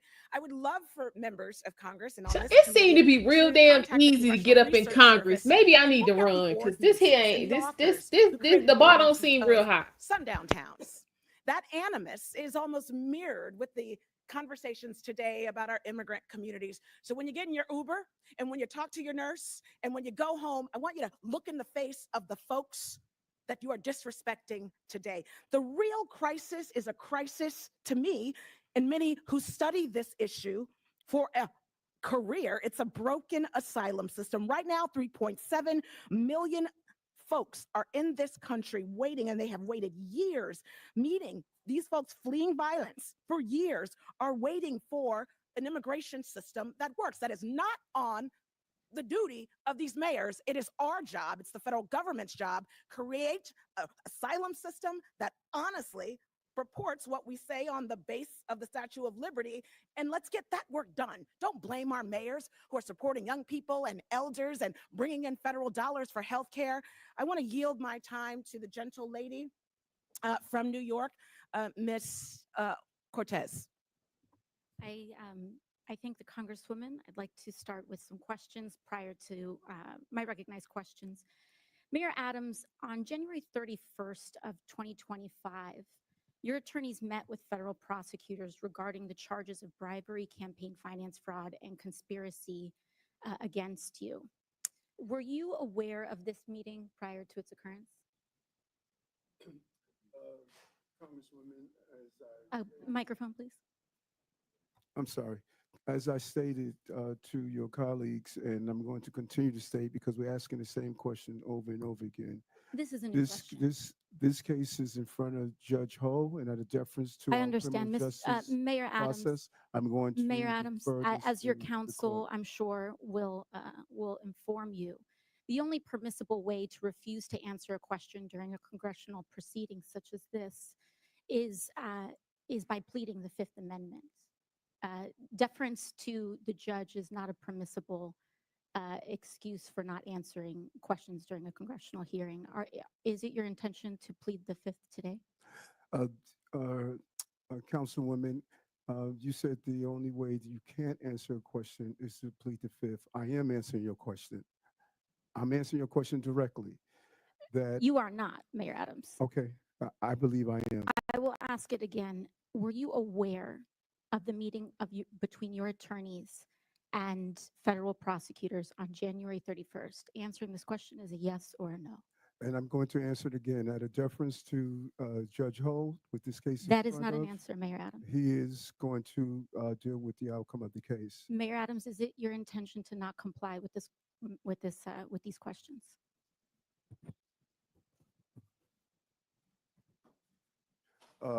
As I stated, I'm So why these answering the women ain't questions none of and these what all you're these women looking doing, all hard in is the reporting face on it. and You're asking damn. me about communications between Child, my I can't attorney take and it. Y'all looking all and damn I don't hard think and it is masculine. appropriate If to it's be about, if asking a it's, question That shit ain't between true. my attorney and I, because we are in a country of law and order, I and understand. your So Mayor relationship and Adams, who communications is with your your attorney should be respected. Who is your attorney? Alex Spiro. Alex Spiro, thank you. Now, Mayor Adams, have your attorneys ever met with city officials? That is not covered. You know, I'm not asking about your conversations with your attorneys. Have your attorneys met with city officials, New York City officials? Any communication or activity between my So attorney yes or and I no? is Have up to our your attorney. your You can personal reach out attorneys to met with New York City officials? Alex Spiro, my attorney, to deal with those communications. Mayor Adams, in this meeting, did anyone representing you, including perhaps Mr. Spiro, agree or allude to any arrangement with the Trump administration that would involve changing city policies in exchange to reconsideration of the charges brought against you? You say in this meeting, can you be In the clear January on which- 31st meeting? Again, there was never any agreement, never any quid pro quo. And That's I not what did I'm nothing asking. wrong. Never any agreement, never any quid pro quo. Was there an and allusion nothing, to and a nothing shift that in I've New York done City wrong. policy? Gentlelady's time's expired. And I just want to remind everybody, Mayor Adams is here voluntarily, and we appreciate that. The topic of the hearing is about our illegal alien problem and the drain on the cities and what the solution is. So Chair now recognize Mr. McGuire from Virginia. Thank you, Mr. Chairman, for convening this important hearing. The American people deserve answers on the disastrous policies of sanctuary cities. As a veteran, as a Navy SEAL, I hope what I'm about to say is common sense. If somebody saved your life on the battlefield, you wouldn't care if they were Child, I can imagine, Quincy. I can imagine. That's why I do everything I can to not present in that manner, because it's crazy.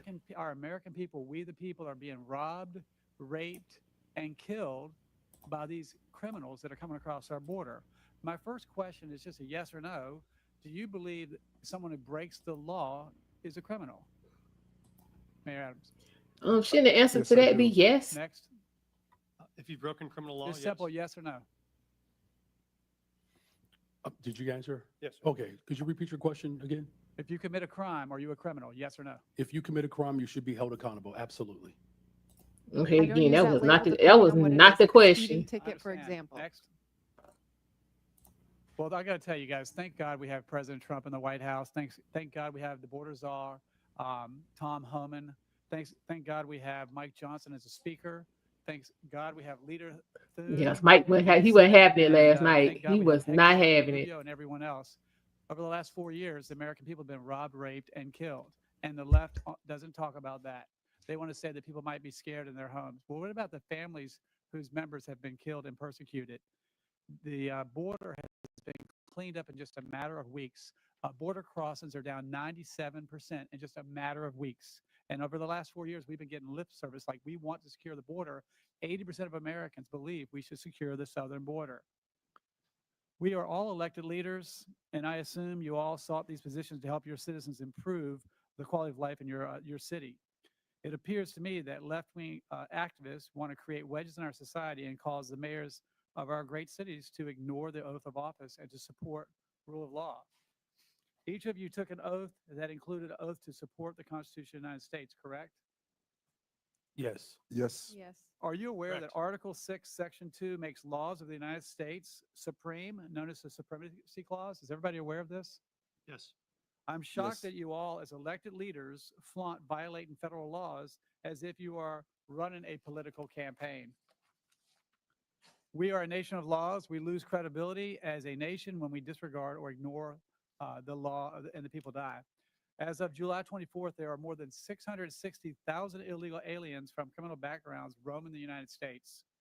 It is estimated that a total added cost of illegal aliens nationwide is $150 billion per year since the start of 2023. The federal government has spent more than $1.45 billion reimbursing local jurisdictions and non-governmental organizations that provide travel, shelter, and other service to illegal aliens. What about homeless veterans that are living on the street? What about Hurricane Helene victims that are still suffering in North Carolina? What about those folks that are suffering from the forest fires in Los Angeles? Chicago has spent over $639 million. Denver spent over $365 million.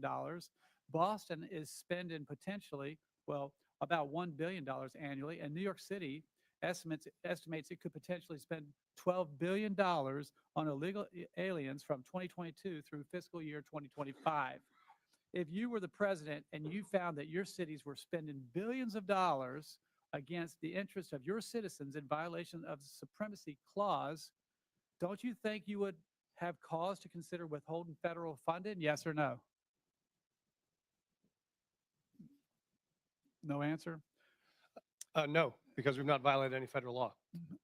Yes, you are making the taxpayers of this nation foot your bill for your potential whims that you don't agree with is wrong, and that is getting people killed.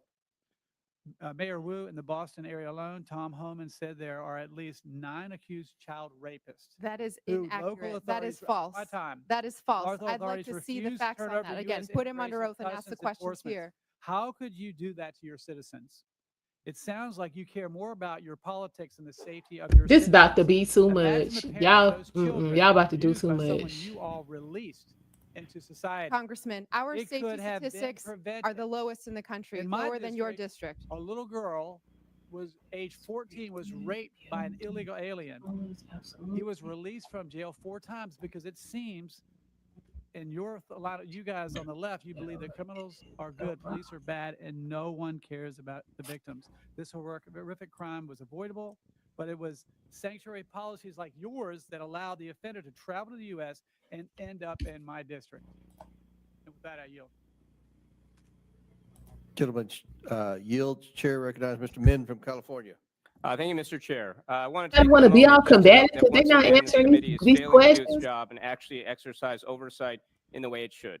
My phones are ringing off the hook with people who are angry as hell about what they see as the rampant corruption of this administration, the illegal activities of Elon Musk and Doge, and the massive. I don't understand. We're talking about immigration, and y'all got to throw Elon Musk in it. I don't understand because Elon don't have nothing to do with immigration. Of the cities I represent, let alone Boston or Chicago. This hearing is an attempt to distract from the actual waste, fraud, corruption, and abuse that is happening at unprecedented levels in this country right now. So thank you to the witnesses. I want to start off with a few simple yes/no questions for y'all. First, please raise your hand for the mayors if you are aware of any laws or policies that prevent federal authorities from enforcing immigration in your city. Okay, no hands are raised. Please raise your hand if you're aware of any cities or states in America that have laws or policies that prevent federal authorities from enforcing immigration law. Any cities or states. Okay, I just want to know for the record again, there are no hands up. And as your answers make clear, this whole sanctuary city, quote unquote, debate is a sham. There's no place in America, not one, that actually provides sanctuary from federal law, period. The real issue here is whether state and local governments should spend scarce taxpayer dollars to help the federal government enforce its immigration priorities. Whether local police should spend their time focused on their actual jobs, keeping our streets safe, apprehending violent criminals, solving crimes, or whether they should be deputized to help enforce federal immigration laws.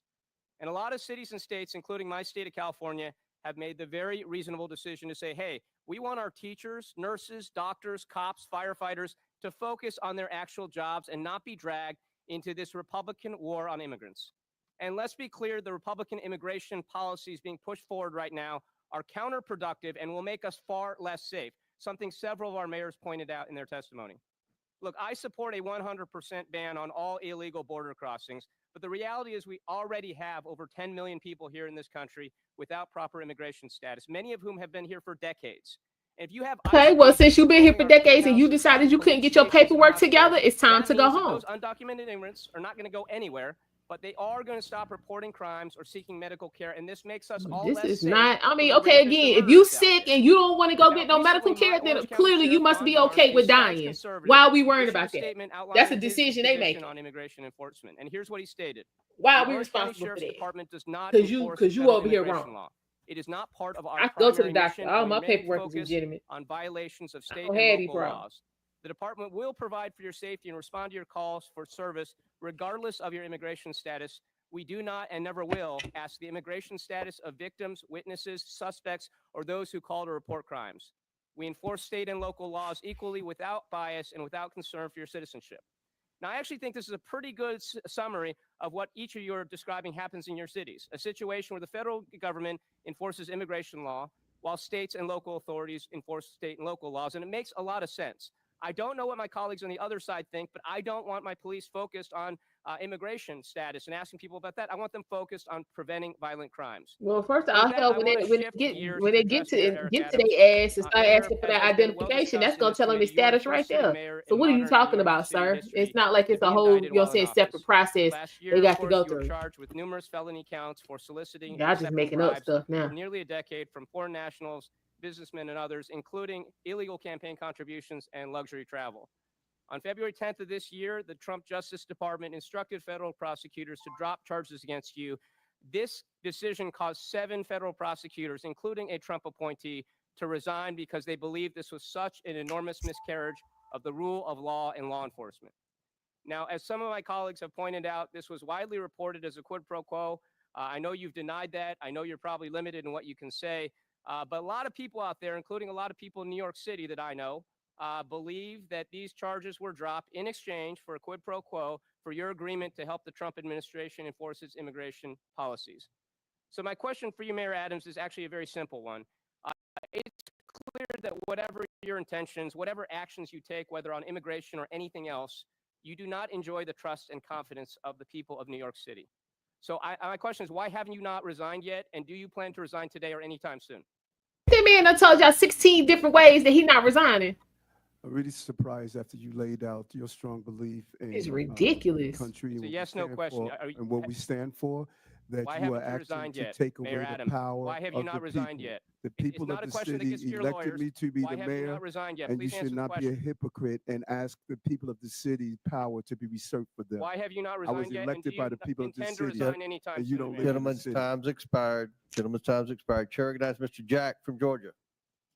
Mr. Chairman, thank you for convening this hearing, and I'd like to begin by offering some thoughts about our colleague from Texas, Congressman Sylvester Turner, who sadly just passed away, as some of you may know. Congressman Turner was a former 2-term mayor of Houston, and as our witnesses can no doubt attest, being the mayor of a big city is not easy.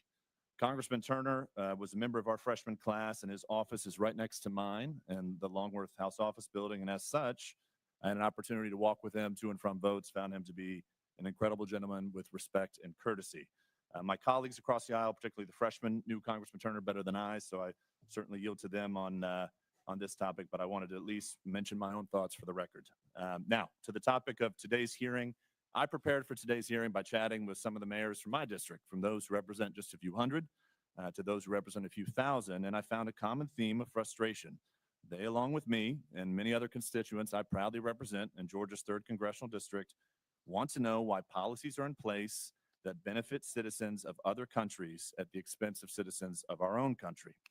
So if I could, Mayor Johnston, I'd like to start with you from Denver. I know Chairman Comer in his opening line of questioning discussed an ordinance passed by the Denver City Council in 2017, and I recognize you had just left the state Senate by then.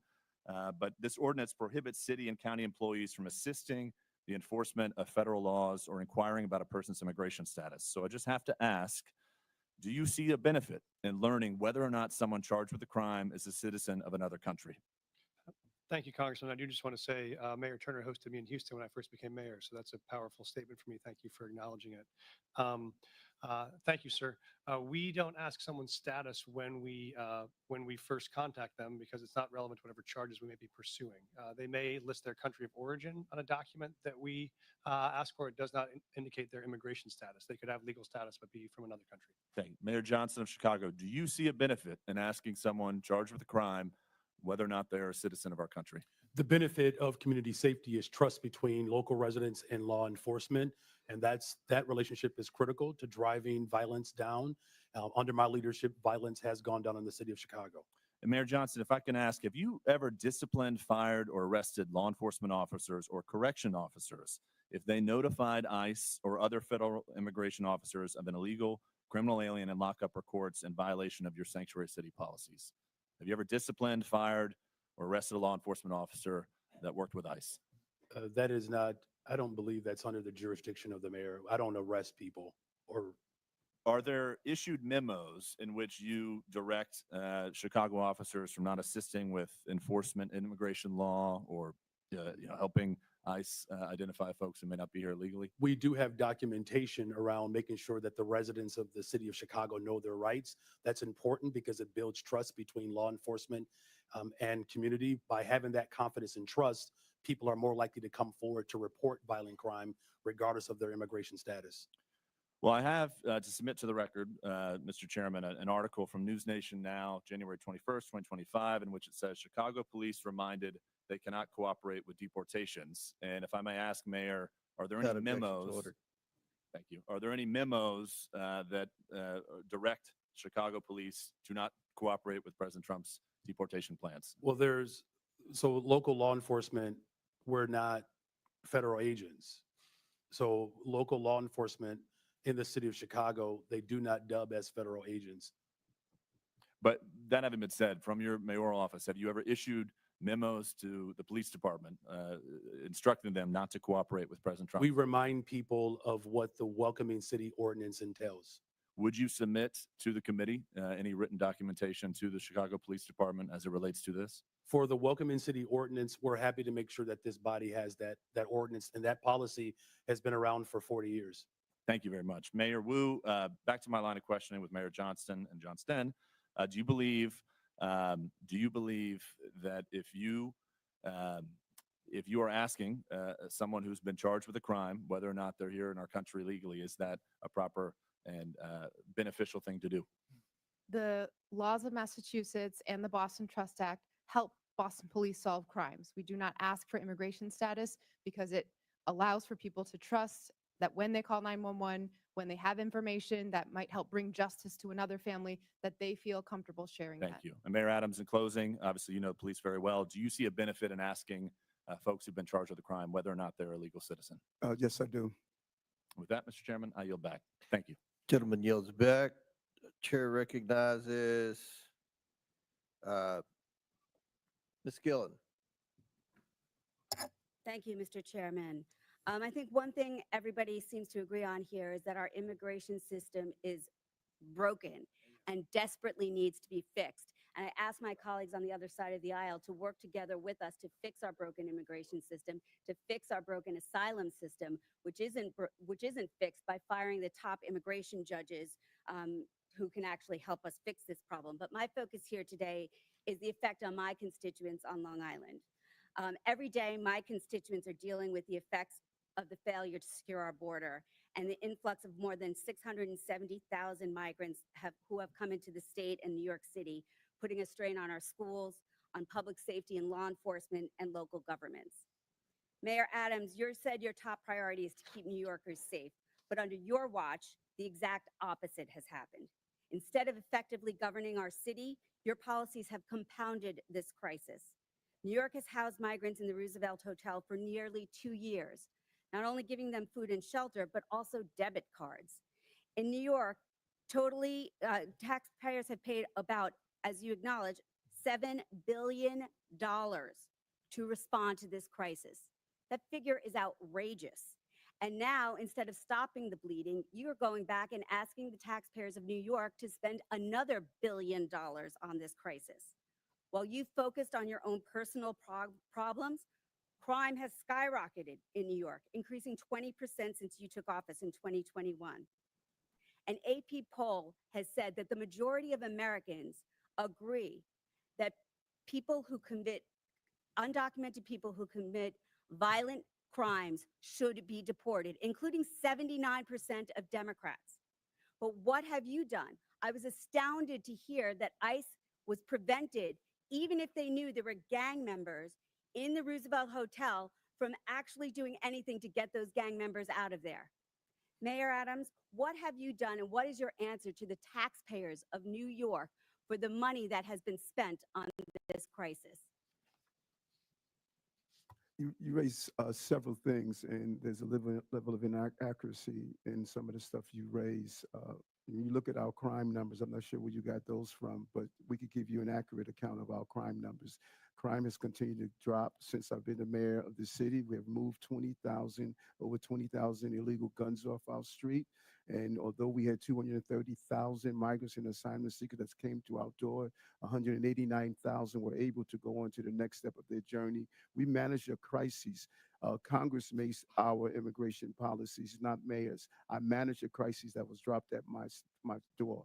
And I continue to do that every day. And I'm proud of what my team did coming out of COVID and managing this crisis as well. Our city has more private sector jobs in the history of the city. We received our bond rating increase and stabilized. Our city is functioning, and we're going to continue to do the job that I was elected to do. So spending $8 million is doing $1 billion is a good job. Mayor Adams, what you said today has given me no confidence in your ability to continue to serve and lead our city. But you don't live in New York City. You live on Long Island. You don't vote for me. Mayor, and you should resign. And I said that before you made your deal with Donald Trump. Thank God you don't live in New York City. You live on Long Island.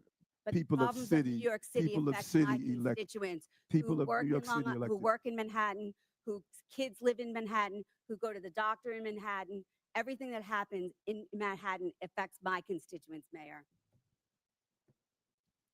I yield back. Would the gentlelady yield to me, please?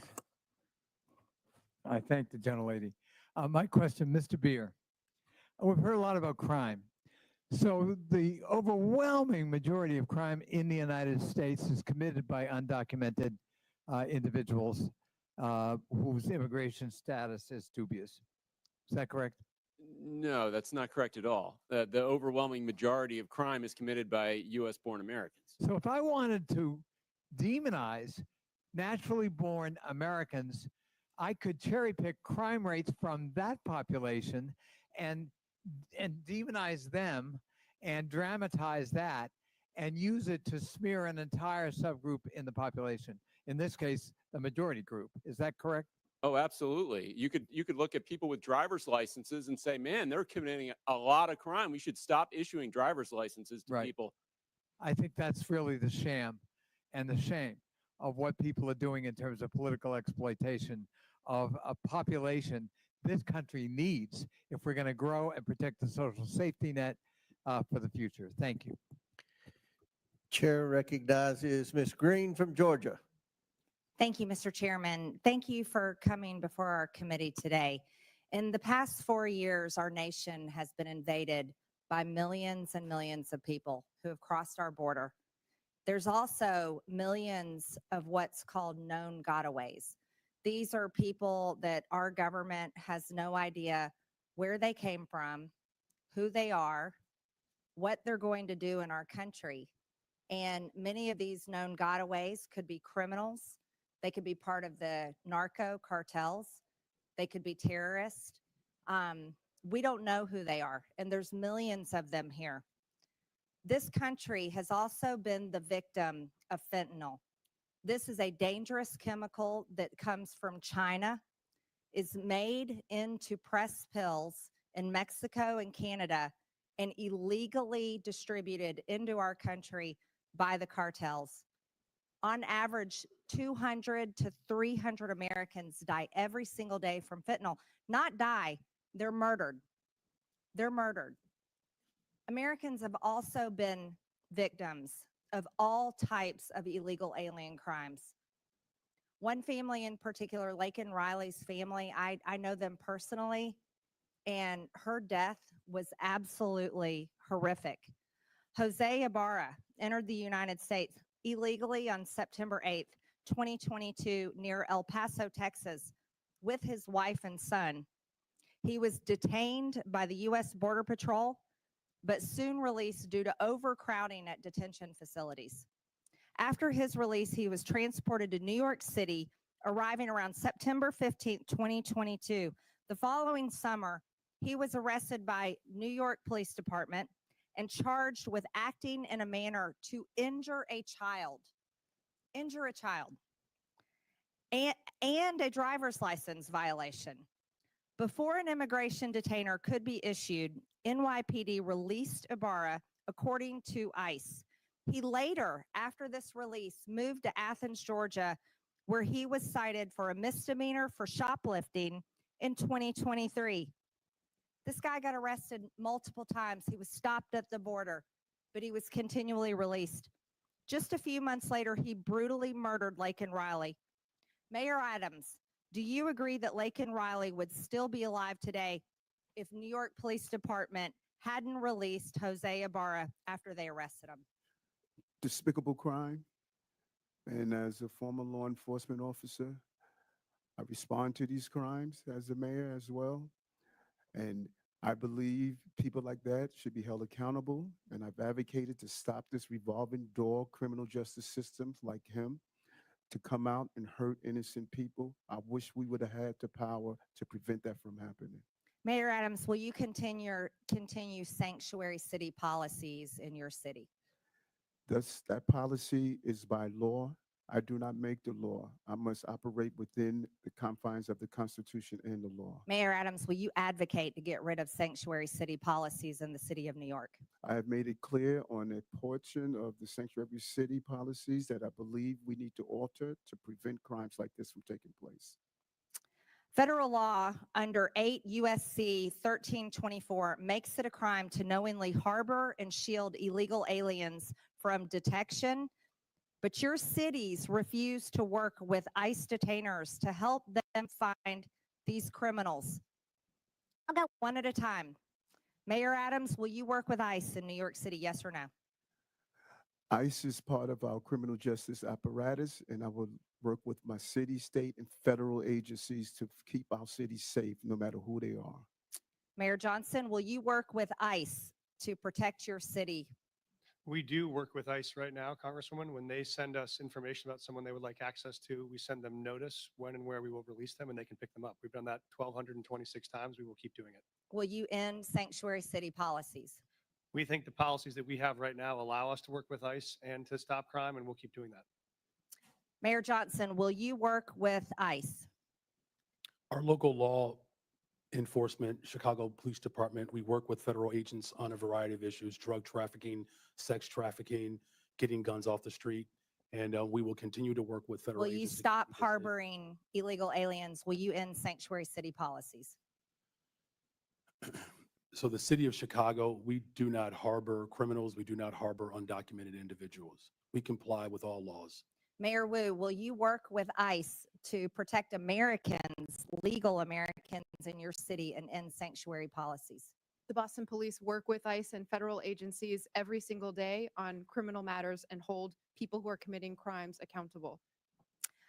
Chairman, if I may, I'd like to enter for the record, according to the U.S. Constitution, giving aid and comfort to the enemies of the United States is an act of treason, and those that violate that should be Without be held objection, so accountable. ordered. Thank you. Chair Dale recognizes Ms. Ocasio-Cortez. Thank you, Chairman. Now, Mayor Adams, are you aware that the former acting U.S. Attorney Danielle Sassoon was present at the January 31st meeting between your lawyers and federal prosecutors? As I stated, and you, Congresswoman, you appear to want to ask the question over and over again, and so I could only No, give these you are the very different appropriate question questions, over and over again. That this Okay, case is I in front of understand. Mayor Judge Adams, are Ho, you not and answering Joe this Ho question because you believe you will incriminate yourself? respond to the movement I of this understand. case. Mr. In Chairman, I deference to would like him, I to would like submit have him to handle the it. congressional record Danielle Sassoon's resignation letter from the U.S. Attorney.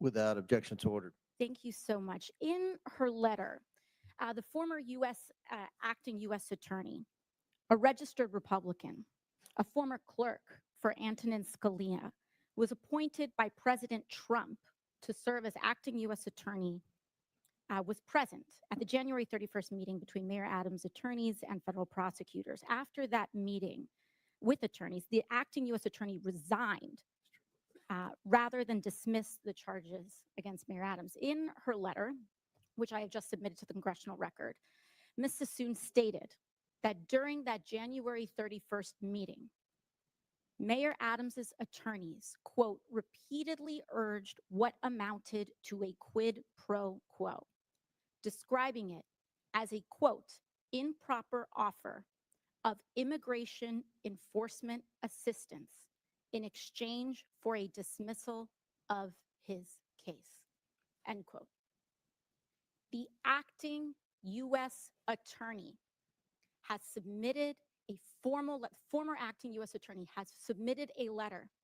And Mayor Adams, do you know how many federal prosecutors total resigned rather than file the motion to drop the charges? It was reported that 7. 7, correct. Mr. Chair, I would like to submit another letter from Hagan Scotton, his resignation letter. Without objection, so ordered. Mr. Scotton was an assistant U.S. attorney who also attended the January 31st meeting between your attorneys and federal prosecutors. He also resigned rather than drop the charges.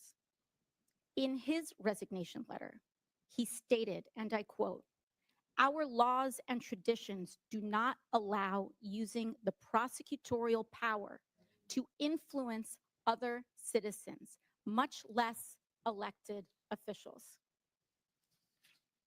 7 federal prosecutors, the acting U.S. attorney, the assistant U.S. attorney, all gave up their entire careers, Republicans included, then dropped these charges because of what they saw transpire in that January 31st meeting. This is important not just for the city of New York, but for the people of the United States of America. Because what is being alleged is genuinely not just about what may or may not have occurred from the mayor's office and with the mayor, but what is happening at the Department of Justice. And that's what I want everyone to understand. These are not Democratic U.S. attorneys. These are Republican U.S. attorneys that have trained under Republican-appointed Supreme Court justices who have stated that there is and suggested as well, that the prosecutorial power at the Department of Justice may be influencing what is occurring. And instead of carrying that out and carrying out the erosion at the Department of Justice, they would have preferred to give up their entire career. 7 lifelong public servants involved in law enforcement, mind you. And to that, when it comes to the fact that this may or may not have anything to do with this hearing, respectfully, Mr. Chairman, this is about specifically immigration enforcement in terms of that. And this right here is the 4-alarm fire that everyone must be paying attention to. Because if it's not just in the mayor's office of New York City, what other city, what other individual, what other municipality leader can be next? For a party that talks about states' rights and municipal rights, we must defend, yes, the rule of law, including in the Department of Justice. And with that, I yield back. Gentlelady yields back. Chair recognizes Mr. LaHood from Illinois. Thank you, Mr. Chairman, and I would thank you for allowing me the opportunity to wave on to this important committee hearing today. I want to thank the witnesses. I represent a district right outside of Chicago, the excerpts of Chicago representing Rockford, Bloomington Normal, Peoria. And I want to thank you, Mr. Chairman, for having this hearing. It's past time that individuals like the mayors we have before us come before us and explain to the American people why you continue to fail to enforce the laws of our country and allow illegal immigrants to flood into our communities. And it's clear to me that sanctuary city policies have significantly harmed our once great cities, which is very, very unfortunate. During my time as an elected official, I have strongly condemned the policy around sanctuary cities and the impact it's had on the state of Illinois. And I believe every sensible resident in Illinois knows these policies have further harmed the economy in Illinois, increased crime throughout our state, and endangered hardworking, law-abiding Illinois citizens. I want to turn my attention to you, Mayor Brandon Johnston of Chicago. As I've watched you over the last 2 years that you've been mayor, I've been amazed at how tone deaf you have been and how oblivious you've been to the decline of Chicago. And I say that looking objectively at a number of things. Out of control crime in Chicago, people scared throughout neighborhoods on the west side, south side, north side. Morale has never been lower with law enforcement and CPD. Record number of police officers leaving the force. We have been hemorrhaging people out of the city of Chicago to the suburbs and elsewhere where they feel safe. Record number of businesses fleeing the city of Chicago. You couple that with record deficits, $2 billion deficit, the $2 billion deficit line of credit that you just had to take out this week. But you've spent $300 million of taxpayer money on illegal immigrants. And when I think about all of those things and I look at the strategy you continue to take, I mean, you're putting the interest of illegal immigrants above the interest of taxpayers in Chicago. But you continue to go down this path. And for the life of me, I can't understand it. So, Mayor, tell me why you continue to put the interest of illegal immigrants above taxpayers in Chicago. Thank you for your representation. Violent crime is down in Chicago. Well, let me reclaim my time. So I have a statistic here. Last year, Chicago had 573 murders. Down. Okay, but I want to compare that to the city of New York that is almost 2/3 the size of Chicago, 337 murders. So you had 573 murders in the city of Chicago, and you're 1/3 the size. That's the lowest amount in 5 years under my leadership. Okay, and you look at the level of violent criminals, sexual offenses, and drug dealers. All violent crime is down in Chicago. In fact, just this year alone, Congressman, respectfully, there's a 20% decrease in violent crime in the city of Chicago. I don't agree with your statistics. Well, it's not a matter of whether or not you agree with it. It's a matter of whether it's Let me a fact. reclaim my time, because I thought you might do this. And when I hear your answer, no one in this room should be surprised that your approval rating is 6.6%. Now, that's not just me saying this. Newsweek article, the least popular politician in America is Brandon Johnston. So recent poll, M3 Strategies conducted this February 20th to 21st, showed that Mayor Johnston has a 6.6% approval rating, the worst showing of any political figure in the country's history. So I know you're talking about crime is down and things are great and, you know, the city's flush with money. None of that is backed up by the people in the city of Chicago. And so I'm wondering why you continue to go down this path of failed policies, destruction to the city of Chicago, people fleeing, law enforcement at an all-time low. And I'm wondering if you have any remorse for that here today and can tell us why you continue to double down on these failed policies. We've invested $1.25 billion for housing and economic development, particularly for Black Chicago. It's the largest investment in the history of Chicago. 45% increase in youth employment, particularly for Black and brown children. I will not apologize for my investments in the people of Chicago. We have one of the most diverse economies, the top universities. As violence continues to go down and investments continue to go up, that is what's most important. We've opened up 3 mental health clinics, the first mayor since the first Black mayor in the history of Chicago. I'm going to reclaim my invest in Mr. Mayor, I'm going to reclaim my time. in public health, and I will continue to make those Your investments. approval rating speaks volumes. Well, the people approve of my investments, and I will continue to 6.6%. make those investments. You're Thank you going the very wrong much. direction. You need to reverse your policies on sanctuary cities. That's what the election results were last year. Crime and Is down in immigration Chicago. were the #1 issue in the election from Republicans, Democrats, Chairman, the Independents. gentleman's We time could has use your expired. help to actually help us continue to invest in these programs that continue to drive violence down in the city of Chicago. And I'm willing to work with you. And I'm glad I had a chance to finally meet you for the first time. Gentleman's time's expired. Chair recognizes Mr. Davis from Illinois. Well, thank you very much, Mr. Chairman. And I also want to thank you and Ranking Member Connolly. If the gentleman could speak into the microphone so we can hear. Thank you very much, Mr. Chairman. I also want to thank you and Ranking Member Connolly for letting me participate in today's hearing. I also want to thank all of the witnesses. I served some time as a city councilman, so I know what it looks like to be mayor and what happens. Thank you for your service. As a proud Chicagoan, I stand in support of our city's locally elected leaders, namely Mayor Brandon Johnston, who could be back home serving the residents of Chicago, but instead is here before us today, preserving and protecting the sovereignty of the city of Chicago as a welcoming and humane city.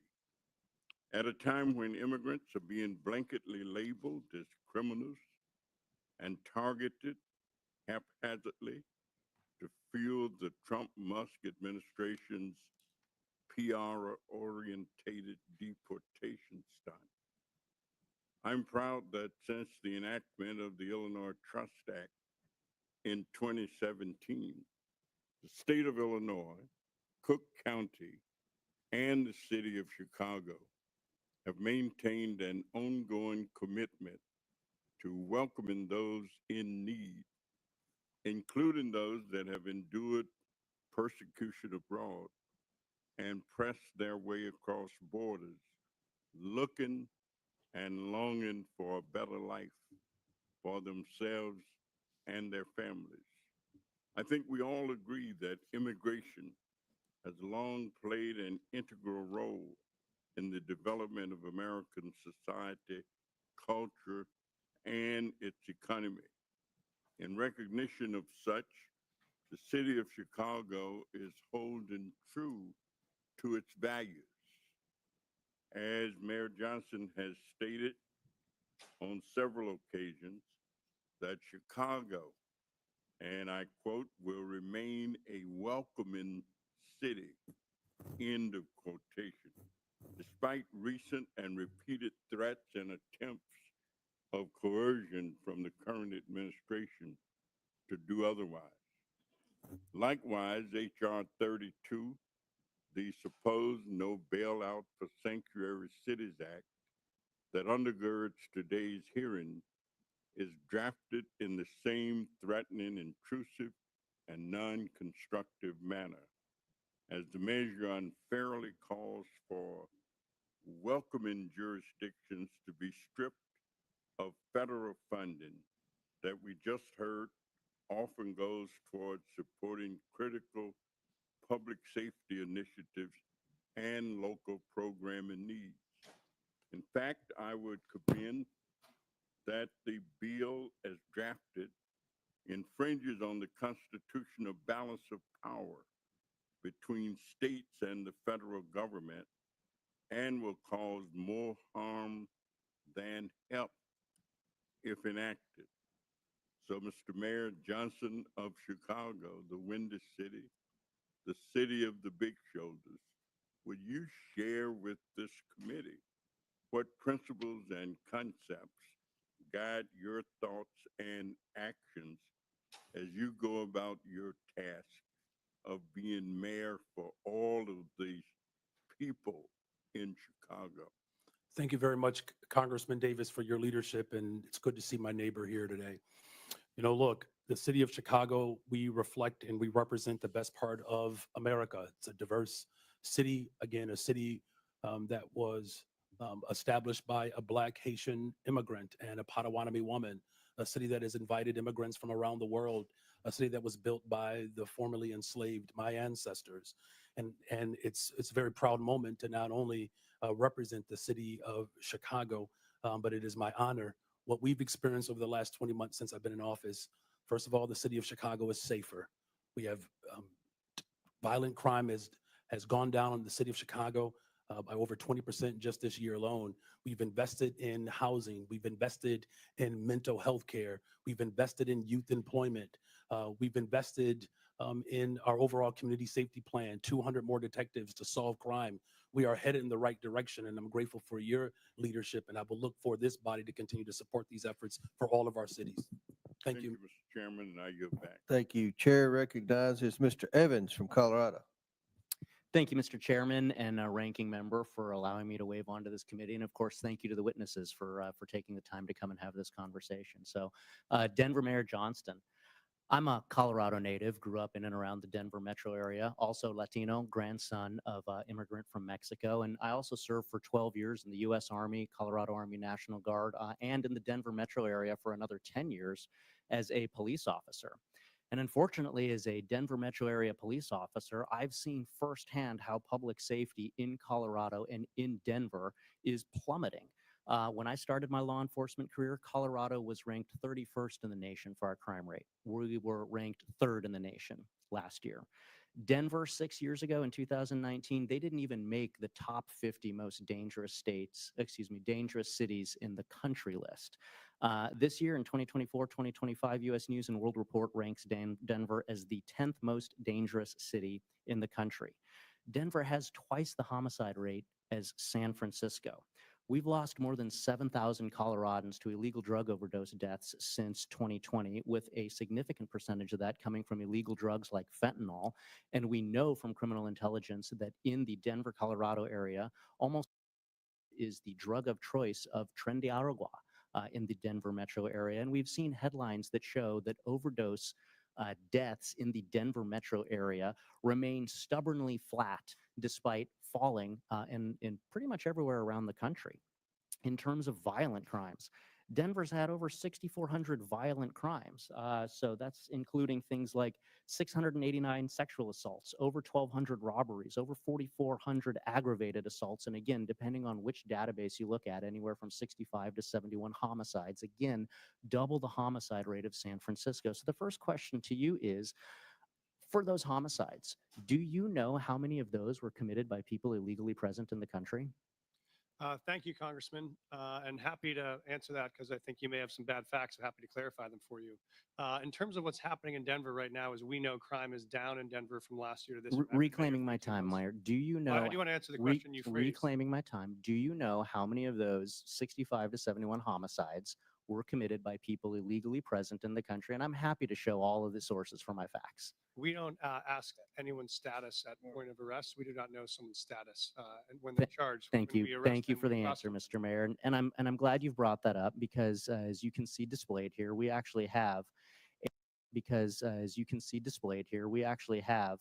a training bulletin to the Denver Police Department dated January of this year, which pretty much says what you just said, which is that Denver Police Department is prohibited from asking for any information about the national origin, immigration, or citizenship status of any individual. And that's a problem because of the second item that we're going to display here, which is the standard FBI fingerprint card, something that I filled out for over a decade when I was a police officer, which has those items as mandatory fields, location of birth, and then the citizenship.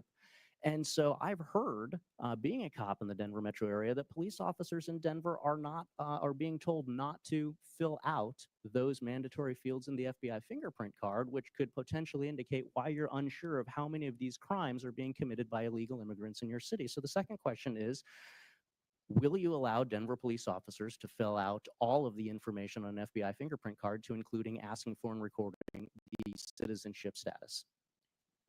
Thank you, Congressman.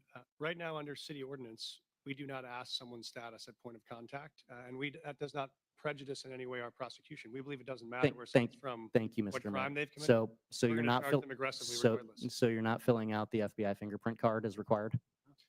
Right now, we are filling out information when folks arrive, and none of that information prevents us from prosecuting them to the full extent of the law, which is what we do. Thank you, Mr. Mayor. So not filling out the FBI fingerprint card, which would directly contradict your statement that you want people who are illegally present in the country and committing crimes to be held to account for those crimes. And I think that the statistics that we've gone through in the space of crime show why Denver is specifically cratering in their public safety statistics as compared to major cities around the country. That's just actually false. I can show you my statistics. And as a police officer, I am here to make sure that we are uplifting the voices of the victims of these crimes who are being taken advantage of in communities that provide sanctuary to dangerous illegal criminal gangs like Trendy Aragua, which your jail released just last week. We talked about somebody back into the community We must take care of our victims. I've brought legislation, the Uplift Act, to focus on this. We're here to protect the victims. And Mayor, I would ask you to join me in that. We've already done Yield- that. and yield we'll back. Keep doing that. Thank you. I'm happy Chair to answer. recognizes Mr. Crank from Colorado. Mr. Chairman, Oh, wait, one moment. just quick UC. I would ask unanimous consent to enter the record an NPR article entitled "Criminal Records of January 6 Rioters Pardoned by Trump Include Rape, Domestic Violence." And I would also ask the correspondence between a number of us and the new Attorney General Pamela Bondi be entered into the record at this point. Without objection, so ordered. The chair. Now, Chair recognizes Mr. Crank from Colorado. Thank you, Mr. Chairman. Thank you for allowing me to wave on. This is a very important issue to the state of Colorado. And Mayor Johnston, thanks for being here. I know for all of you, it's been a long day. Appreciate you being here. Mayor Mike Johnston, Denver has an ordinance that prohibits city and county employees from assisting in the enforcement of federal immigration laws or inquiring about a person's immigration status. We've just talked about that. The city of Denver also has a legal defense fund to support individuals facing deportation. Denver's received more than 41,000 illegal aliens over the past 2 years, and due to its sanctuary status, has become a popular destination for illegal aliens. It's estimated that Denver spends more than $180 million a year supporting illegal immigrants. And in rare cases where ICE is able to apprehend an illegal immigrant in Denver jails, Denver forbids that transfer from taking place in the jail. Now, I just did a ride along with El Paso County Sheriffs. That's my home county. Colorado Springs, just an hour away. I just did a ride along with them for the safety of their officers, and the ICE officials. The community and the detainee do transfers in the jail with El Paso County officers present and with the handcuffs on. Now, that El Paso County method has never, ever resulted in the injury of an officer during the transfer. However, in Denver, you require that Denver Police Department release Tren de Aragua gang members to the quote-unquote streets, uncuffed, and hope that ICE agents aren't able to apprehend them on their own. That's the hope. Let's just be honest. With no Denver Police Department officer there to assist if the situation turns violent, that's irresponsible. And to be clear, there's no federal law that forces you to do it this way, Mr. Mayor. This policy and the danger that it creates is wholly a result of your policy as the city and county of Denver. Just last week, it resulted in an illegal Tren de Aragua member assaulting and biting an ICE agent because he was uncuffed and he was released by Denver to a parking lot. Now, you're putting police officers who you're sworn to help protect as their mayor at risk to score political points. And I think it's outrageous. It's unbecoming to your office, and it's a danger to the people of Colorado and the citizens of Denver. Now, we have this case, and I know you've talked about it today. Abraham Gonzalez, suspected TDA gang member, released from Denver County Jail, as I mentioned, due to Colorado's sanctuary policies. This is a post by ICE. Was forced to arrest him in public. ICE was forced to arrest him in public where he assaulted officers, sanctuary policies, endanger communities, and law enforcement. That's their post. I'd ask that this be entered into the record, Mr. Chairman. Objection, so ordered. Mr. Mayor, yes or no? Would you feel safe if you were alone in a parking lot with a Tren de Aragua gang member? We did not put a situation where someone Just yes or no. Would you feel safe if you were in a parking lot alone with the Tren de Aragua member, like you make your police officers do, or like you make an ICE agent do? Yes or no? There were 6 ICE agents on the scene. Could you answer when my he was question? Would released you feel safe? without any weapons? Would you in feel a safe? secure location Reclaiming my time. Thank you. with Would a fence around Coloradans, reclaiming my time, Mr. Mayor, you're not going to answer the question. Would Coloradans be safer if ICE had full cooperation from Denver to remove Tren de Aragua gang members? Yes or no? We currently honor those notification requests. We've done it 1,226 times. This is the first time I've ever been aware of there being an incident, which is why I reached out to ICE yesterday. Full cooperation would be allowing them to come into the jail and doing it in the jail, not in the parking lot. Will you change that? For the safety of your officers and those ICE agents, would you change that? I reached out to the ICE officers as soon as I heard about this. I have a meeting with them in the coming weeks to talk about the procedure. We have 2 jails. 90% of the pickups are from the other jail where we've never had an occurrence. Would you like this. change it? And so I'm going to sit down with the ICE officers and see if they're. It's just common sense. You don't do a transfer in the middle of a parking lot when you can do it in a jail. It's common sense. It's common sense. It's been Is your- common sense 1,226 times it's worked. And so we're going to Is figure your, out what happens. Mr. Mayor, is your Figure highest out how to- priority as mayor the citizens, the safety of the citizens of Denver? My priority as mayor is to protect public safety for all of our Okay, residents. last question. Have you apologized to the federal law enforcement agent who was assaulted by a Trinidad Agua gang member because of your failed leadership? Yes or no? I reached out to the ICE officers yesterday and I've asked to sit down with them to talk about this procedure and how we can align systems to make sure no other officers get injured. Thank you.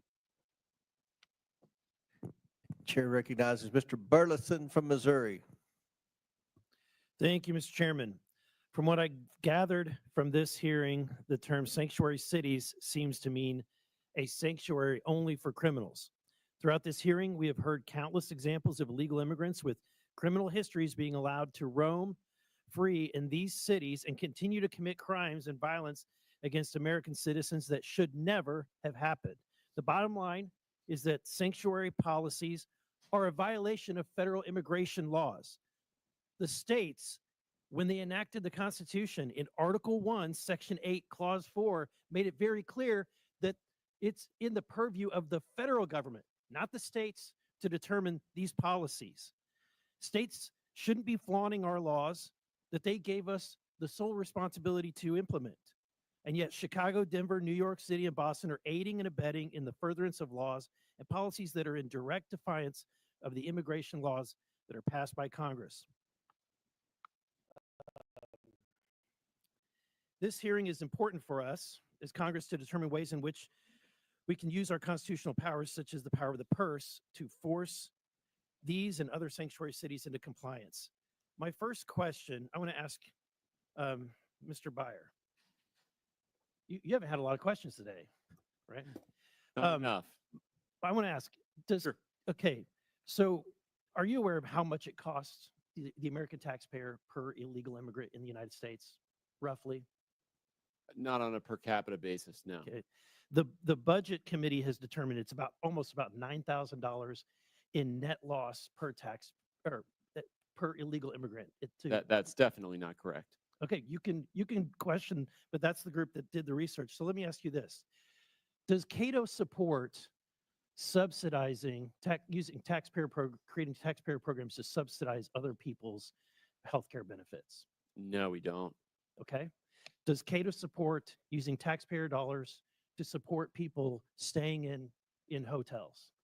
Definitely not. Okay, just wanted to get that cleared up because I was worried where Cato stood.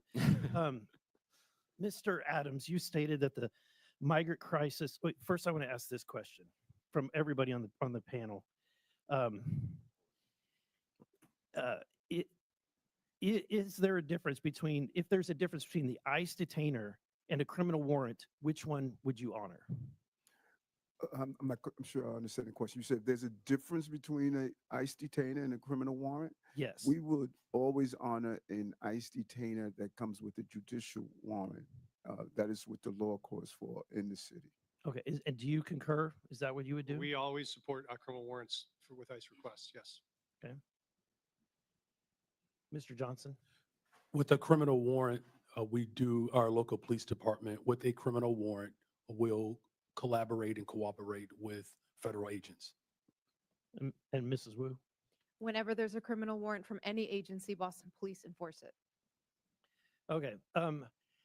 Mr. Johnson, I'm concerned about what's happening. Obviously, my neighboring state of Illinois. But you said that you're prepared. Let's see. You said that you oppose proposals to eliminate sanctuary protections for illegal immigrants that are convicted of serious crimes. Why do you think it's important to protect even violent criminals? We do not protect violent criminals. In fact, my top priority is to make sure that the people of Chicago are safe. Our local law enforcement work hard every single day to ensure that. That's why I invested in more detectives so that we can actually solve crime. And as a result of the work that I've done under my leadership, crime has gone down since I've been mayor. Mrs. Wu, you've said multiple times, you made it very clear that you're a welcoming city, knowing that there is a cost to the taxpayer. What's the acceptable number? Is there any acceptable or reasonable limit that you would consider before your city is overrun?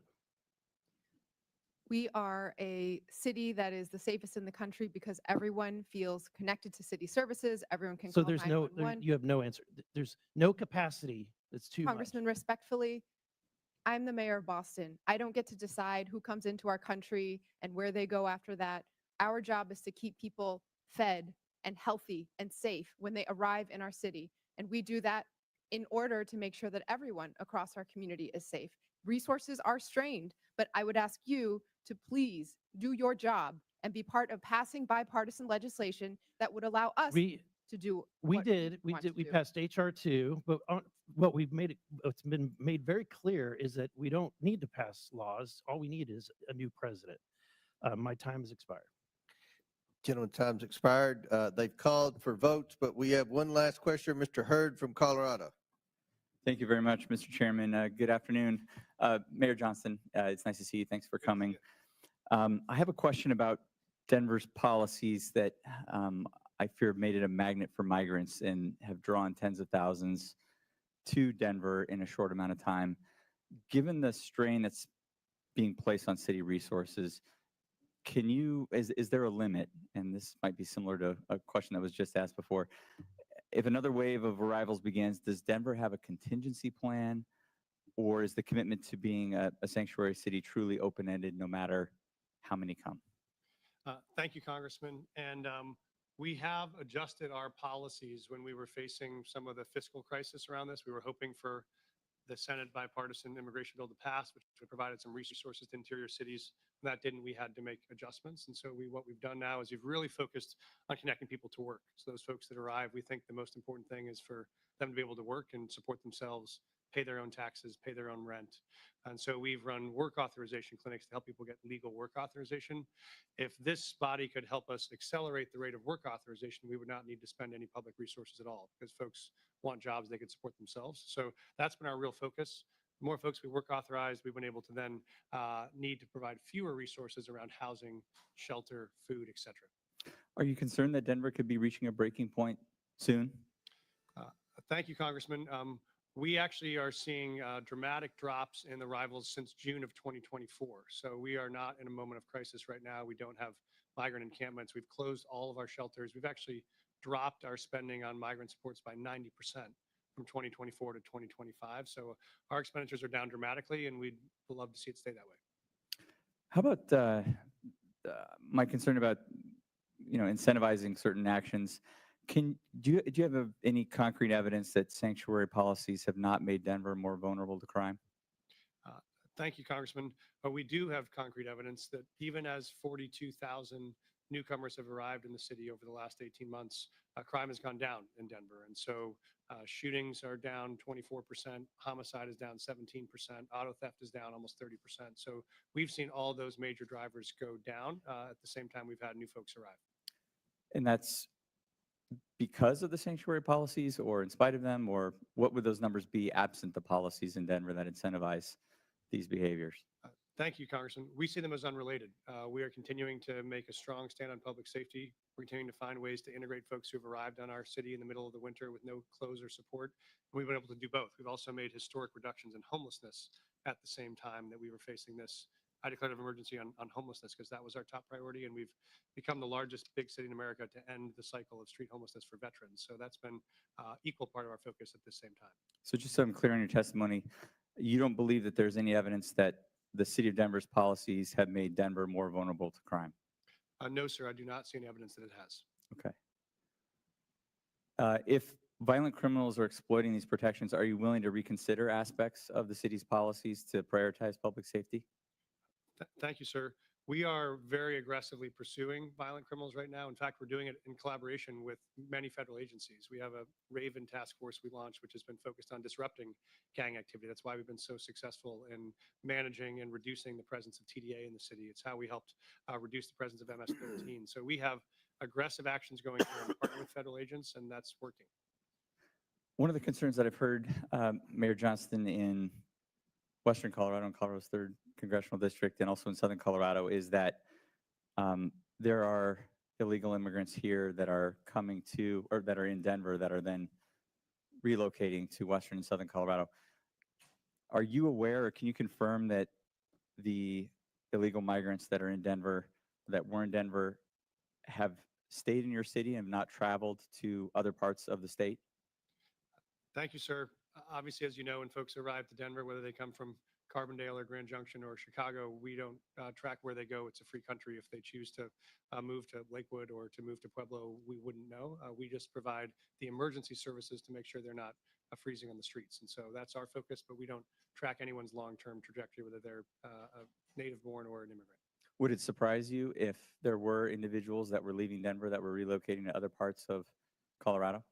It wouldn't surprise me that folks were moving in the same way it doesn't surprise us that folks are constantly relocating to Denver from other parts of the country as well. Okay. Thank you very much, Mayor Johnston. Mr. Chairman, I see my time has almost expired and I yield the remainder back. Well, thank you very much. And that's it. In closing, I want to thank our witnesses for being here today. And believe it or not, this is the best behaved this committee's been all Congress. So I want to compliment my ranking member, Mr. Conley. And again, thank you for your testimony today. I look forward to further discussion. I now, with that and without objection, all members have 5 legislative days within which to submit materials and additional written questions for the witnesses, which will be forwarded to the witnesses. If there's no further business, without objection, the committee stands adjourned.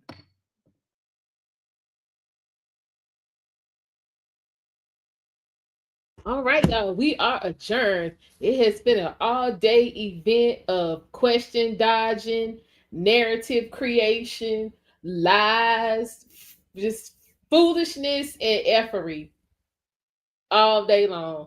Now we all know that I just lost my track of thought, y'all. I'm sorry.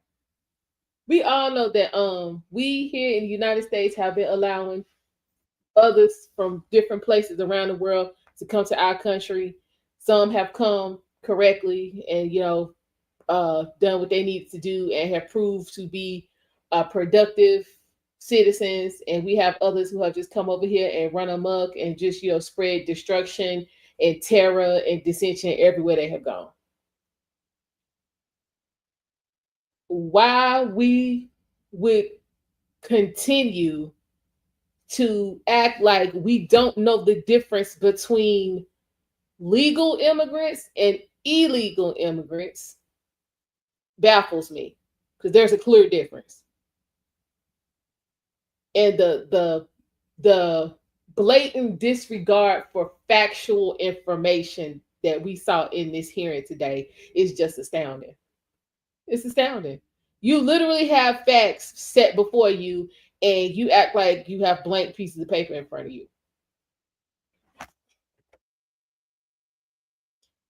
Did who complain about the Ukrainians? Yeah, send them back too. Again, this whole you need to come over here for asylum is bullshit, as far as I'm concerned. Just because you don't like the requirement to have law and order in your country does not mean that your life is in jeopardy and you need to be coming over here so you can come do what you want to do. And we pay for it. So yeah, I have a problem with them being over here too, especially in areas where people were put out of their homes so that they could come in and kick their feet up. So yeah, I got a problem with them too. Exactly. Free housing. Yeah. Same thing through a lot of parts of Tennessee, a lot of parts of Kentucky, a lot of parts of Alabama. Yeah, people getting put out their house so they can come over here and kick it from the Ukraine. Nah, I'm good. Going back. Because again, what contribution have they made to the United States of America where it's just absolutely essential that they be here?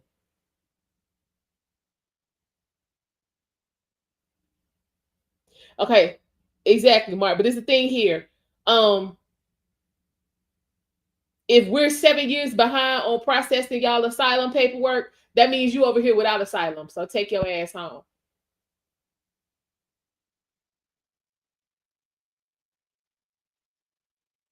That's all I'm saying.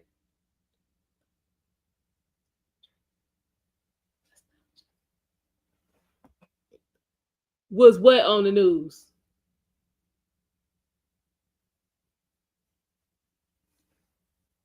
Now, Chief, don't think just because something is not on the news where you live that it's not on the news anywhere.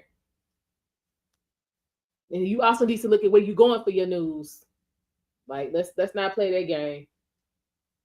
What's going on, 18? How you doing? Yeah, girl, 18. Listen, side note, I'm not gonna get off track.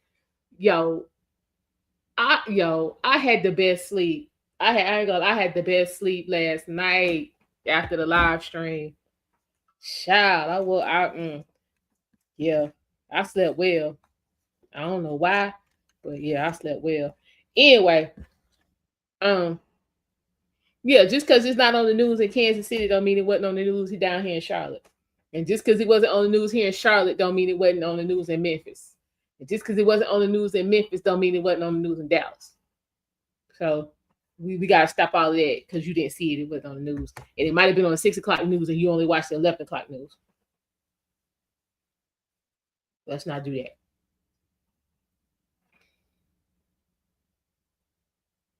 Let's not do that at all. And this is the last point I'm gonna make. We can wrap this up because I got a meeting I got to go to real quick.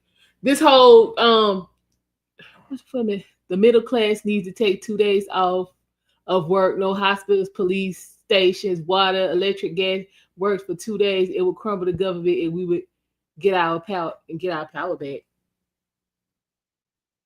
Wait, what?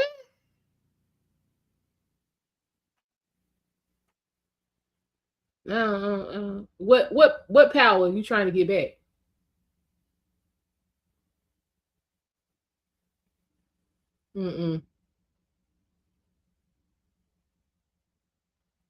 What power are we supposed to be getting back?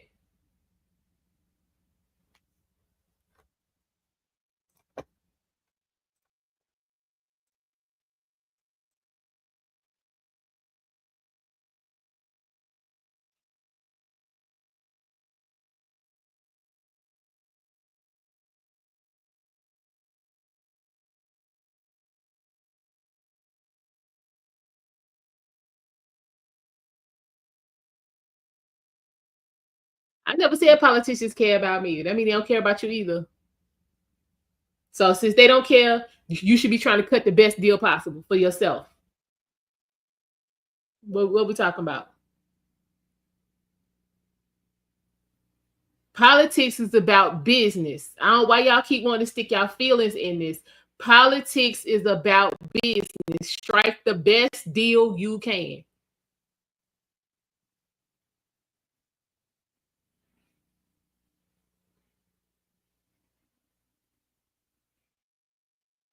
That's all I'm saying.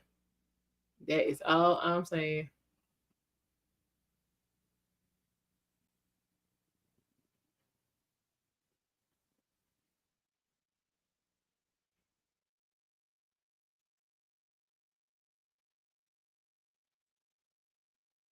All right, y'all. We gonna what you say? The power that we the people run the world and not the government. If everybody take off, nobody will worry about bills for 2 days.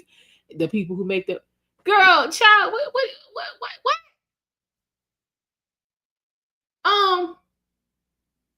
You still gonna have bills.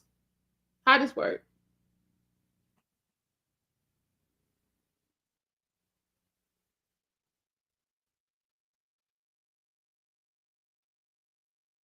Nobody worry about bills for 2 days. Child, and the people who make the rules got to stick together. I'm confused. I'm just what is 2 days gonna do? Y'all learn anything from the so-called boycotts and all of that? 2 days ain't enough time to do anything.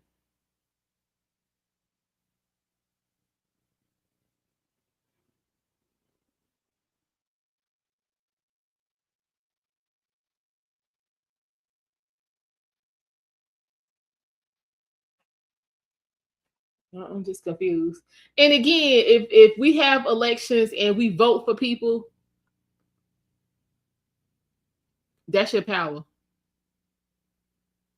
Because I mean, maybe it's me, but the majority, 80%, I'm a low ball. 80% of what Donald Trump said he was gonna do when he got in the White House, he already done started working on it. So I'm like, what the hell do y'all want? It's only been like 45 days. What is the problem? Now, if you don't like it, that's something different, but you can't say you didn't know because he told you exactly what it was gonna be. He spent the better part of 5 years telling you what it was gonna be. Exactly. He's standing on business, Eric. So all this I can't believe he told you what he was gonna do. And you had a choice. You either supported it and voted for it, or you didn't like it and you didn't vote for it. You had a choice, but you can't say that you didn't know. I'll tell you could have watched my channel and found out everything you need to know from both of them.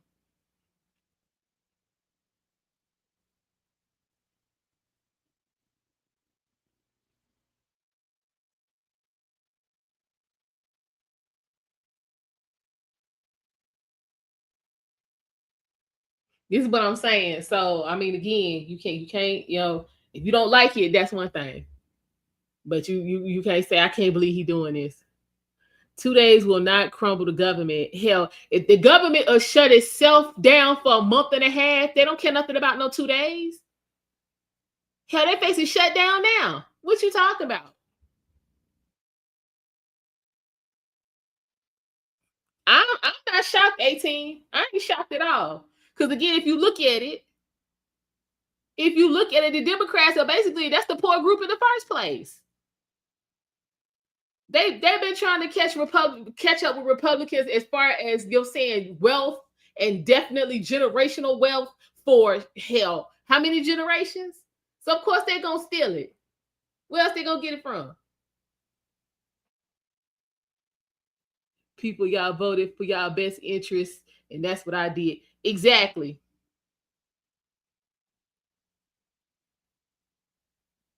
So I'm not trying to hear it. I ain't trying to hear it. The government never shut down as long as we pay taxes. The government can't shut down. Okay, where have you been living? Like seriously, where you been? I know 18. I know, but I'm just saying how you sit up and talk about the government ain't never shut down.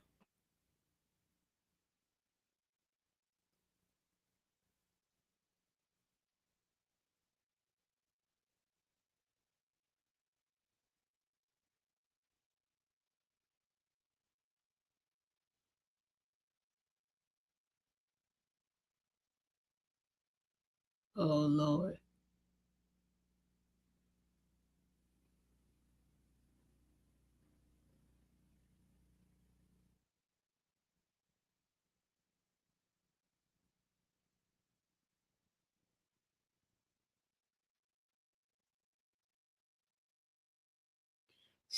This too much. This is too much. But we will see how this is gonna play out if they're gonna have another hearing.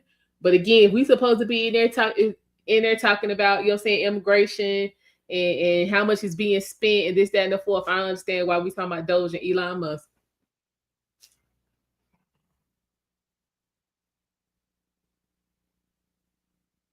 You talking about child, Melania done put in 20 years with that man. She been getting paid. So what the hell is you can't be no gold digger if you getting paid. It's called prenuptial agreement. You should actually look it up. It was an interesting read.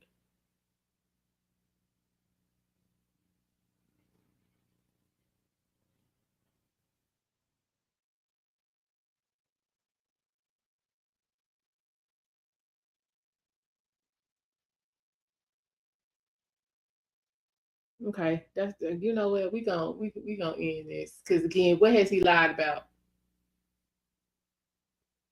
Again, because you don't like it doesn't mean it's not true and or it's not happening.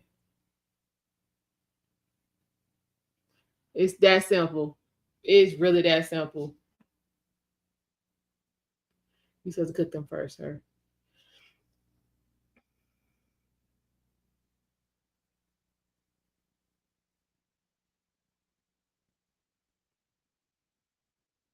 That's all I'm saying. So on that note, I will see y'all later. For those of y'all who frequent the channel, I got to see about my 600-pound life, and depending on how tragic that is, I'll be back.